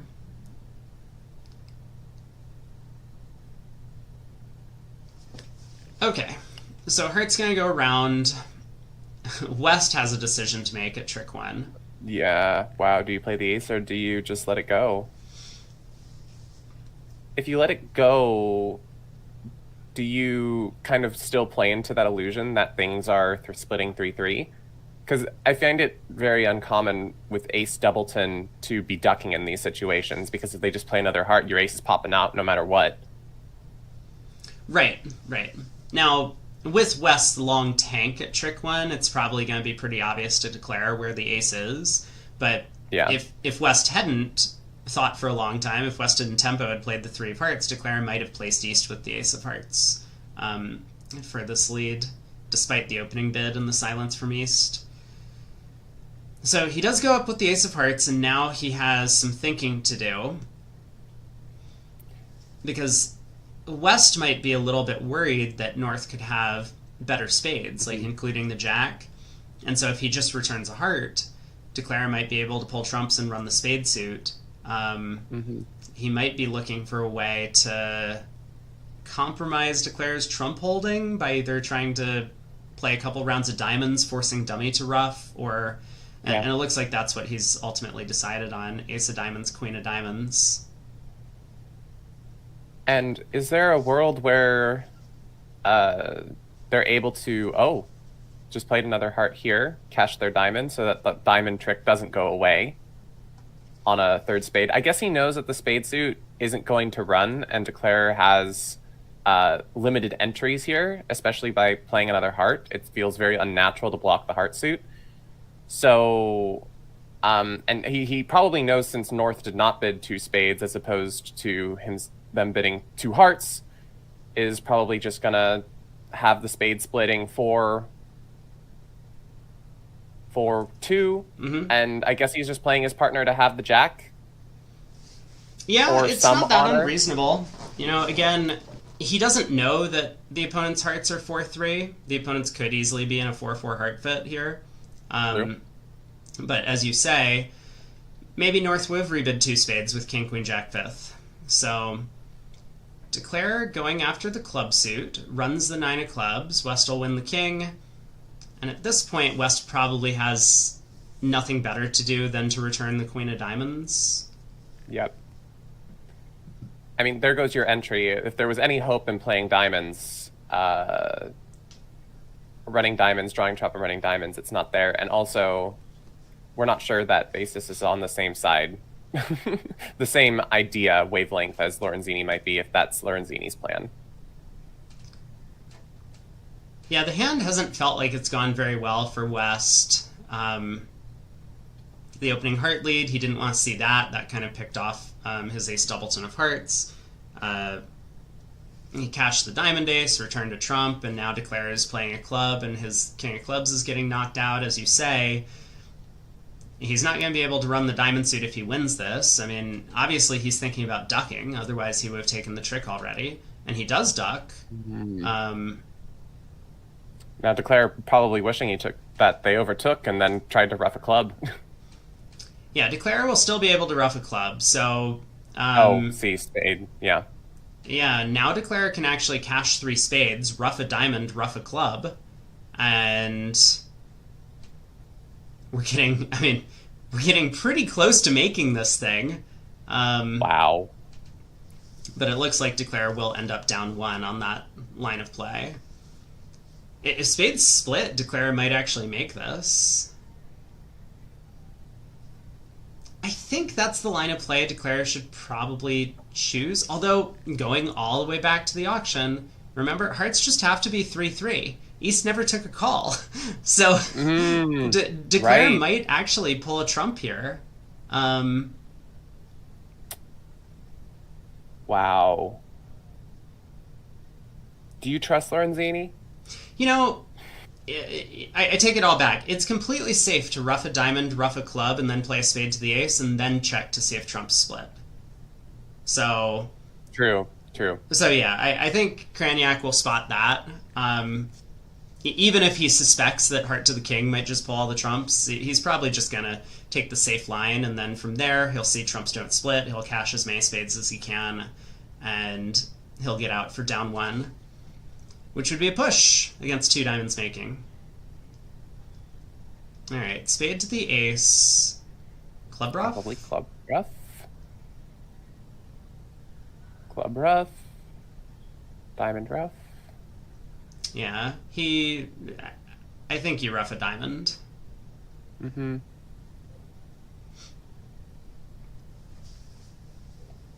Try to guarantee that you're going to get that 9 of hearts. Right. He would be able to do so anyway if he went king, queen of spades, because then a 4th spade. He could ruff with West not having any more trumps, but this seems a little bit safer. I mean, on a good day, he might make 10 tricks if the hearts split and the spades split. Yeah, if everything's 3-3 and beautiful. Yeah.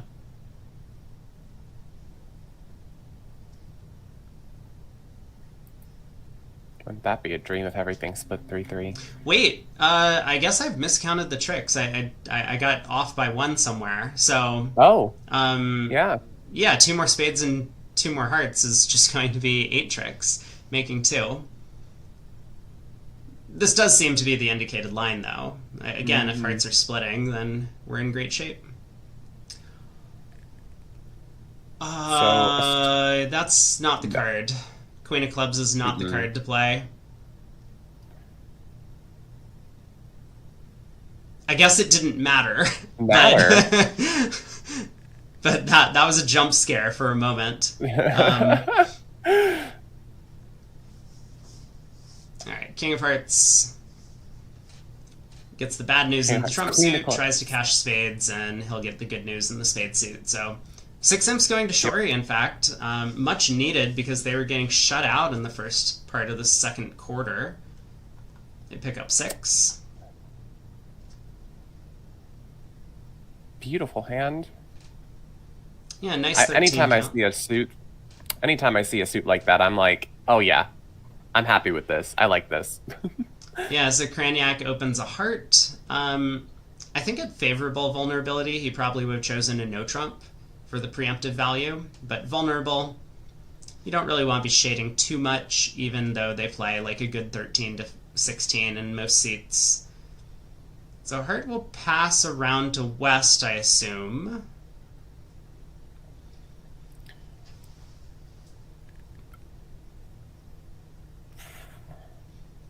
West has 16. Probably.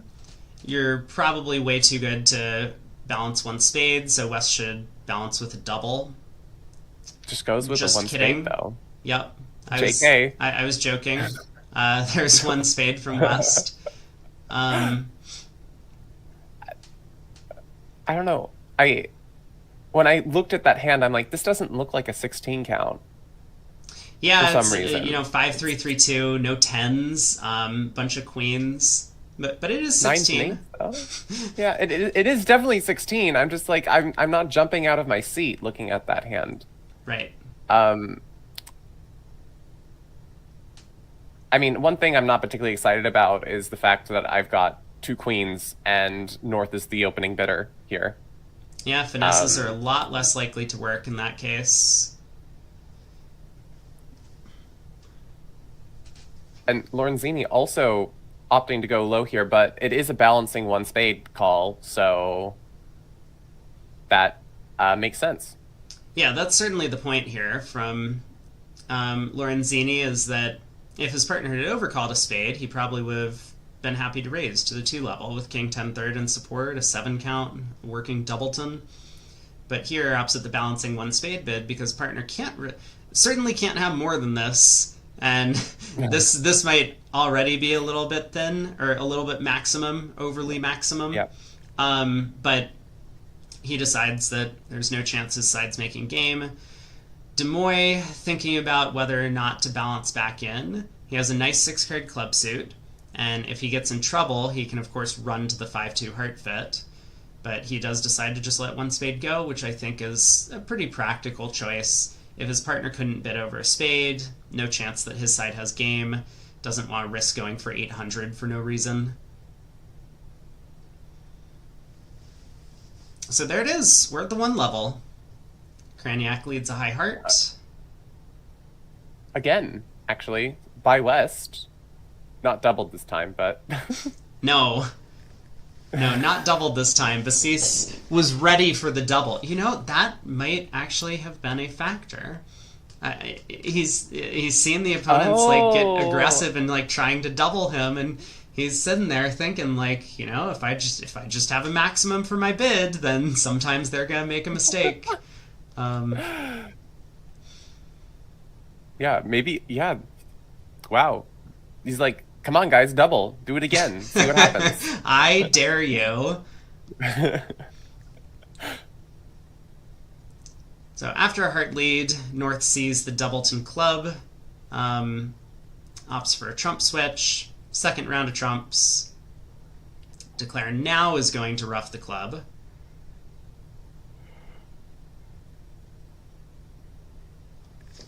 And then he'll be able to try the diamond finesse if he wants. Pretty unlikely to work on an auction like this, but doesn't really seem to cost. Or maybe he'll just ruff a heart back to hand and pull trumps. I mean, even if the queen drops, you're not able to use it, but I don't know, you could say, haha, dropped your queen.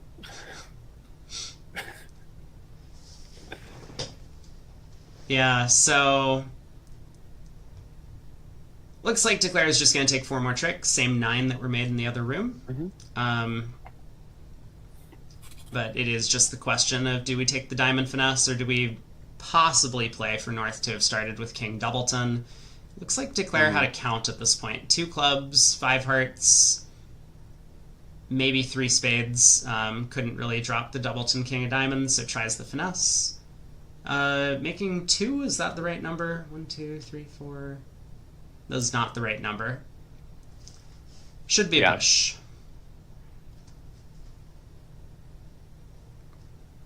Ooh. Well, this time Lorenzini is the one with the club suit. Demoy has a dream hand. He does. And if he faces some preemption, things could get really exciting here. The other room ended up getting to 6 spades, and that requires a heart guess. Assuming East preempts 3 clubs, Declare is always going to get that guess correct. And Lorenzini does preempt 3 clubs. So we'll see what Demoy decides to do over 3 clubs. There's a couple of sensible options. Double kind of stands out. Maybe you have a spade fit, and if not, you can bid 4 hearts later. So 3 clubs double. What does Basis do? He knows that his side has nothing. Ooh. He has a big club fit, but the vulnerability is not great for preempting. Uh-oh.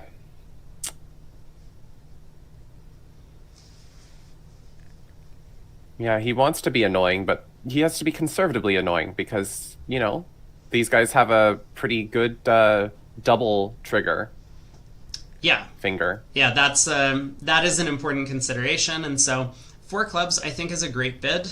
You do want to preempt with the 11-card club suit that your side has, but he's not confident in bidding to the 5 level, but importantly, even if you say, well, maybe they double us in 4 clubs and get 800 and that's bad for us, this takes away an important cue bid from North. So now North has to decide what to do. For example, let's say South wasn't so distributional and South was, say, like 3-4-4-2 in shape, and North was 4-4 in the majors. Now North would have to figure out which major to bid, and they might wind up in a 4-3 fit. This taking away the opponent's cue bids in auctions like this is really valuable.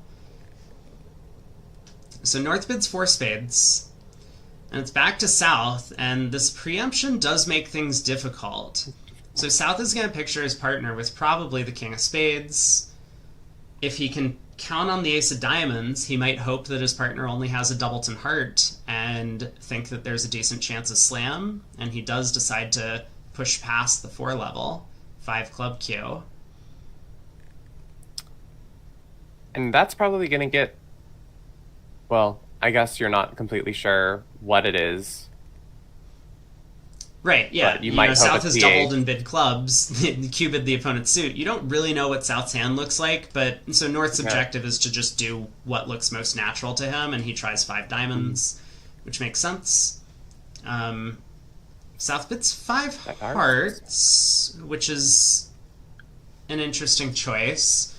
This to me kind of sounds like South has a single suited heart hand.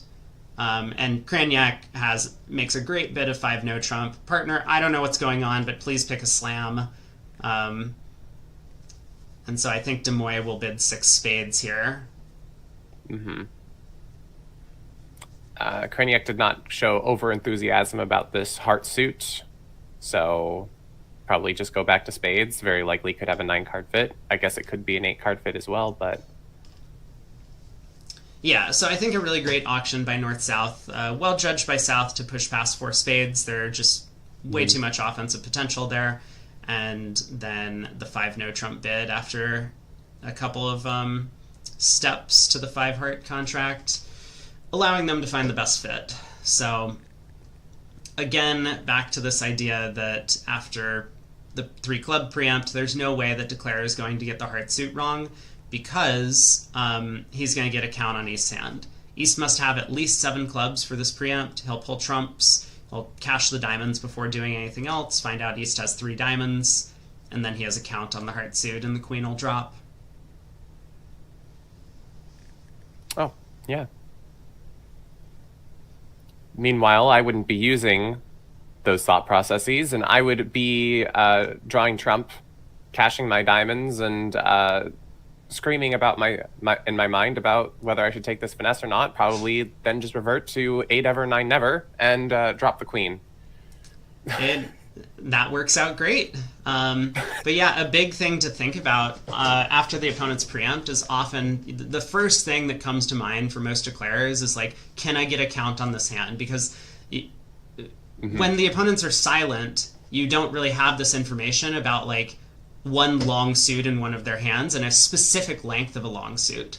This is one of the reasons actually why players are drawn to these hyper-aggressive preempts, which could be 5-card suits, because it denies Declare the ability to count the hand out on defense.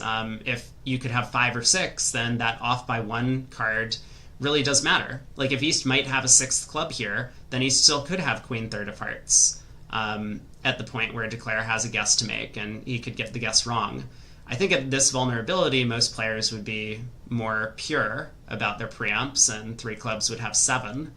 But, you know, favorable, Declare would have a real problem.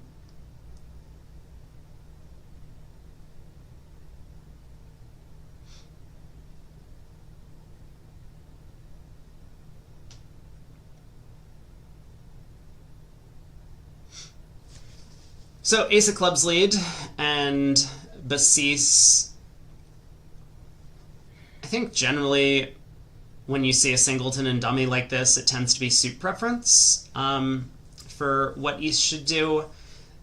This time's a little bit weird because since they're in a slam, and especially looking at this dummy, you know, a heart switch just is never going to be effective from East.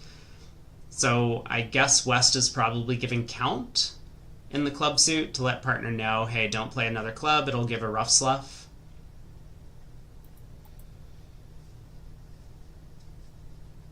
But yeah, the hand will play out, I think, relatively quickly once Declare gets the lead. He's going to be on point with pulling a couple rounds of trumps, cashing one round of hearts, then checking the diamond suit, and then he has a count on East's hand, and he'll play a club or a heart to the king. Mm-hmm. So this will be a push. And just completely flat. Probably the exact same thing happening at both tables, maybe minus the bidding. What happened on the other table in terms of bidding? Yeah, taking a look at the other room, we had a slightly different auction, but Martel and Fleischer did also receive the 3-club preempt, did make a takeout double, did receive the 4-club preempt. Great bid by West at both tables. And then after a 4-spade call from North, they had no trouble getting to the spade slam. They went through key card. Yep.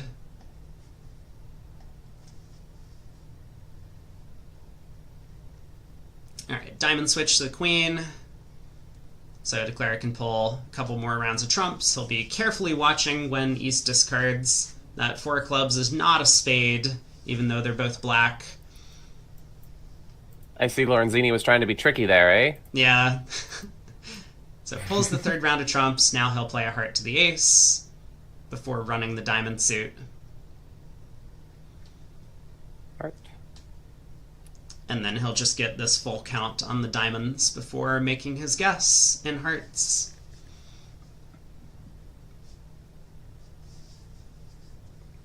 You can't always count out the hand like this, but usually in a slam you'll have the ability to cash tricks and side suits, so...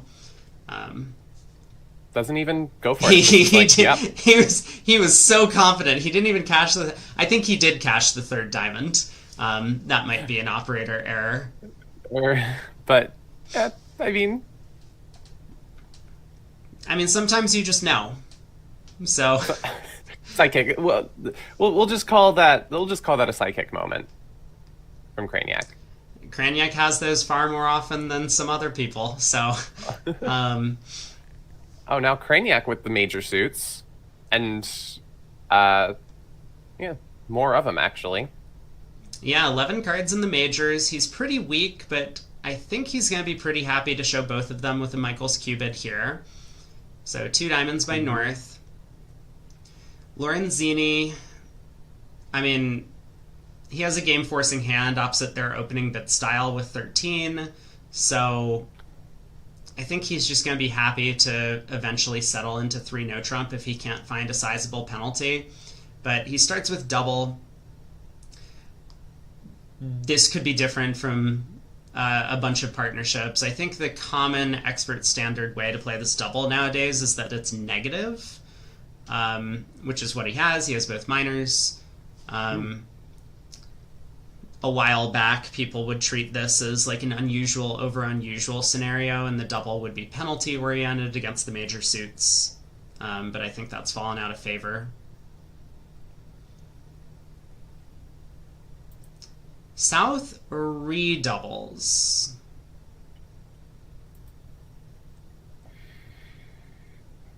I'm processing. What? Okay. Yeah.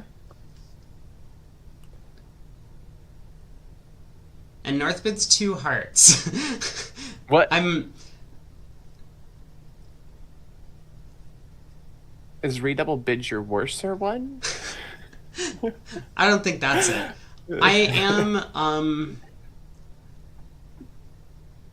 yeah, I'm kind of curious about the agreements between East, West, and North, South here, because if the double from East is just negative, then South might think that his side has a reasonable chance at game.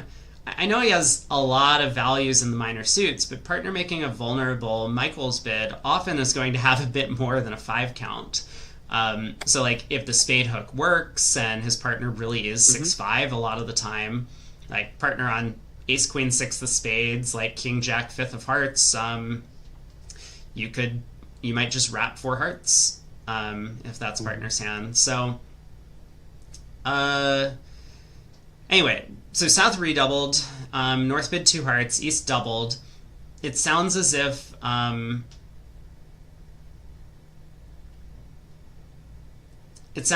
double by East might show a 3-card penalty.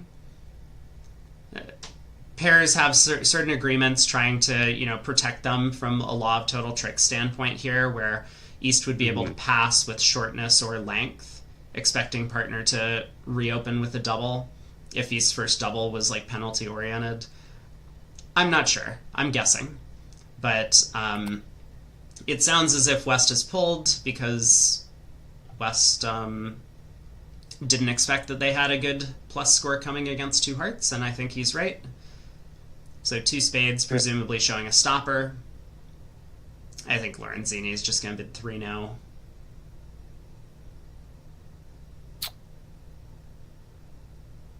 Yes, this is not covered in their WBF convention card. 4th round of the auction after making a double of a Michaels Q-bid. That's not on there. No, not on there. These guys are getting lazy. They need to fill out their card better. Yeah. Yeah, it's sometimes difficult not knowing the exact system, especially if we don't have an operator that is translating for us from the table action. So right. We don't have as much inference as the players do at the table, but presumably they know what's going on. We can hope.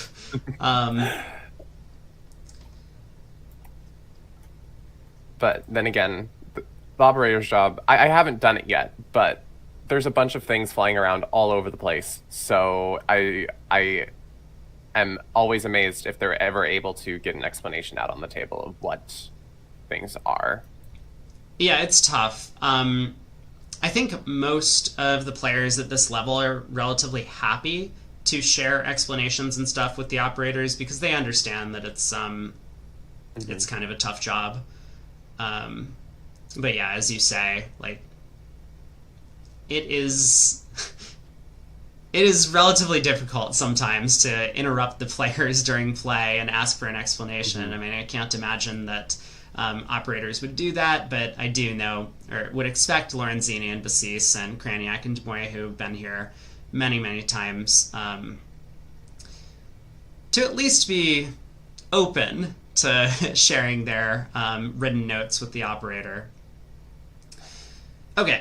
Lorenzini has actually gotten away with what he was hoping for. He wanted his partner to bid 3 no trump, and that's why he bid 3 hearts, which potentially could be asking for a little bit of help in the heart suit, and so that's why when double happened, Basis passed, because he wasn't sure what partner's intention were, but then Lorenzini redoubled, clarifying, yes, I do have heart stopped. Partner, please just bid 3 no trump. I hope that I'm protecting your heart card, whatever it is.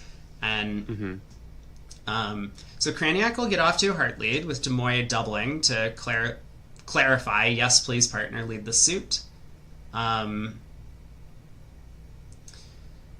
Declare is going to be very nervous because this is going to set up 4 heart tricks for the defense with the known 5-3 split.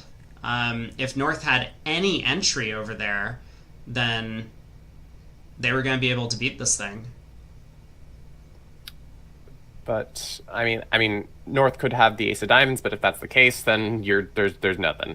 There's nothing. But yeah, you can't do anything. Yeah, I just wanted to point out something, that this auction had 3 doubles and 2 redoubles, which is not a particularly common occurrence. I always enjoy auctions with many doubles and redoubles, not necessarily knowing what they mean, but I'm like, oh, this looks cool.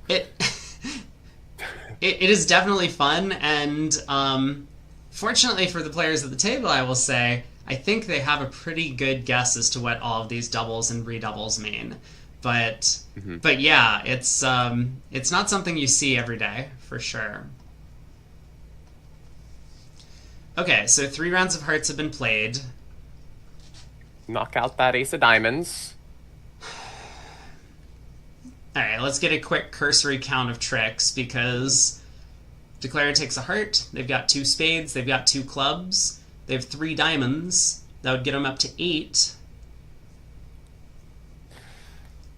God. Fortunately, from the perspective of the Michael's Cupid, once again, these hands where you just get a count on the opponent's cards, Declare will be able to pick up the club suit. Right. They pitched a club. That's possibly scary. It looks fine. Yeah. But it does seem a little bit unnecessary, and I think that might cost them an overtrick here. No, just kidding. They always have 9. No. They always, yeah. I mean, if Demoy ducks a bunch, no, you can always just win the ace of spades. But like, don't you need? You might need to work on clubs sooner than later. Yeah. So Like, what if- Declare is going to do, and my comment about finding out the distribution, is that once North is known to have this length in the majors, you can just win a diamond trick in the West hand and lead a low club, covering North's card, and then you'll be able to cash the king on the second round to pick off a queen jack fourth. The danger here by pitching a club is that Declare doesn't have that option anymore. Declare is now going to have to guess the clubs on the second round of the suit without necessarily having a count on what's happening. Now, counterpoint, North bid 2 diamonds Michaels with what's obviously a 5 count at this point. So I think it's pretty likely that North is 6-5. Right.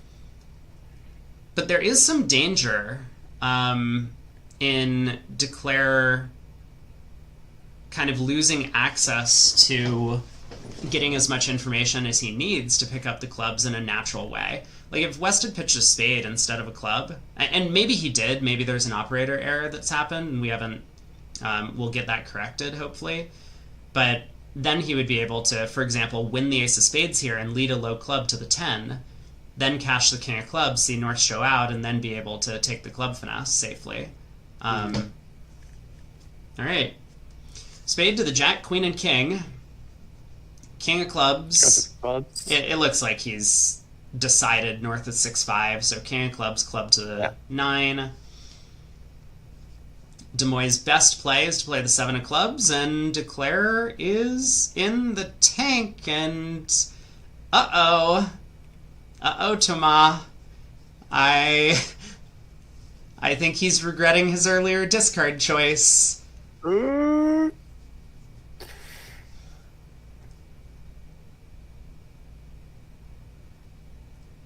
I think he's going to get this right.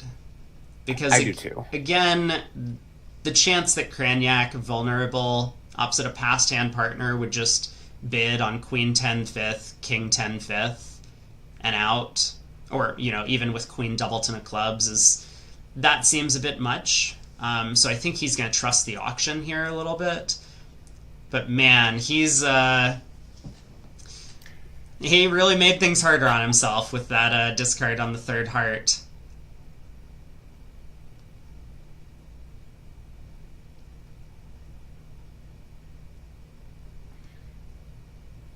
Oh boy. Good defense by South. And we'll point that out as well. Yeah. Making them think, making them stress.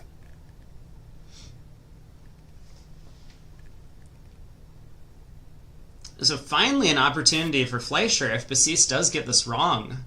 They'll pick up some much needed imps for the game swing.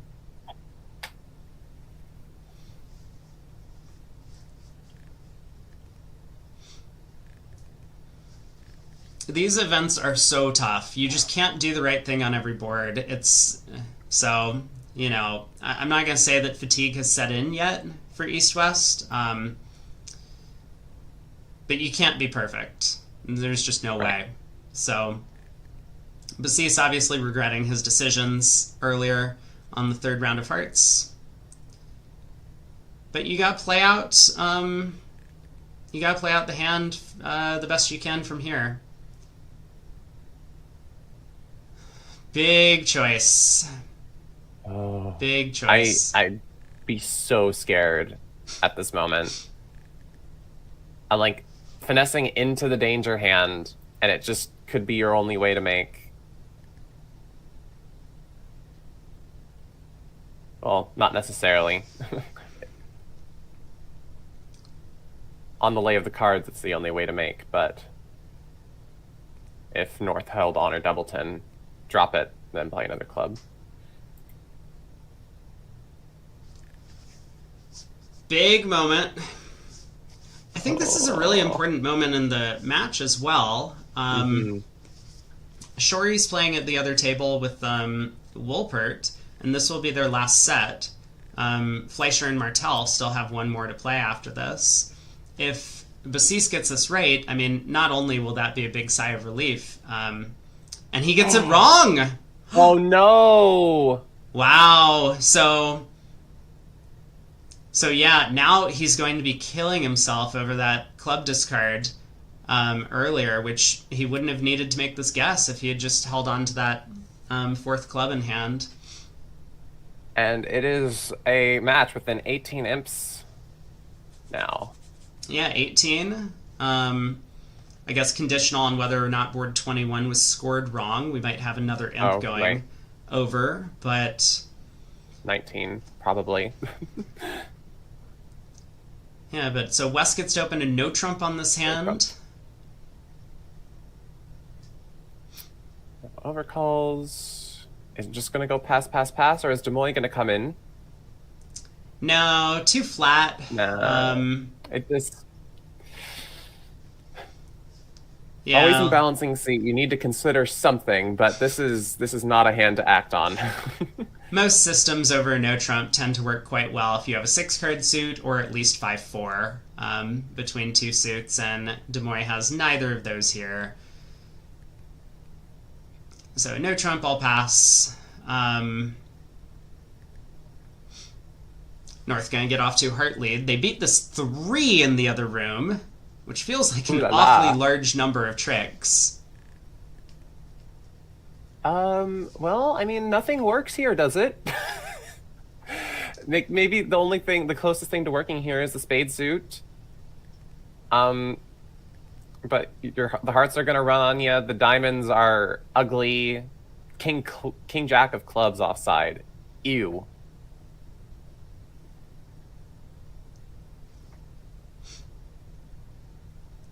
Yeah, so heart lead is gonna go around to south. West obviously not thrilled with the contract. He can try a couple of things. He could either try ducking the opening heart lead, or he might win the ace in the hopes that it kind of looks like he's stronger than he actually is in the suit and might prevent the opponents from playing it again. Although that's going to be hard to manage because I think both of them are going to be eager to continue the suit when they get in. Well, also, if they play fourth best, then either the only holding that Craniac can have is probably either King 10 8 7 or Ace 10 8 7, or something like that. So playing the ace is actually it's just guaranteed. You can't be fooled if you're looking at the spots. Right. So let's say 2 rounds of hearts happen and Declare wins the ace on the second round. I think a pretty natural plan is to try and use the 1 diamond entry to dummy to take a club finesse and hope it's your 5-card suit. 5-card suits tend to be what you go after in no trump and try and pick up the clubs. This could get very hairy for Declare very quickly because on the run of hearts, Declare is going to have to make a bunch of discards. And if Declare does use the 1 diamond entry for a club finesse, South might win the ace on the first round of the suit, and then if Declare overtakes the jack with the other honor to get back over there, the diamond suit becomes wide open at that point for the defense.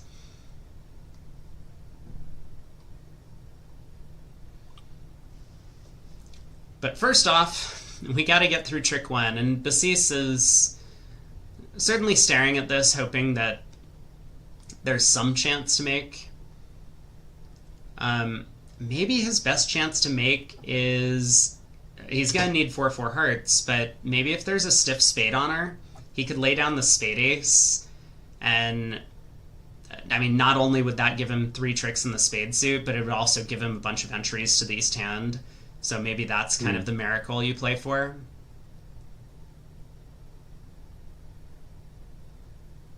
The plan itself would work out well. Yeah. Wow.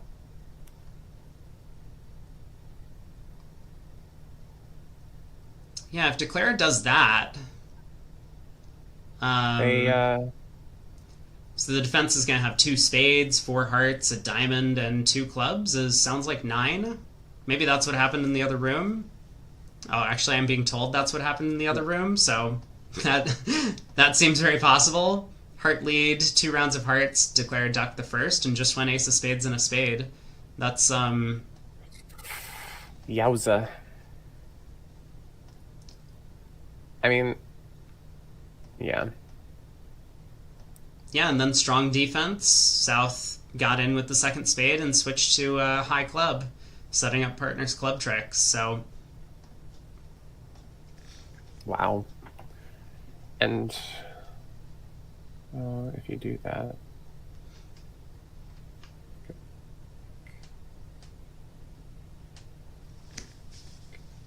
but let's see how Bassis handles it, because he still hasn't played yet. He might have other ideas. considering. Okay, here we go. Trick 1, it has been commenced by Declare. Takes the ace. Heart to the jack and ace, so he is, maybe hoping to put them off a second heart lead, but that's not going to work out too well. He does decide diamond to the king. Demoy has a bit of decision here. He's been thinking about this for a long time because he expected this might be Declare's trick 2 play. So he does win the ace. Now North can run the heart suit. The 3 of hearts back actually gives Kranyak an option. He could win the 10 and play back to his partner's queen. He knows about the queen from trick 1. Or could squash the queen and just run the suit. It depends on whether or not Kranyak wants something led through to him. Yeah, and I think he does. He wants the club suit. And so he's going to be able to give suit preference for clubs here because he started with 5 hearts. So he returns the 5 hearts. Wow. And now Demoy, paying careful attention to the spot cards, will know that his partner wants a club. Wow. That is beautiful. It is. It really is. Now, Demoy might decide not to play clubs. Because he's looking at this queen of diamonds being the only entry to dummy, and so he might just play back the 10 of diamonds right now to cut communication between the east-west hands and force Declare to make this uncomfortable decision. Do I overtake the jack of diamonds, setting up all of South's diamond cards, or do I let the jack of diamonds win, and now I haven't been able to get to dummy? But he does respect partner's choice. There's the club. Trust partner. Yeah. Club to the jack. So now Kranyak can cash a couple of hearts.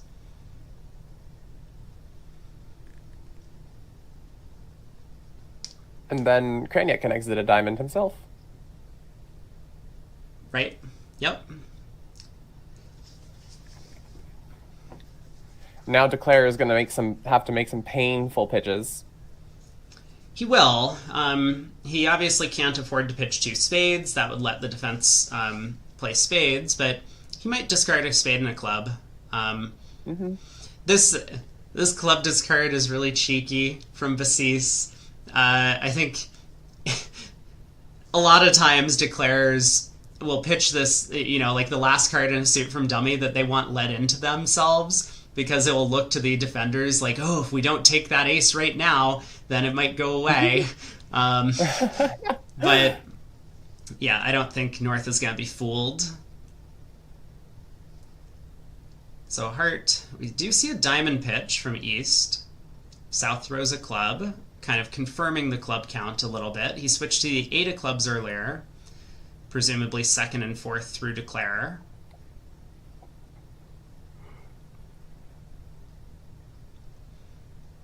I think Bassis might throw a club. He does.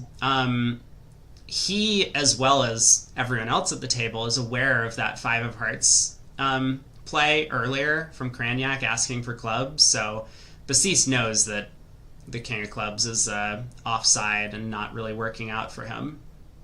Yeah. So diamond goes to the jack. Queen of diamonds is still set up in dummy if Declare can ever get back there. Do like ace of clubs, queen of clubs, and what does that do? Yeah, so Forces North to play a spade. That defense would work out, or that line of play would work out, and Declare would end up scoring two spades eventually, or a spade and the queen of diamonds. But if Declare exits, say, ace and a spade, South can win and push a club through, and then North will get two of the last three tricks. Yeah. That's the concern, is North has too many clubs. Right. Yeah. So it kind of needs to be this exact distribution. I guess they could have one less spade and have a diamond, but then...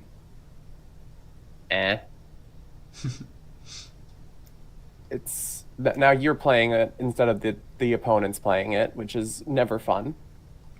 Or not as fun. I think he probably will work out to go ace of clubs, queen of clubs.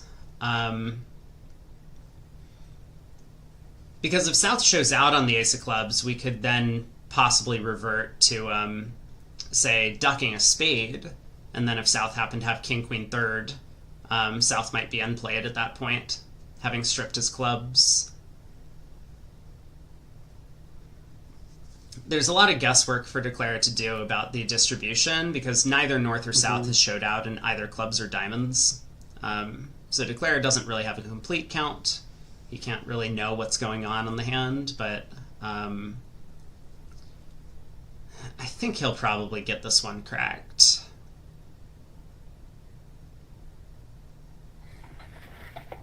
Although we have said that before. But we have faith. We have faith.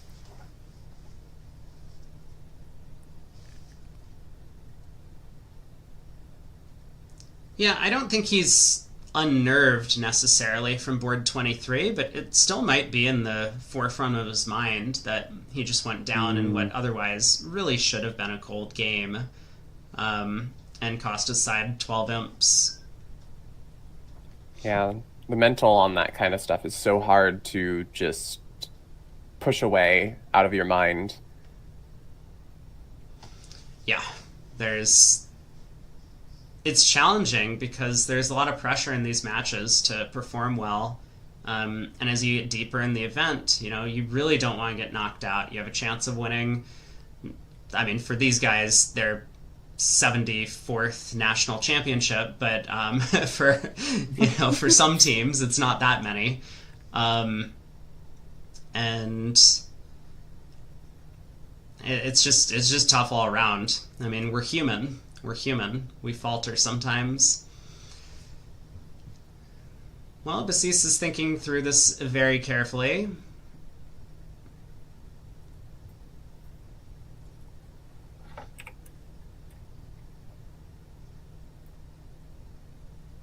He could exit a low spade here, I guess. Maybe that's what he's thinking about. Okay, he's eventually decided to go ace of clubs club. And this is going to be simple enough. I wonder if a low spade would have just always netted him down 2. Huh. Well, we'll never know. So North is end played. 2 imps to Fleischer. Well done in the end position.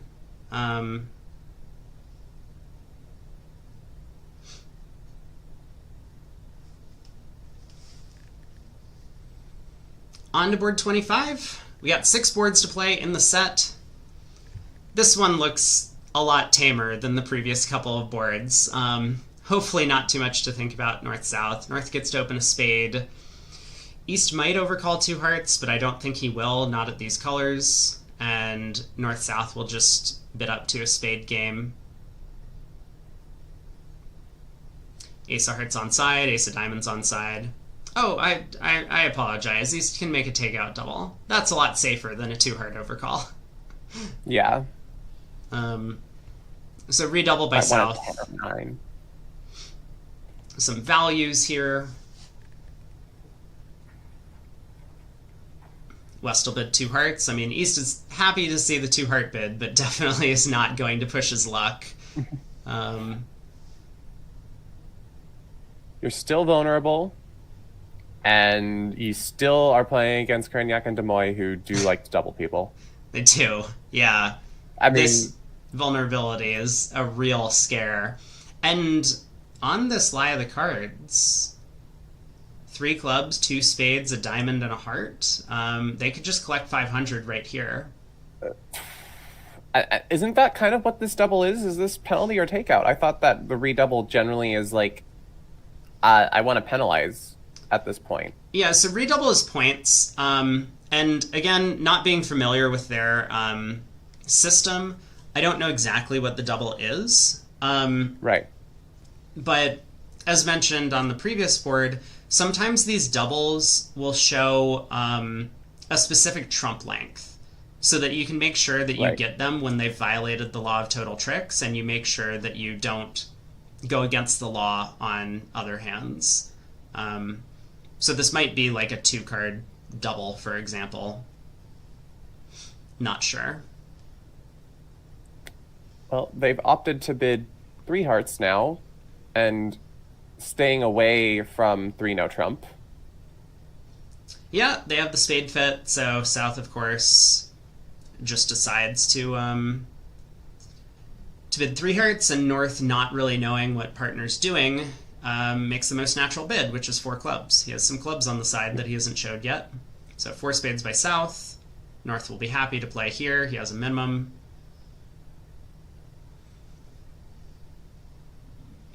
And with both red suit finesses working, this should present an easy 11 tricks for Declare. Really nothing to it. It's a little bit of a break. I mean, the auction itself, maybe not, but Yeah, Playing finally the action has slowed down a little bit. Everyone gets to catch their breath after a couple of difficult no trump contracts played by West. So Ace of Hearts opening lead. East gets the bad news that nothing is working. Probably switches to a club. don't you just love it when you've got a bunch of aces and dummy just pops down with all the kings? Worst thing ever. Yeah, I love it when I'm Declarer. Well, sometimes you don't even know then. But here you probably do, because East is the one who's doing the bidding. Yeah, the takeout double kind of marks all the high cards, so after the club switch, Declarer just needs to be as careful as possible about how to handle the rest of the play, and it looks like a claim happened relatively quickly. North and East might have even just showed each other their hands and said, how many tricks are you taking? And Wow. on to board 26, we got 5 boards to play left in this set, and then the players, as well as myself, are going to have a little bit of a break for some food, and then we'll get right back into the action, starting around 4 p.m. Central Time for the third quarter of play.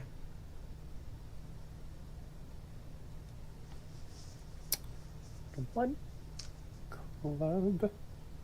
East opens a club. Lovely. The aceless 12 count. I mean, 4-4 in the majors. It's great. West bids a heart, 2 hearts by East. I mean, North-South don't really have the distribution to do anything in this auction, so they're just going to let this pass out. Probably what happened in the other room as well. Yeah, same auction. North on lead. Tries a spade. 6. I mean, down 1. You're missing 3 heart cards, and you're just hoping that it splits 3-2, or not 3 heart cards, 4 heart cards. Yeah, with the hearts splitting, but no miracle luck for Declare, such as the Ace King and North, Declare is going to lose 3 trump tricks, a spade, a diamond, as long as the defenders get clubs going soon enough, which I think they're going to have plenty of opportunities to do so, although maybe it needs to happen pretty fast, as in trick 2. Because otherwise, Declare can play 4 rounds of diamonds, and if South roughs, then Declare actually can pick up the trump suit, although things get a little bit hairy. Anyway, Des Moines does win the ace of spades at trick 1, and now has a decision to make. West hand's concealed. I mean, the 2 of spades, of course, could be a singleton, but he's on top of it. Okay. Shifts to a club, and this is going to be the 6th defensive trick relatively quickly. Super speedy club switch. Yeah. Yeah, you don't really see anything else to do you? Yeah. No. And I think rightfully so, he judged that Declare had a loser going away on the long spades and dummy, and it's more likely to be that loser is in clubs than diamonds, given East's length in the minor suits. Yep. All right. Heart to the jack and queen. Good try. Good try. Not today. Give it a go. Ace, king, jack in the north hand. Why not? It's possible. It would definitely be the right play from North. It just doesn't work out this time. So club comes back. I assume Declare pulls a second trump now. Like, if you play a diamond and North wins and has the last club, then you might be in some danger of going down 2. You really don't want them to cash their high hearts separately. Right.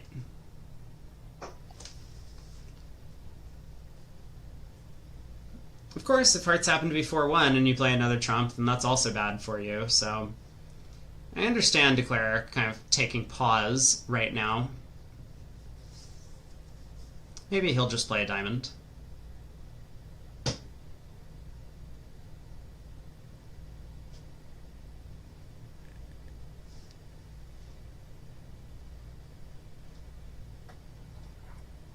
Nope. Goes for the heart. Yeah, this makes things simple. I mean, if hearts are 3-2, the hand's just over. North can get 2 more tricks with the red suit cards. Right. Kranyak, that greedy guy, switches to a low diamond, hoping Declare had a guess. Good effort, my friend. Good effort. Give it a go. Okay. Wow. Well, we're keeping pace with the other room. East has a pretty nice hand, 14 count over there with a good 6-card heart suit. South gets to open in first seat. He'll open a club. North will be able to make a forcing club raise, I assume. Although, depending on whether or not North thinks his hand is game forcing, he might choose to bid 2 hearts or 2 spades, whatever shows like a limit raise in clubs. We'll see what his choice is, but then Lorenzini is going to have to decide how many hearts he's going to bid. Okay, 2 clubs it is, so Lorenzini can come in 2 hearts. I wonder if 2 clubs is game forcing. I think it's relatively popular to play these inverted minors are now game forcing, and you utilize one of these 2 of a major jump shifts nowadays to deal with the invitational hands, as well as possibly some other hand types. Yep. I've seen that a lot as well. 2 hearts. Primarily in these auctions, when you pop in with a 2 hearts call, it isn't necessarily constructive. It's more lead directing, right? Right. Like, once North is game forced, it's pretty unlikely that your side is going to have a game, so generally you're just trying to direct the defense against a potential 3-no trump contract. So, you know, King, Queen, Jack, 4th of hearts even might be a sensible suit to come in with here.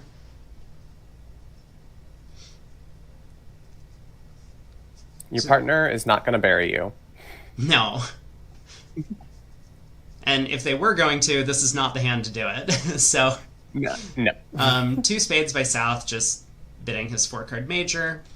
They can't really have a major suit fit with the 2-club bid unless North is very distributional, I suppose. But so South is just showing a stopper, looking for his partner to bid no trump, which he's able to do. South raises, so they've correctly diagnosed to put the strong hand on lead.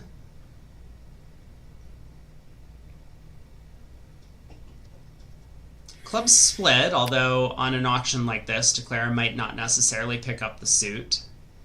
But a heart opening lead is going to give Declare a little bit of comfort, at least. He's got 2 heart stoppers, and West can't get in to push a heart through. Right, but there's always a little bit of concern that maybe East only did it on a 5-card suit. Yeah, it's very true, and West could have the Diamond Ace and an entry to push hearts. But Declare will be relatively happy to win the Jack of Hearts at Trick 1 in dummy. And then he'll have to work on the club suit. So, with 1 heart in, 2 spades, 5 clubs and a diamond would be enough to get you up to 9 tricks. That does require the club guess, though. Yep. We do see the result from the other table. Declare made 10 tricks and no trump, which feels like an incredibly strong result, north-south.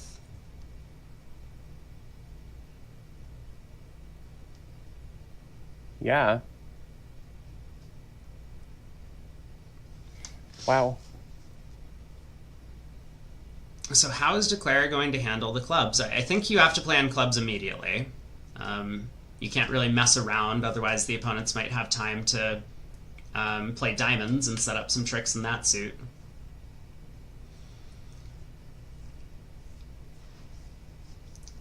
So 8 ever, 9 never? Is that what you said earlier? 8 ever, 9 never.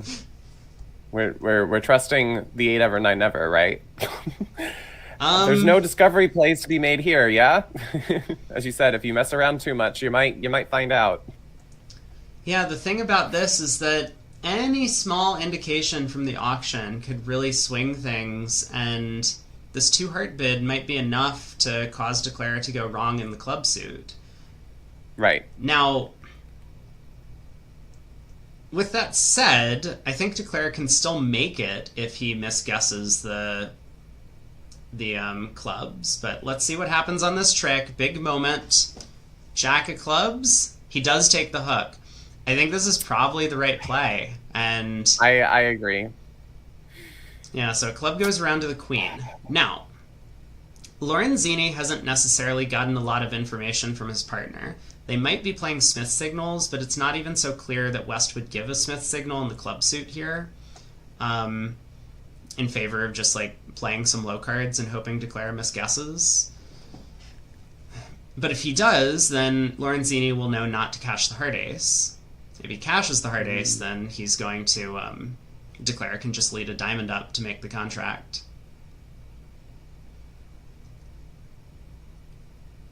Oh boy.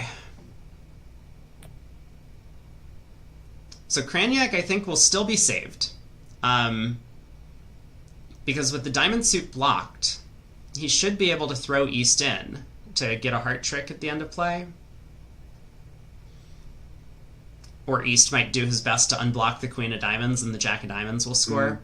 He does have the opportunity to take... Okay, Lorenzini cashes the heart ace, and this is going to make things a lot easier for Declare. Wait, oh my god. No. Did I miscount? Yeah, I think so. You are so right. 4, 5, 6, 7, 8. Oh, yeah, they're not going to be in time. I'm sorry, I've been ordering lunch. No excuses. Bad commentary. so yeah, actually Lorenzini will just be able to set up the heart suit with the Ace of Diamonds entry. Great call. Call. Oh, so this is actually a huge disaster for Craniac, because now he's going down in 3-0.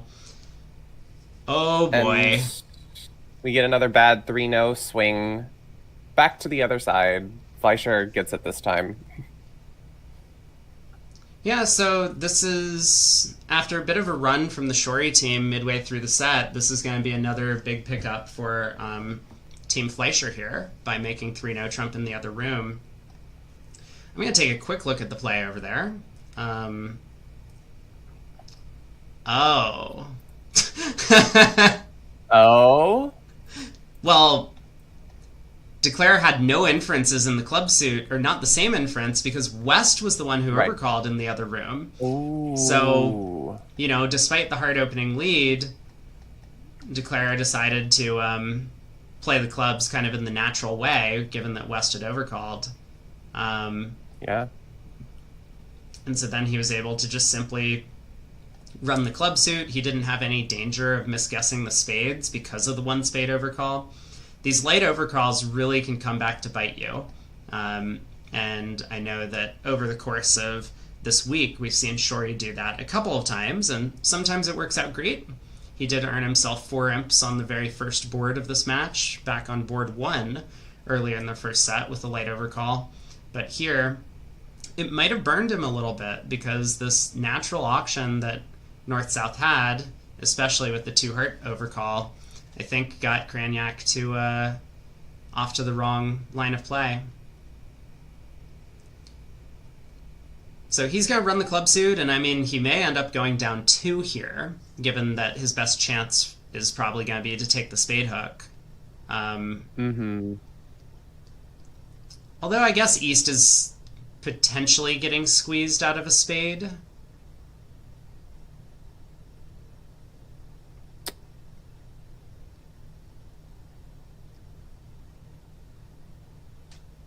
I think it's a tall task for East to pitch a heart, but he does. Okay. Wow. So Lorenzini actually familiar with what's happening at the table. He knows that Declare's best chance is going to be to take the spade finesse. If he had pitched a spade, it would have given away the position, and Declare wouldn't have been in this position to make an error. Declare didn't play the 5; he played the jack. Yeah, but, definitely played the jack. Wait, wow. Would he play the... Hold on a second. Wait just a second. He has a count on East's hand. Wait just a second there. No. I doubt this line of play. Either way, it's sure? 11 imps going the way of Fleischer. Oh, right, because they have the ace of diamonds. Yeah. And they've seen 2 clubs, and they've seen 2 diamond pitches, and yeah. Yeah, Interesting. I don't think he got that in position wrong, but, well, we'll see if there's a score correction. Either way, it's still a large swing going the way of Fleischer, who's currently up by 31 scoreboard, if the scoreboard is correct. 3 club opening from Basis. Only a 6-card suit. We talked about this earlier. Favorable vulnerability. You can shade a little bit on your length, but Basis has a great hand for it. Yeah. Good club spots, even the 9 of clubs, and a side 4-card diamond suit. Demoy balances with 3 no trump. No trump. And Ooh. that's going to end the auction. He goes for diamonds. The diamonds are poison. Yeah, sometimes it can be correct to lead your second suit here. The diamond suit from West, but Basis might try the Queen of Clubs. There it is. Yep. This is pretty natural. Sometimes Declare has King Doubleton or even King Third, and clubs are 6-3-2-2 around the table. So you might be able to knock out the club stopper, partner gets in, and then plays the club suit back. I like this lead.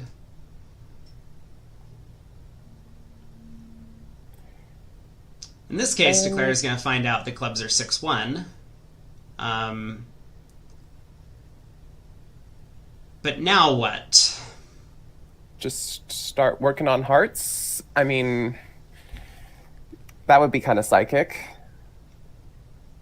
But also, it's your best source of tricks, right? Yeah, it's really interesting because the other table did make 3 no trump on this hand. It's interesting because you don't exactly have 2 entries to the north hand. So if you go ace of hearts, queen of hearts, East will duck. And then Right.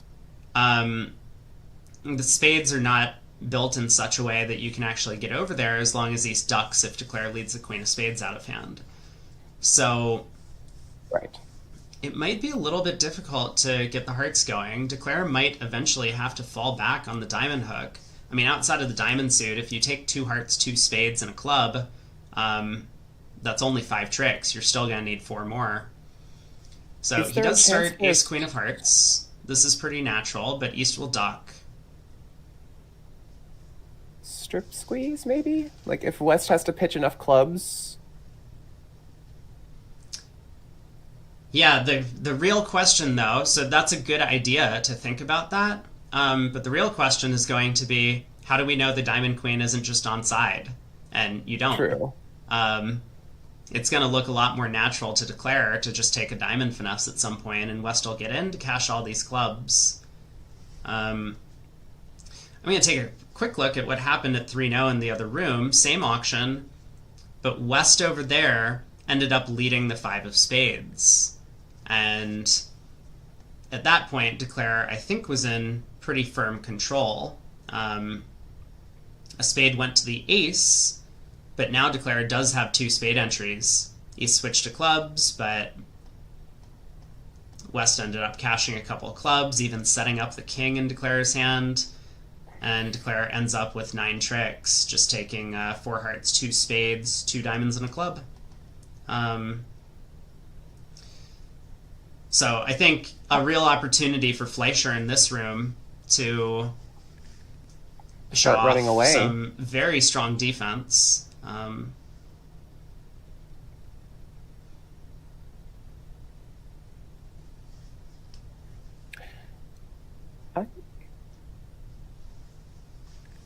What pitches do they have to make?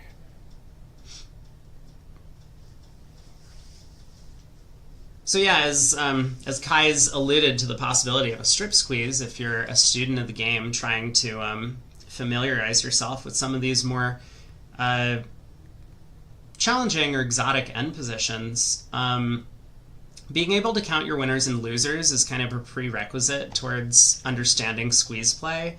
And strip squeezes tend to operate with 2 losers, where if you just need 1 more trick, then oftentimes strip squeezes will help you gain that 1 more trick, because someone will have to hold on to their tennis position. Here, the queen third of diamonds from West, and West will have to pitch too many clubs.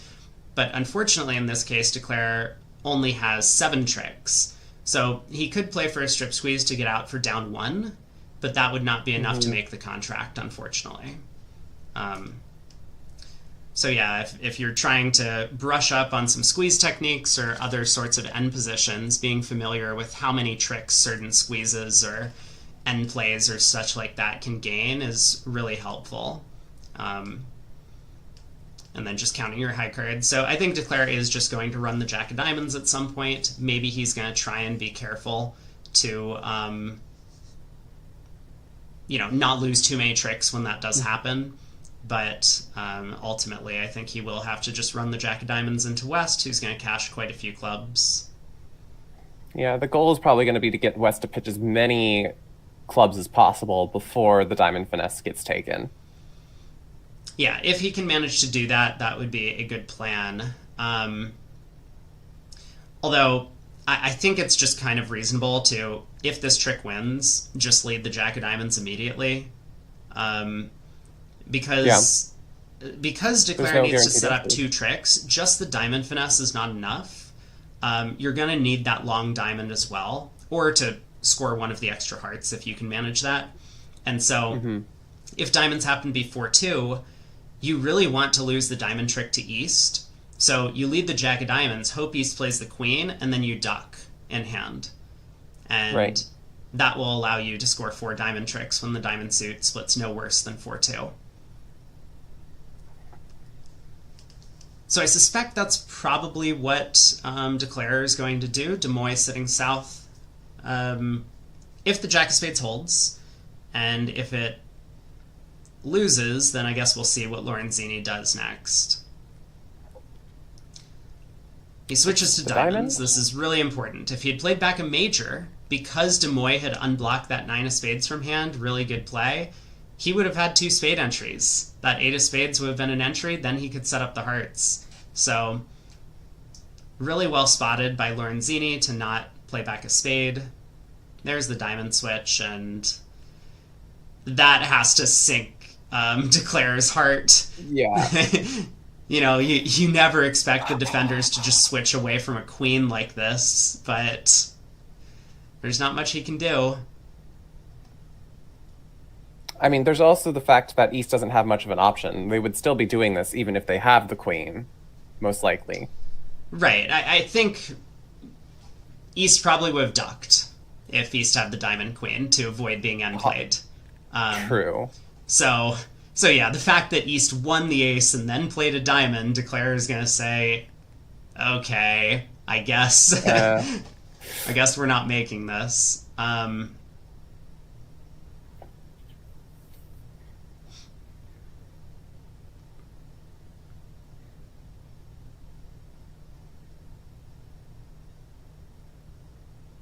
So it does look like there's multiple routes to get out for down 1 if Declare wants to play for that. If he really trusts the read here that East does not have the diamond queen, he could cash the ace king of diamonds, both spades, and then lead the jack of hearts. East is going to be end played eventually into giving dummy a heart trick at the end. But that'll only be 8 tricks. Why do all roads lead to 8? That is just, like, it's so frustrating. You're playing in 3 no trump, and you're like, that leads to 8, that leads to 8, there's no 9. So mean. 8 is not the right number for a no trump game. That's what you learned on the first day of playing bridge, and unfortunately sometimes it happens.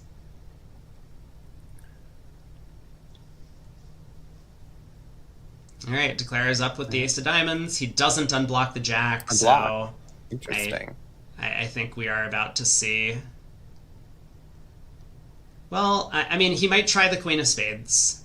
It's possible West has 10 doubleton, and then he would be able to overtake the queen with the king to get an extra spade entry. True. So maybe he'll try that. It doesn't work this time. Cashes the diamond king. East follows. Oh, he plays a diamond. Oh. West just tables his hand and claims the rest. Wow. Oh. Well,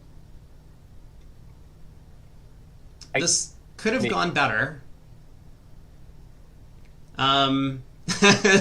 This could have gone better. Basis can't even believe it. He's not even sure how to claim at this point.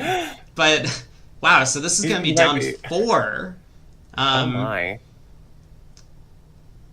I mean, look, you know, Demoy was in a bad spot, and he decided to... He trusted his read the queen of diamonds was offside, but then he's judged... I'm just still going to try and make this thing. Maybe I was wrong. Maybe Lorenzini led from queen third to diamonds there. Wow.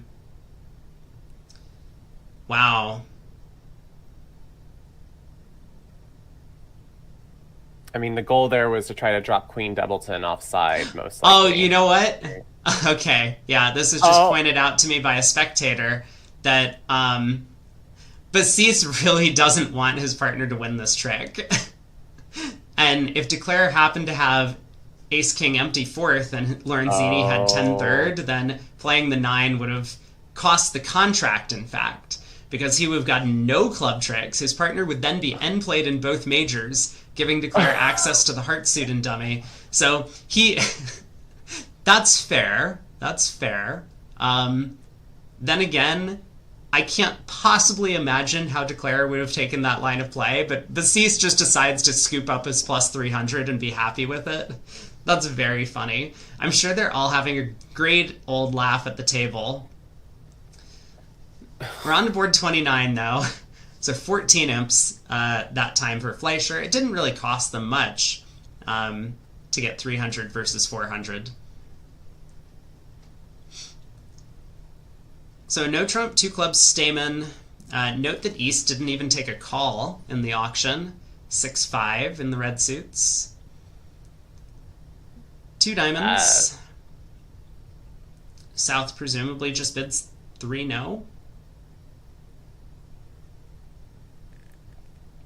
Maybe the one no range is... I know they have like a lot of system over this stuff. I think we had actually seen them playing earlier in the week, and they had just a really, really cooked up system over 1 no trump. So I guess 2 no trump from South is a relay to 3 clubs, or puppet to 3 clubs, and now South gets to bid 3 hearts to show this hand, 4x1 with a singleton heart, just in case 5 of a minor is the right spot. And North with 2 heart stoppers says, nope, I'm happy to play in 3 now. And it looks like he's right. The defense can get off to a heart lead, but with heart 6-3 and West having both of the club cards, Declare will just be able to knock out the ace king of clubs. 3 clubs, 2 hearts, 4 diamonds, the ace of spades. The defense can set up a spade trick, but the presence of the jack 10 and dummy will prevent them from taking a second one. So this should be 9 or 10 tricks, depending on how the defense goes.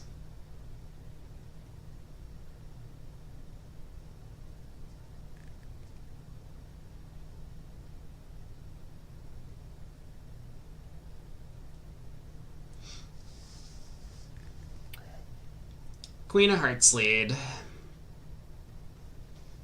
Nothing else. Try to set up the clubs, and it's all up to the defense, as you said. Yeah, Declare can be a little bit careful ducking the opening heart lead. I don't think he's all that worried about spade or diamond switches. No. So just in case hearts are 7-2, we might be able to hold up the suit 1 round. But he might just win the opening heart lead. Something he could try and do is cross in diamonds and lead a club towards his hand. That would make it a little bit more challenging for West with, say, King Doubleton of clubs to hop up to keep communication in the heart suit. Mm-hmm.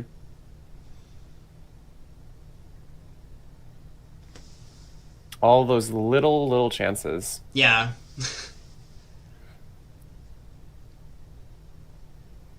Alright, he does decide to win the opening lead. I think he'll probably cross in diamonds at this point to lead a club. Yeah, the argument for that play was pretty hard to say that this is not, like, it's definitely worth it. This is a relatively common thing to do, to try and, like, feign as if you are, like, taking a finesse or something and cause the incorrect defender to win a trick when you're missing both the ace and king. And also, to that point, West also flies up with the ace of clubs to maybe possibly imply that East still has the king. Yeah. Yeah, it's certainly a good play on defense, and could have been potentially confusing if the lie of the cards was different, but Declare really just has no choice other than to play the Queen of Clubs now. And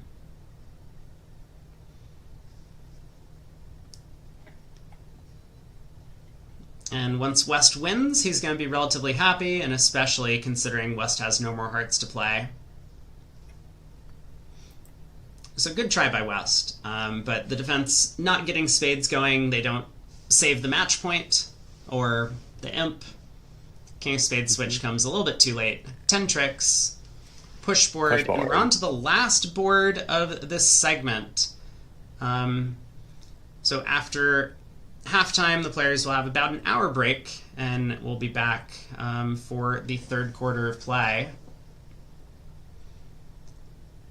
This final board, Lorenzini has 11 in first seat. I don't think it's their style to open a diamond with these hands. I think it's a little bit too light.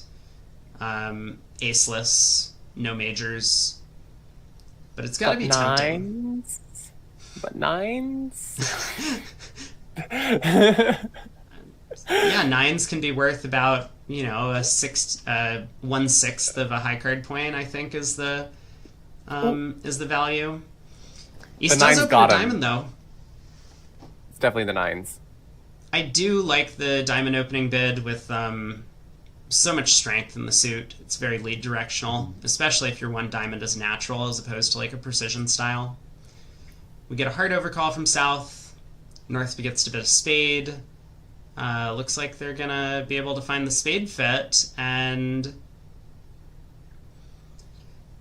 North should be happy to make at least a game try. He might even just try blasting with his 3 aces and supporting heart honor, and he does.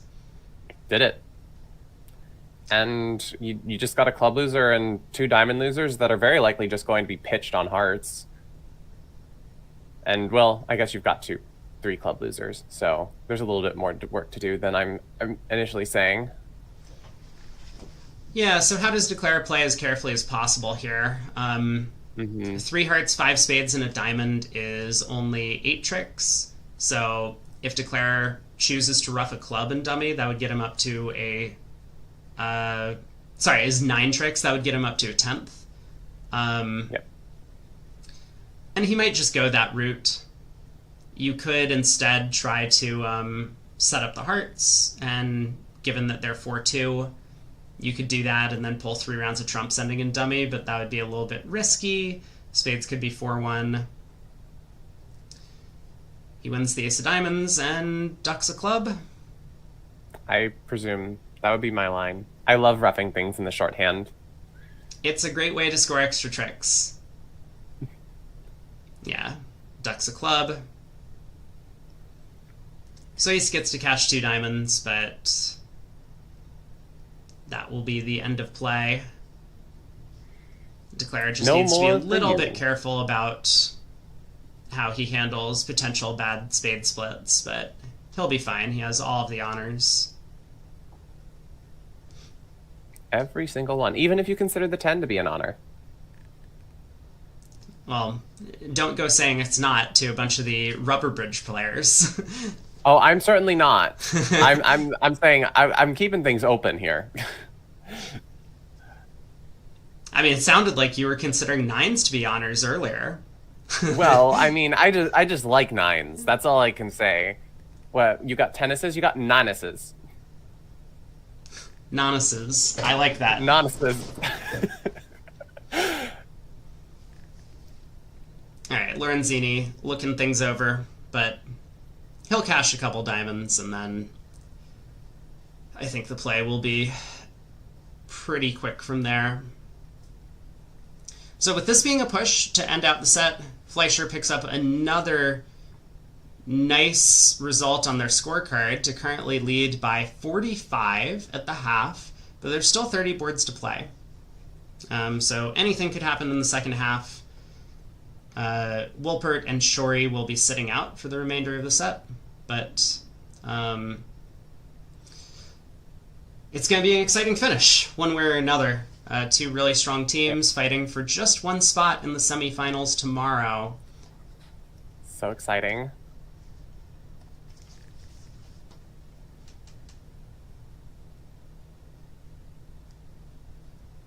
Lorenzini thinking if he can get any extra tricks besides the queen and jack of diamonds. I have no idea what's going on now. You led the king of diamonds to set up diamond tricks, right? So I think we take them. I mean, for all he knows, his partner could have singleton. That seems pretty unlikely, but Declare wouldn't just nonchalantly exit a club and let you cash 3 diamonds, but still. I'm not sure if there's I see anything here that makes a diamond incorrect. I mean, I guess you could consider playing a spade. Like maybe Declare has a singleton of hearts, and it's going to be difficult to untangle the hearts in time, or something like that. Wow. I Like going I'm for shocked. for down one, right? It's not going to matter. I mean, Declare his line of play. He'll win the king of spades. He'll play a heart to the ace. He'll ruff a club with the queen of spades and pull trumps, and then he'll try the hearts. He's going to get the same 10 tricks. But this... It is beyond... this is beyond my pay grade, Lorenzini leading the Diamond King to set up tricks and then not cashing them when he has an opportunity.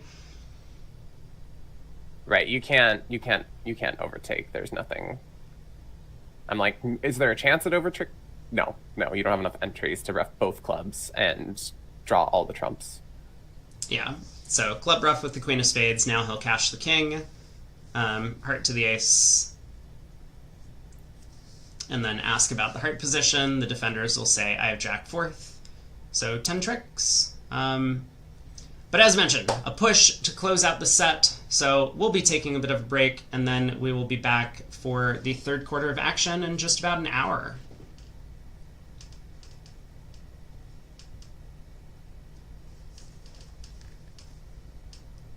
Oh, Declare is playing for a squeeze. Jack of spades, six of spades. I mean, you may as well.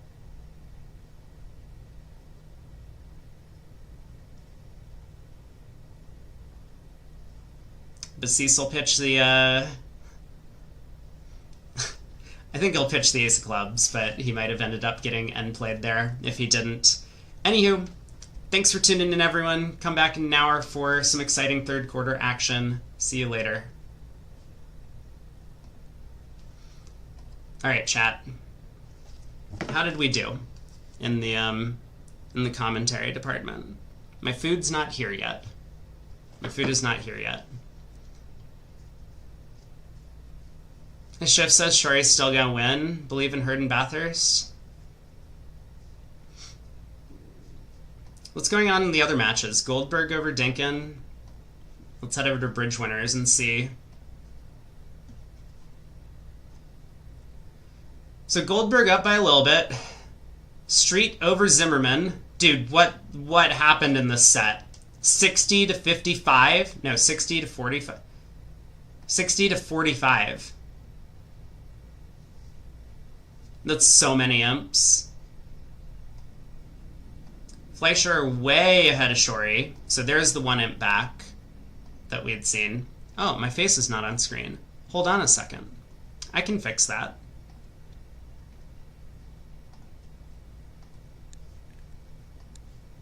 Boom. There we go. Rosenthal Wolfson is tied. Bro. Look at this. 46 to 12 in the second set. Was Rosenthal sitting out? Maybe? I don't think they do that. Maybe they do. Didn't someone tell me the other day that Rosenthal likes playing specific segments? Maybe he does play 1 and 3. Boya was in for Rosenthal.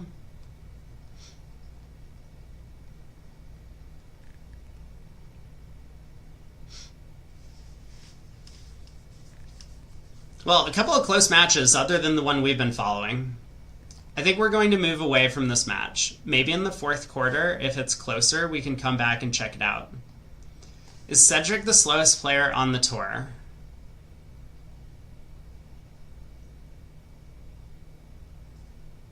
I appreciate that you think there's a bridge tour, but let me think about that. Who are some really slow players that I've played against?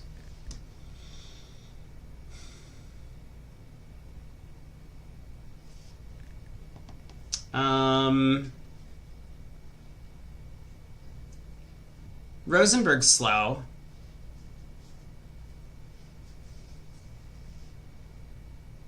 Cedric's slow. It used to be Mueller. Well, thankfully he's out, right? They were in earlier. Were they in yesterday? Or are they on Goldberg? They're not. He was playing yesterday or 2 days ago.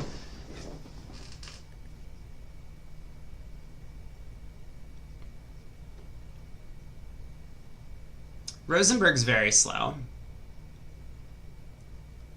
Michael, Kevin, all of them? I don't know.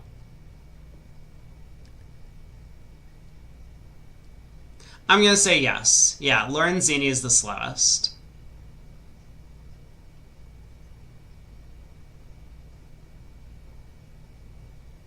Mueller is sped up now? Really? Wow. Did not know.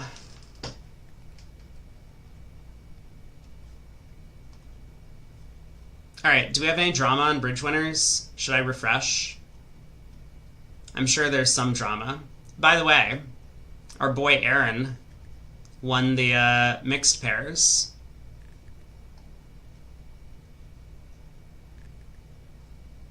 When do we get a Lorenzini-Rosenberg pair? Hopefully never. Hopefully no one has to do that. I think I vaguely saw this. I'm curious about comments on this. We'll take a look at this while I wait for, I don't know why I still have these things in. While I wait for lunch to show up. Also, you know what, chat? I can uncage you. There we go. Now you can talk as much as you want. So Berkowitz says, standing around after the pairs, I assume this is the platinum pairs, Boya chatting with the national director. He asked my opinion. He's in 2 hearts. He has 2 club losers he would like to get rid of. His diamonds are ace 10 8 fourth and dummy ups at king 9 in hand, and he gets a low diamond lead. After 30 seconds, he plays low. Okay, so he spent some time thinking about the problem. He plays low, 30 seconds more elapse, and right-hand opponent plays the jack. Boya wins and leads a diamond to the 10, losing to queen jack fourth. When the director is summoned, he is informed that third hand can take an unlimited time to play at trick 1, as long as his partner doesn't take advantage. Third hand cannot say thinking about the whole hand or anything similar. I do this all the time. I don't know what this even means. Like, I think this is just like common etiquette. That like if you don't have a problem at trick 1, but you want to think about the hand, you just say that, right? And then you don't have to say, I don't have a problem at trick 1, I'm just thinking about the hand. You can just say thinking about the whole hand, right? And then like declare can do whatever they want with the information. But like not being allowed to say that is really dumb if that's actually the rule. I know I'd be mighty upset if this happened to me, but apparently these are the new rules. I didn't realize that there were new rules. Matthew O'Farrell says, WBF rules are you can't pause in that spot unless you have a problem to that trick specifically. Well, that sounds really bad. Like, I think you should be allowed to say that, like, I'm thinking about the whole hand. Now, I guess if you're not allowed to talk at all, then like I get that you probably should only pause when you actually have a problem, but like that's pretty revealing to declare if you pause only when you have a problem rather than when you want to think about something that you'll have a problem with in the future. Like sometimes you don't have a problem at trick 1, but you don't know what you're going to do if declare leads up towards like a king or like leads a singleton off dummy or something like that. 100 Trick Wonder says, I usually have both. I'm just thinking about which one to false card with. That's genius. That's genius. Okay, let's see what the comments are. Jeff Gossman says, not much of a player, but I've really enjoyed the YouTube videos of the last week. Been following, great commentary and analysis. Thank you, Jeff. Appreciate that. Yeah, Dear Pato says you can play your card face down and think about the problem. Right. So, like, I will do that sometimes. Sometimes, like, if I think my entire hand decision depends on what I do at trick 1, I'll say, like, I'm thinking about the whole hand. But yeah, like, if there's no way that I'm ever playing anything other than one specific card, I will play it face down and then tell the opponent, like, I'm thinking about the hand. Jeff is right. I'm the best in the biz and most honest. I do my best. I try and be honest. I try and give insightful commentary and whatnot. Okay, there's 103 comments, though. I'm very curious about all of this. Let me, hold on. Do I have anything? Let me clear the chat on BBO, and then we can remove this black square. Boom. Black square removed. Let's look at big comments. Blah, blah, blah, blah. This one has 4 likes. Do I have to read this? I have no idea if these are the rules. I would also be upset unless RHO had a very difficult problem and needed more than 30 seconds that Boy took before playing from dummy to solve it.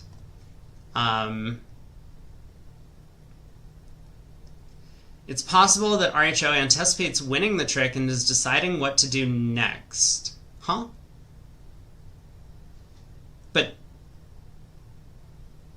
But they aren't winning the trick, right?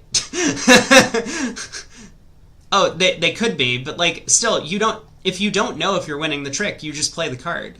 You can't like think about what you're going to do next if you're not going to win the trick. Right? You need to get new information to think about what problem you're trying to solve. You can't just like sit there and think about like every contingency before doing something else. What is Matt doing? Hold on.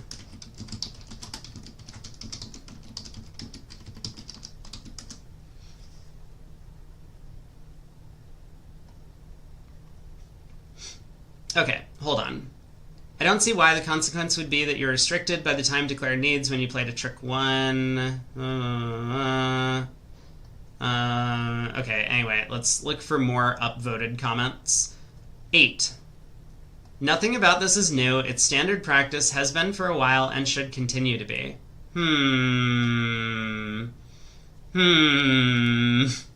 That's not the position that I take. I don't know about this. Like, I think this is really slimy to do what East did. Like, it might not technically be illegal, but I think this is really bad. The player never holding Queen Jack 4th is never going to play small. In that case, the player can play a diamond honor, normal tempo, and think about the hand whilst trick 1 is still open. This is a good point, too. That, like, since you don't have a problem on this trick, you can just play the jack in tempo and then say leave the cards up. I mean, we talked about this the other day, about what to do to make sure that people leave their cards up on the table if you're trying to think. As long as one player, not dummy, wants to see the trick and has his card open, no new trick is allowed to be started. This is how it used to be and how I like it to be. If the player holding Queen Jack 4th has a serious case of playing small, I don't see why this is true with dummy Ace 10 8 4th. He's allowed to think. Yeah. And it's going to be hard to prosecute someone about this.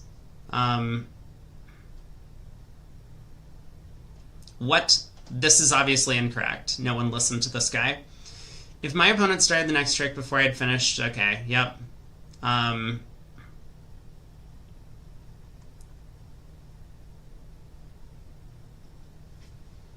Yeah, this is against the nature of the game I wish to play. I'm totally on board with Gebrand. I met this guy at a junior event once. I think we're about the same age.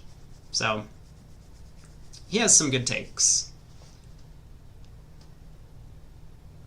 You think Hop is right? Just play the card and ask them to leave it out while you think about the hand? I mean, that's certainly one way to do it, for sure. Like, sometimes a deep tank about the hand might cause... If I have no problem, then, like, I would do that. If I think I have a problem, then I would be like, I'm thinking about the whole hand, right? And I wouldn't tell them, like, I'm thinking about trick 1 or something. I would just be like, I have a decision to make.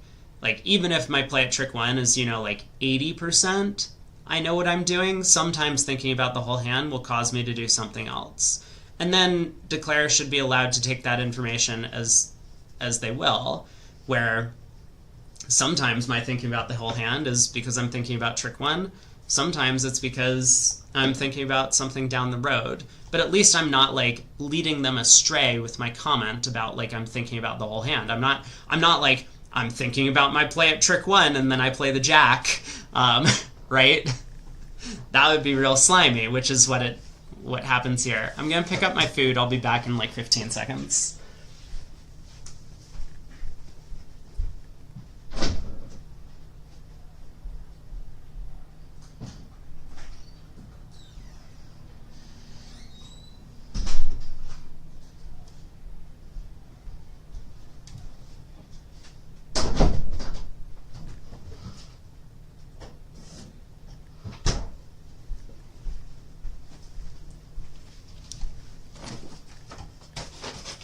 I'm back.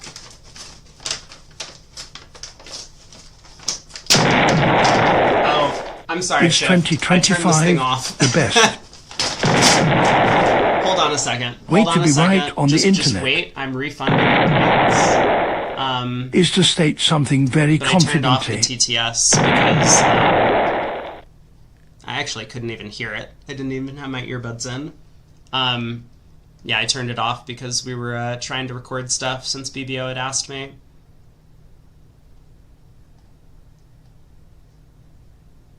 Alright, go again. Go again if you want to put that same message back in. Oh, the entire TTS was played? Really? I didn't hear anything. You really did? Wait, so I didn't actually turn the thing off? Oh, that's a disaster. It's a good thing no one has subscribed or done anything during the BBO broadcasts. Whoops. Okay, my bad. Well, you got your points back. Congratulations. Wait, but I did turn it off. This is not my fault. This is Streamlabs' fault. I clicked the thing to hide it. Hold on. Do I have to, like, is there like a thing that...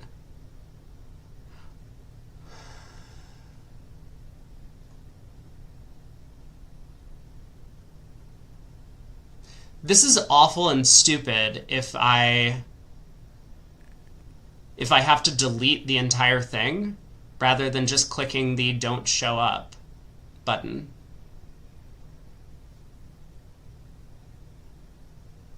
You know what? It's not my problem. That's fine. I turned it off. It wasn't my fault, Seven. It wasn't your fault, Seven. Thank you. Okay. They didn't give me silverware. I gotta go get like a fork or something. Hold on. Let me make sure I got what I ordered. I did. It's some chicken. Chicken is good. It eliminates the repeats. Does it really, though? Does it really? You have channel points to waste. You can try it out. BRB.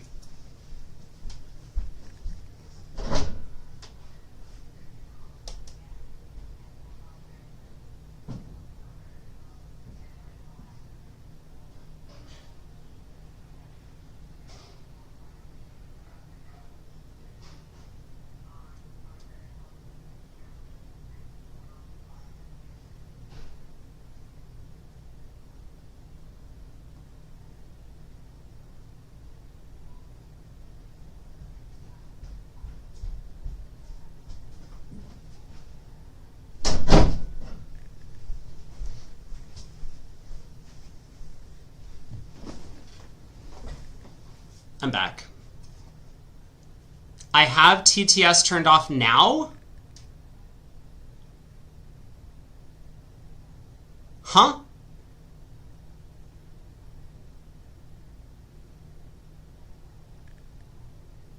I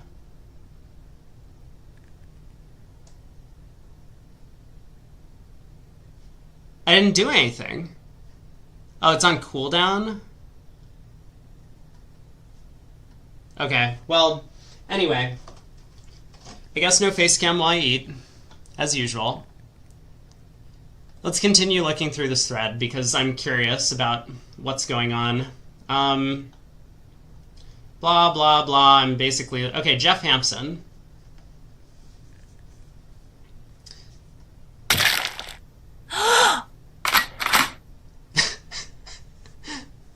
Perfect.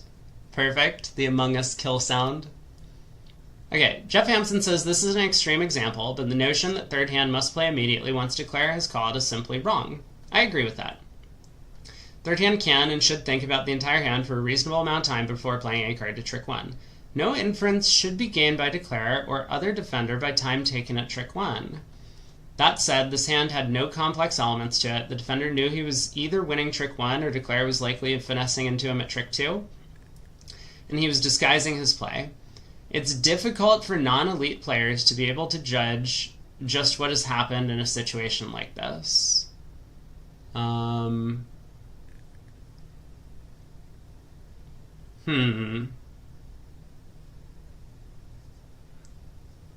not sure I understand that last comment. I mean, I think I agree, but based on what he's saying, it sounds as if he thinks that the East player, or the person who had Queen Jack fourth, definitely did something wrong.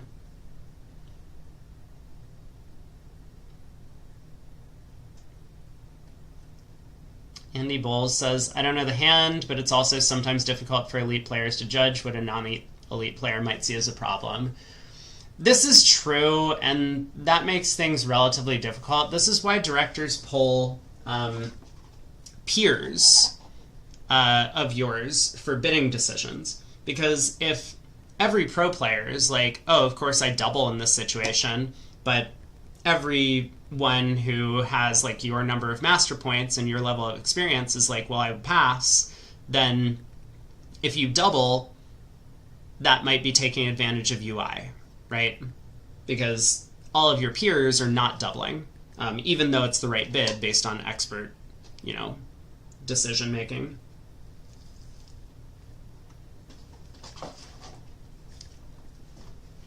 Is there a full hand? I don't know. This was apparently from the platinum pairs.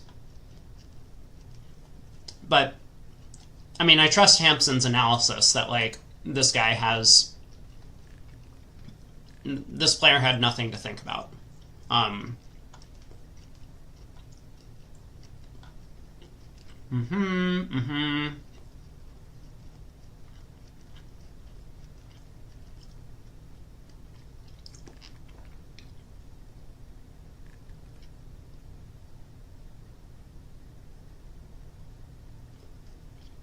This is interesting. If you say that, so the comment, why is it that third hand is not allowed to say thinking about the whole hand? Seems an obvious way to minimize the issue. If you do, you have UI that third hand had a problem at trick one when he fails to say it. What?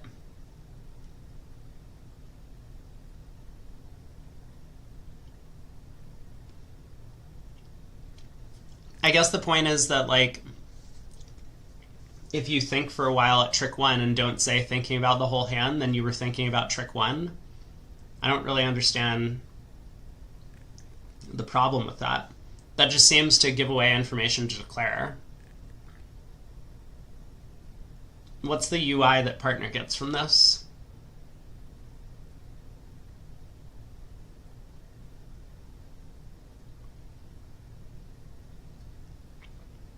Because let's say that I say I'm thinking about the whole hand, and then I played a trick one after, 2 minutes or whatever. Both declare and my partner don't have any information about what I was thinking about. 23 trigentillion 950 trigentillion 829 novum gentillion 35 octovigentillion 820 septvigentillion 938 sexvigentillion 509 quinvigentillion 283 quartervigentillion 590 trevigentillion 820 duovigentillion 938 unvigentillion 517 vigentillion 23 novem decillion 461 oct.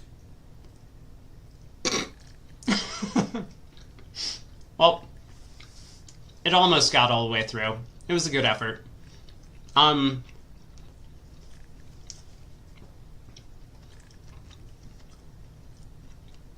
was the actual decision? That Boya got punished for taking advantage of what he thought was an opponent, not being allowed to exercise his rights to think at trick one. I don't know. Yeah, so Eric says the UI is that I have a problem later in the hand, not immediately. If I do say that. Let me think this through.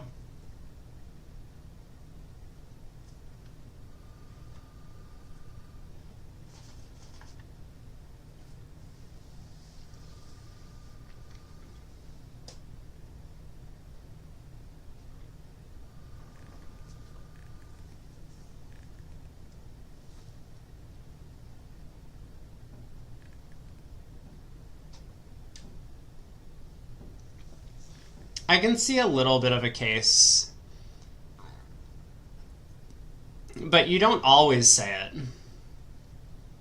Like, sometimes you do have a problem later and you just, like, don't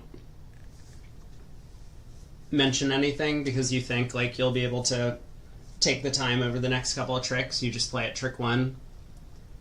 You might get more information from partner later. Maybe there's some if it's like you always say, thinking about it.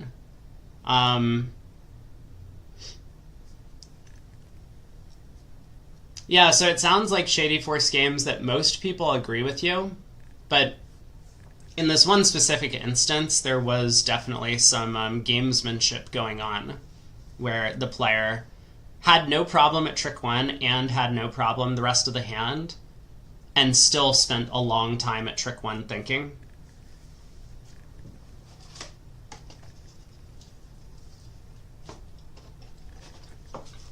Which, like, to me, is insane.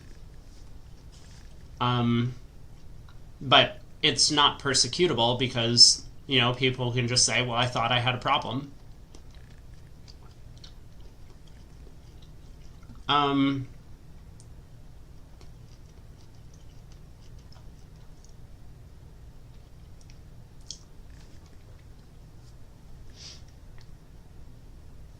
I don't think there's a perfect solution, but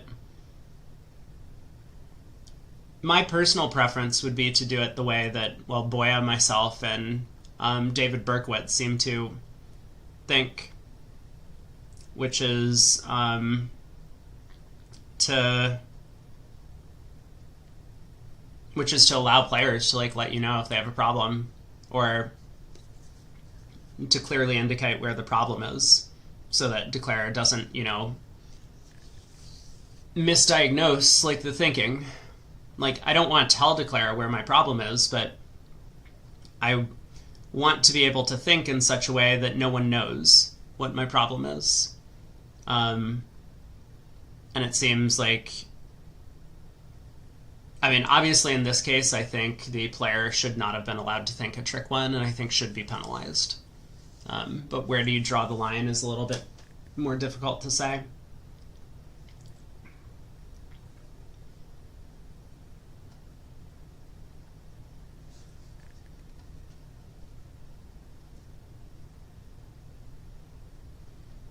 Yeah, the negative inference issue is obviously there. Like, in an ideal world, you play every card in perfect tempo.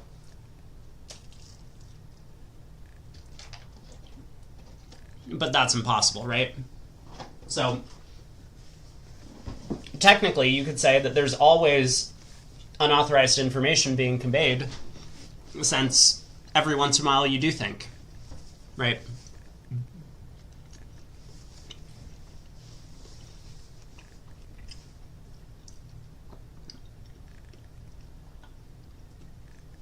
So yeah, as Johan said earlier, this is like diving into a rabbit hole. Anyway, I was siding with Boya and Berkowitz on this, but it sounds like most of the community does not.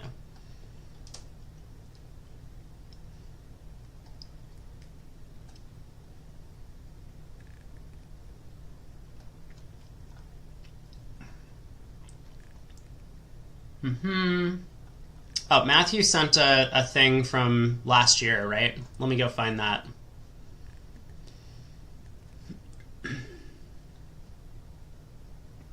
Wait, what? Dude, this is the exact opposite. What do you mean? Well, this is some bullshit. You can't just have two different rules that are contradictory.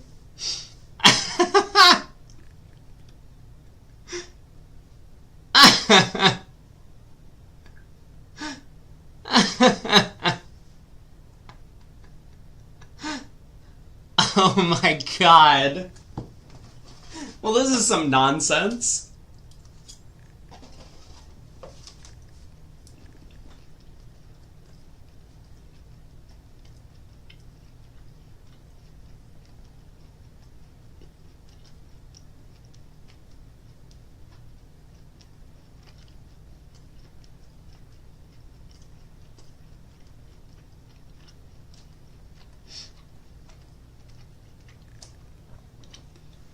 Okay, apparently there's some Michael Rosenberg hand. Let's see what he says. Someone claimed Rosenberg asked for a mandatory pause of 30 seconds after dummy was exposed, but before declare calls a card. Not precisely. First, I gave 30 seconds as the default, but said that the 4 players can choose any number they all agree upon.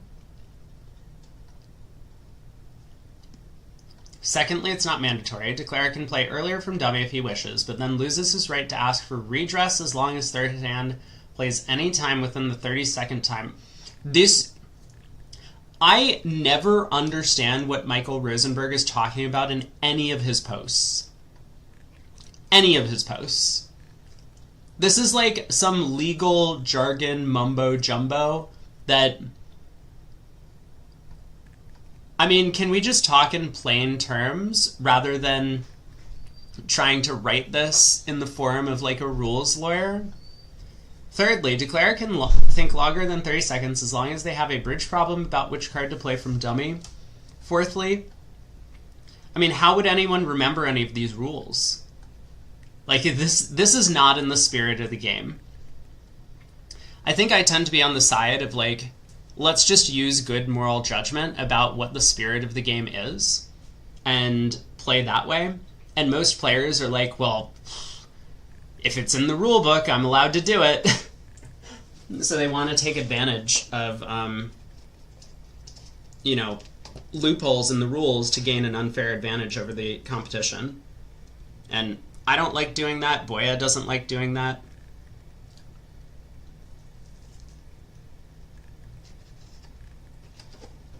I get the sense that Rosenberg doesn't like doing that, but that's why he makes all of these, like, unbelievably complicated proposals about, like, here's how the rule should work, because he's, like, trying to avoid loopholes.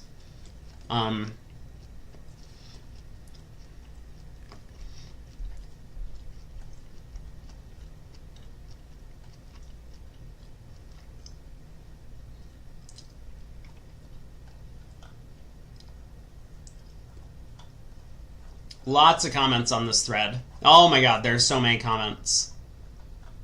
Holy crap, why is everyone still talking?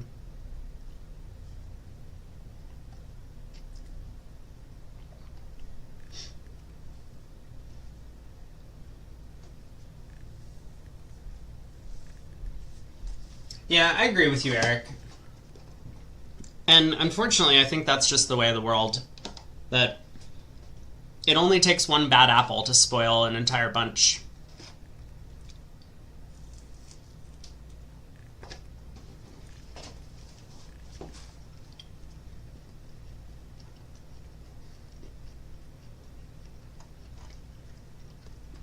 There were even more articles about this exact thing. Hold on. We're going deeper. Now we're back to 2019. We're going to find articles going back to like 1975. Jim Bergens, I was not there, I was not involved. But I do agree that a separate thread from the congratulatory blah blah blah. Here it is. Platinum Pairs Finals. Board 12. 3 no trump from West, opening leads fade 3. here is a cut and paste from Barry Regal, second place finish, commentary on the congratulatory thread. I don't think the appeal was especially controversial. The facts were fortunately not in dispute since there were cameras.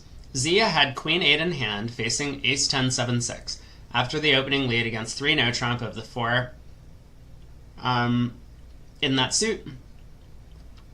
He took, by my count, 15 seconds to play from dummy. There appeared to be conversation, by-play going on, but that doesn't really affect the issue. Spots approximate. Okay? So the 4 of spades is led. Zia, declaring the contract, takes 15 seconds and plays the 6 of spades. And now South thinks, right? I timed the play to trick 1. Now, by third hand, at taking 34 seconds. So there was video evidence of this. 34 seconds. So that's 19 seconds beyond the 15. Okay? Others may be more accurate. I'm pretty good at mentally judging by a second or two. Wait, but you timed the play, but you were mentally judging? Dude. Okay. Zia now had many choices in the play, but 10 chop tricks and ended in play for 11. He misread the position in the suit, and I believe finished up with fewer than 10 tricks. Kevin Rosenberg in third seat had indicated some problems at trick 1. Okay, so Rosenberg, it was Kevin. Yeah, now they're playing together. This is incredible.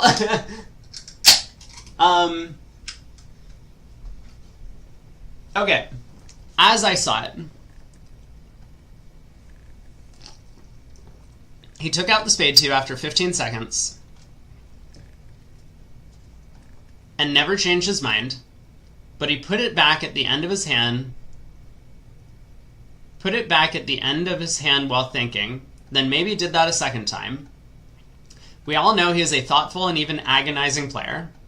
I'm sure Zia took that into account, but he would never have taken fewer than 10 tricks if the tempo hadn't persuaded him otherwise. A painful way to finish second, but I saw the video and I understand why Zia appealed.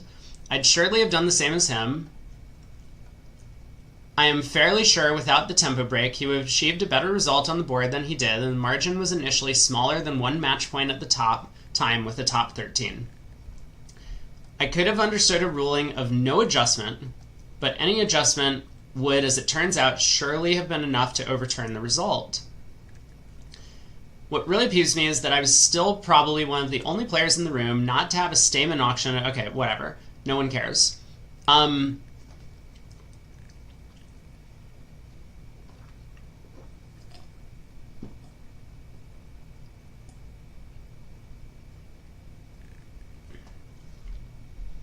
With respect to proper trick 1 procedure, I propose that it would be an improvement for the standard to be that third hand plays their card in normal tempo. If they need additional time to think, they play this card face down and turn it face up when they are ready to proceed. Dude,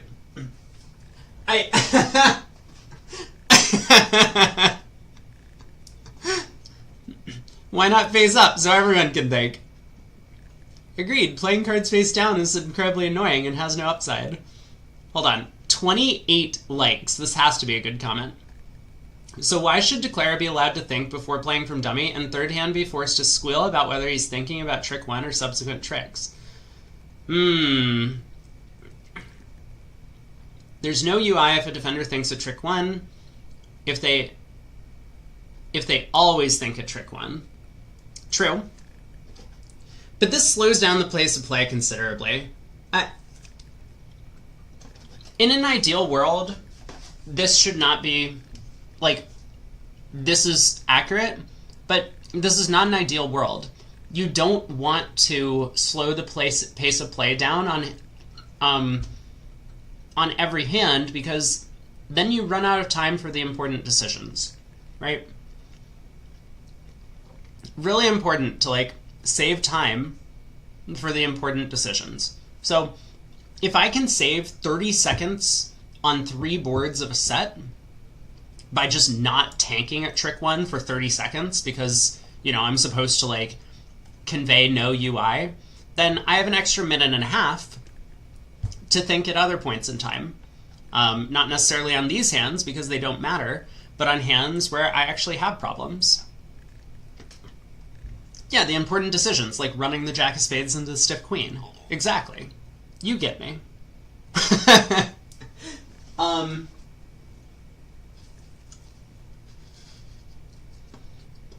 So, that's something that I think a lot of people don't get, is that people try and build rules for an ideal world, but the world is not some fairy tale.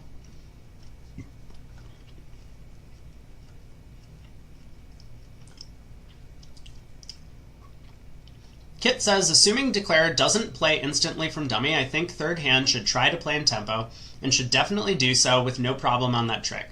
If third hand wishes to take some time to think about the overall hand, all he has to do is leave his card face up after the trick is completed. This prevents Declare from rushing the play, and it doesn't give anybody any information other than the defender is thinking about the hand and planning the defense. Yeah?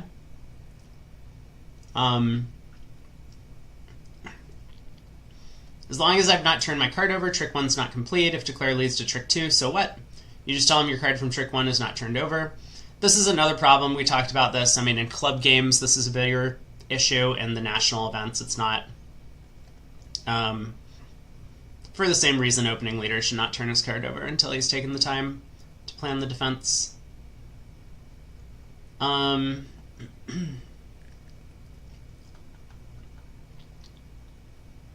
not going to read this, Oren. I'm sorry. Like, this is a giant text dump. There's no chance.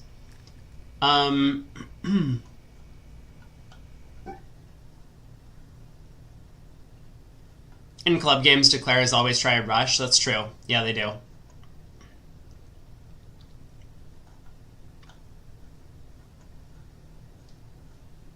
Why are there so many comments on these threads? Okay, we got the hand record.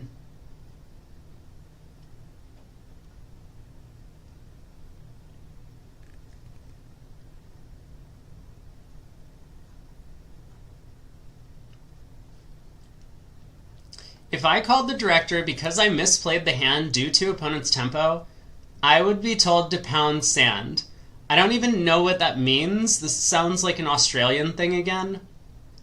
I wish the same rules applied across the board.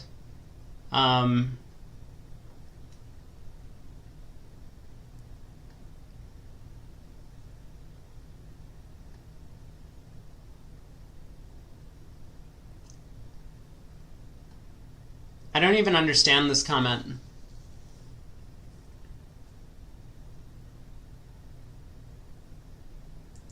Pound sand equals cope and seethe. Dude, I don't even know what that means. But thank you for trying to translate. I get the idea. I mean, I have context clues in the sentence to figure out what's happening. It sounds like this person is upset that about the ruling and disagrees with Zia. I'll accept that I'm in the minority on this, that most people think people should be allowed to be as nefarious as possible, as long as it's within the letter of the rules.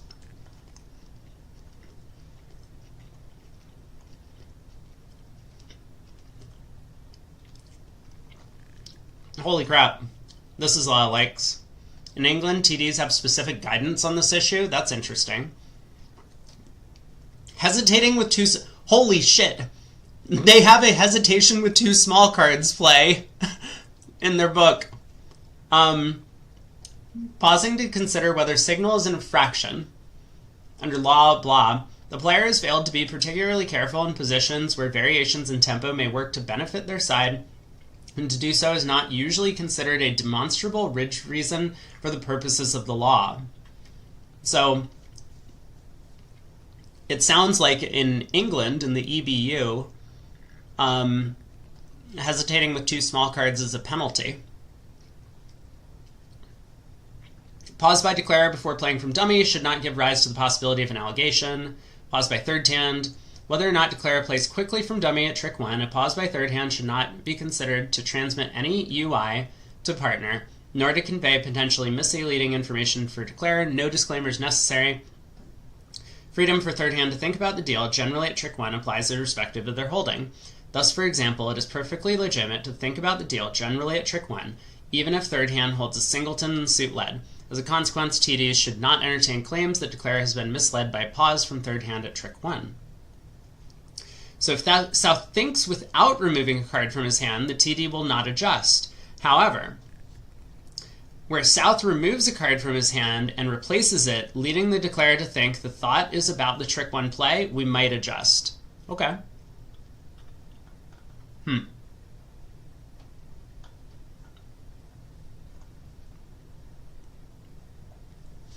Yeah, so the what to signal question, Boya, I caught him in an interview somewhere saying, this was an interview with him and his current team, Chris Wolenkin was there as well. Boya, he claims, and I don't have verification for this, but maybe people can watch, Boya claims that he does not pause to think when he's making discards. He just gives what looks like the most natural signal that he can, or whatever card he plans to play, in perfect tempo every single time.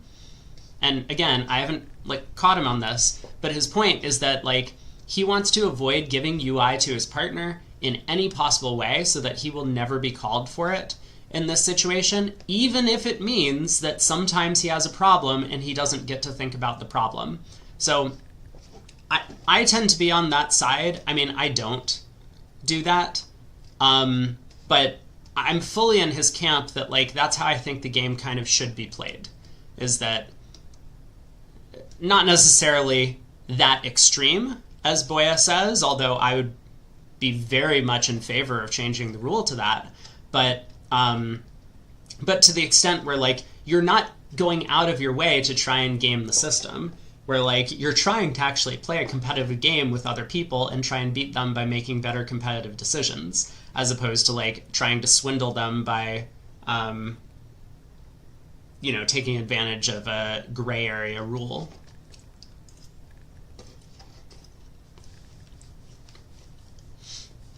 Yeah, so as Eric says, that's kind of my point where I draw the line.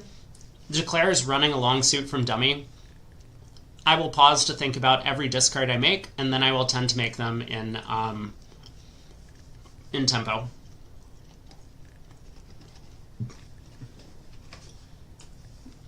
Pound sand is go fuck yourself. I mean, that's what I got out of the comment. Okay, hold on. I'm hoping that we're going to get more Inception on this, because we've already gone back 3 articles. Can we get a 4th? Surely this has come up before 2019.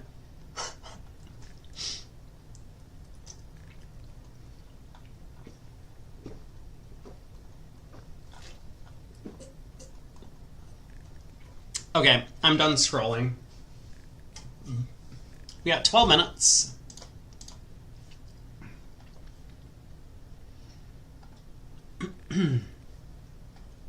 The scoreboard looks like this. Which match should we watch, guys? I guess I should put up a poll. We're not watching Gavin, so that match does not get an option in the poll.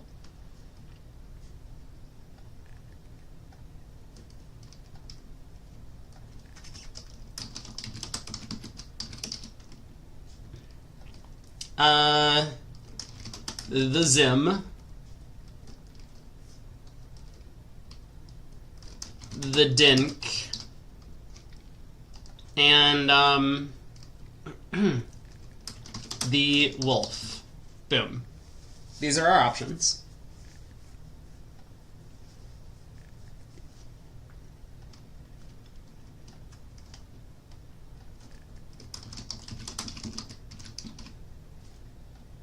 I understand the entire YouTube chat is going to tell me we're going to watch, that we should watch Gavin's match, but it's not as interesting as the other ones.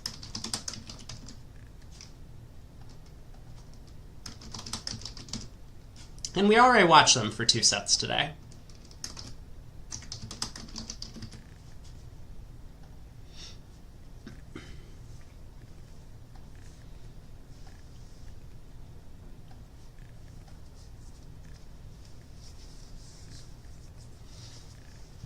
What else is there for bridge players to do? Play bridge and write long comments on bridge winners? I mean, it's not just long comments, it's long, angry comments. The longer the comment, the more angry it is. Have you seen that guy's posts about how, like, the ACBL adjudicating, like, Edgar?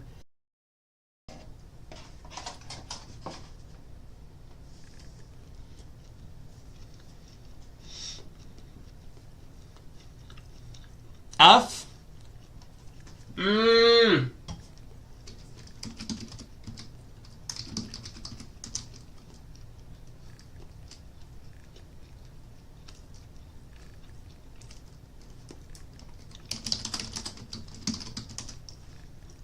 Okay, I'll restart. Sorry, chat. But that's good. That's good. Well, who voted for what? Okay, the dink.